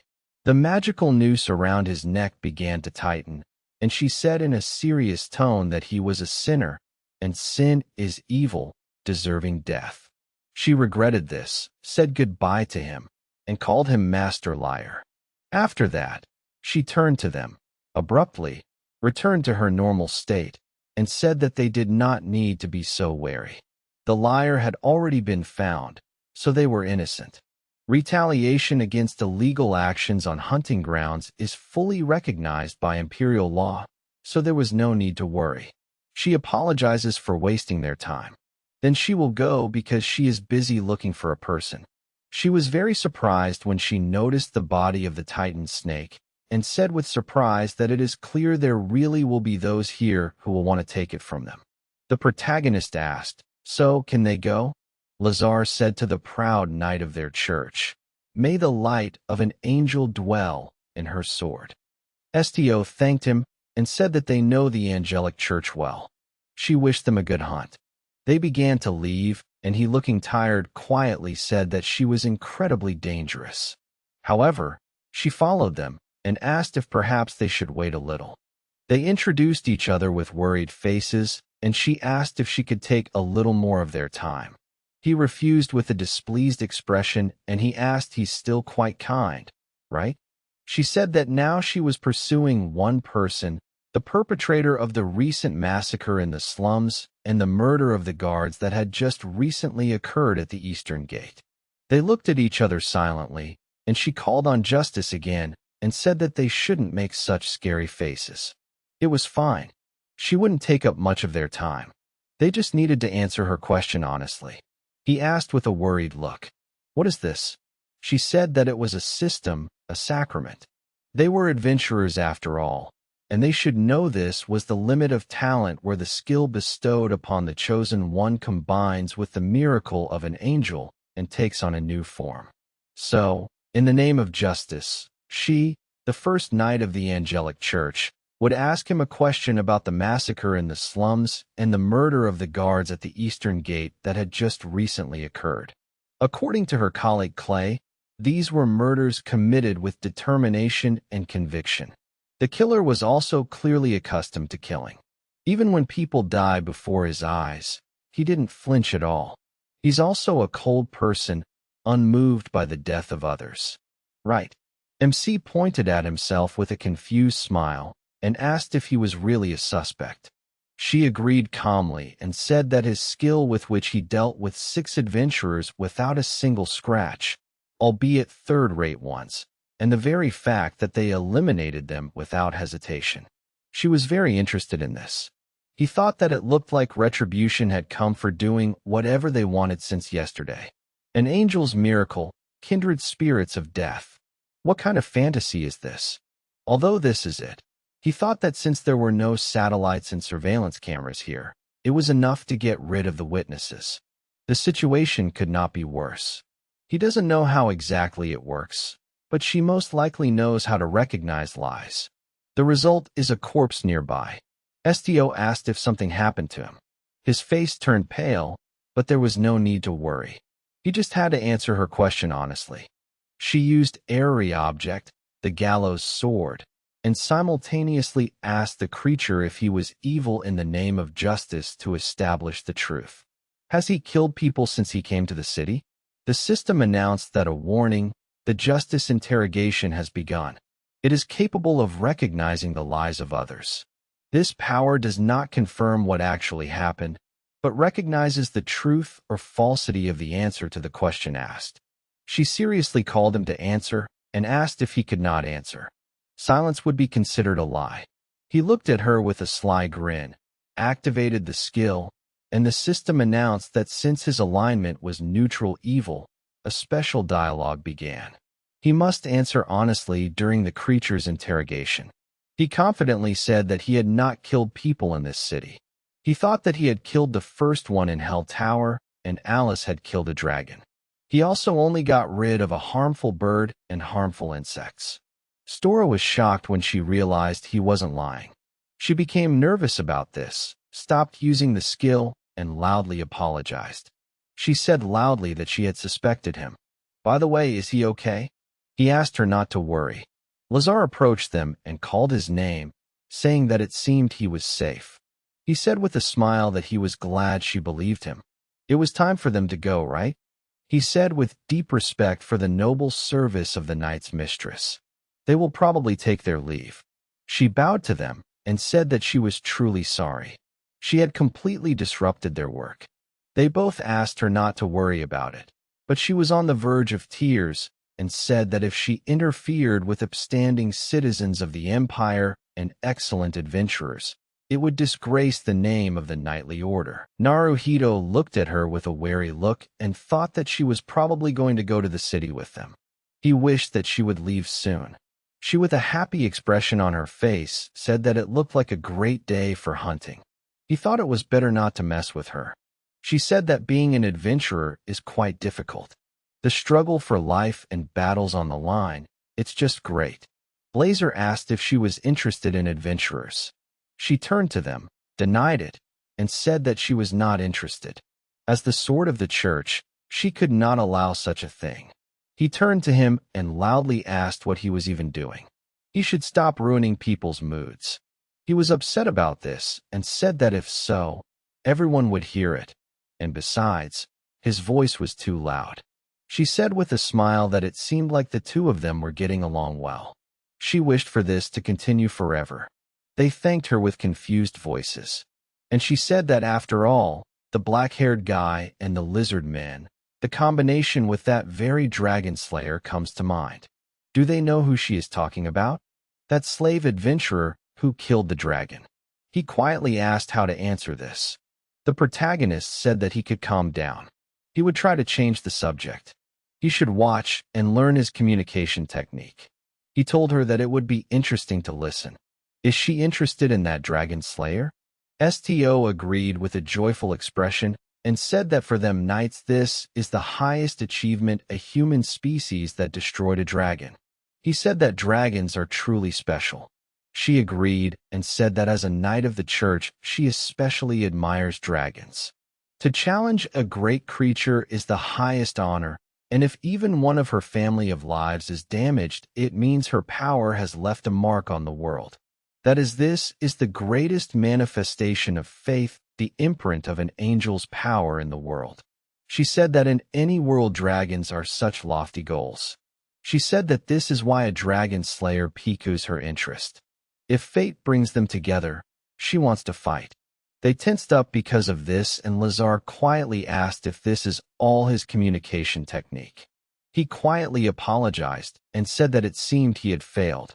She said with a joyful expression that she could see the eastern gate. It feels like she has become an adventurer. It's fun. MC called her and asked why she became a knight. She said it was very simple. Exactly. Exactly. She was born for this. They all live according to the angel's destiny. That's all. He thanked her for the revelation, and she said that she must admit, however, the life of an adventurer also interested her a little. Today, looking at them, she realized something. She realized that such a path could be interesting. Although she was not sure for sure, there was very little left to the gate. Lazar quietly called his name, and he said it was simple. He remembered his past life, and said that such people are everywhere. Those who drive themselves into limits. Sto urged them on, and said that they must make a final push. She ran very quickly towards the castle, and he in a worried tone loudly said that they needed to speed up, otherwise they would be left behind. A little later they ran into the city. People were surprised when they saw the Titan snake's corpse, and said that they hadn't seen it caught in a long time. This armor with the coat of arms. Is it a church knight? However, it is not knights who are following her, but adventurers. How does she carry such a burden? Why do adventurers help church knights? And who are they? She held the body of a huge monster above her with a joyful expression and said that she was first. Naruto looked at her with a tense look and thought that she was seriously too dangerous and very noticeable. Clea ran into the street, called out to her, and she called out to her with a joyful expression and waved her hand. Sto ran up to her, but she began to stretch her face and angrily said that she was so stupid. She should have gone to look for the criminal. Then what is she doing here? She apologized and said that she was going to rip her face apart. She said that she shouldn't run away alone. Finally managed to find the breath of death. Now they need to find the killer of the raven. She saw the two of them next to the body of the monster and asked, "What's going on here?" She turned to them and said that something happened to those adventurers. Ca went to them and said that it seemed her stupid colleague had caused them trouble. He denied it, but she looked at him and asked in a shocked tone, "Why are these people still with her?" She looked guilty and was about to make an excuse, but suddenly she said in a very serious tone that it was not a mistake.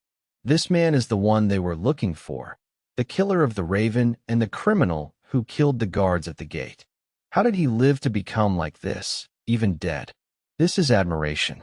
She smells an eerie smell of death. Wait, this is not so. This is a feeling.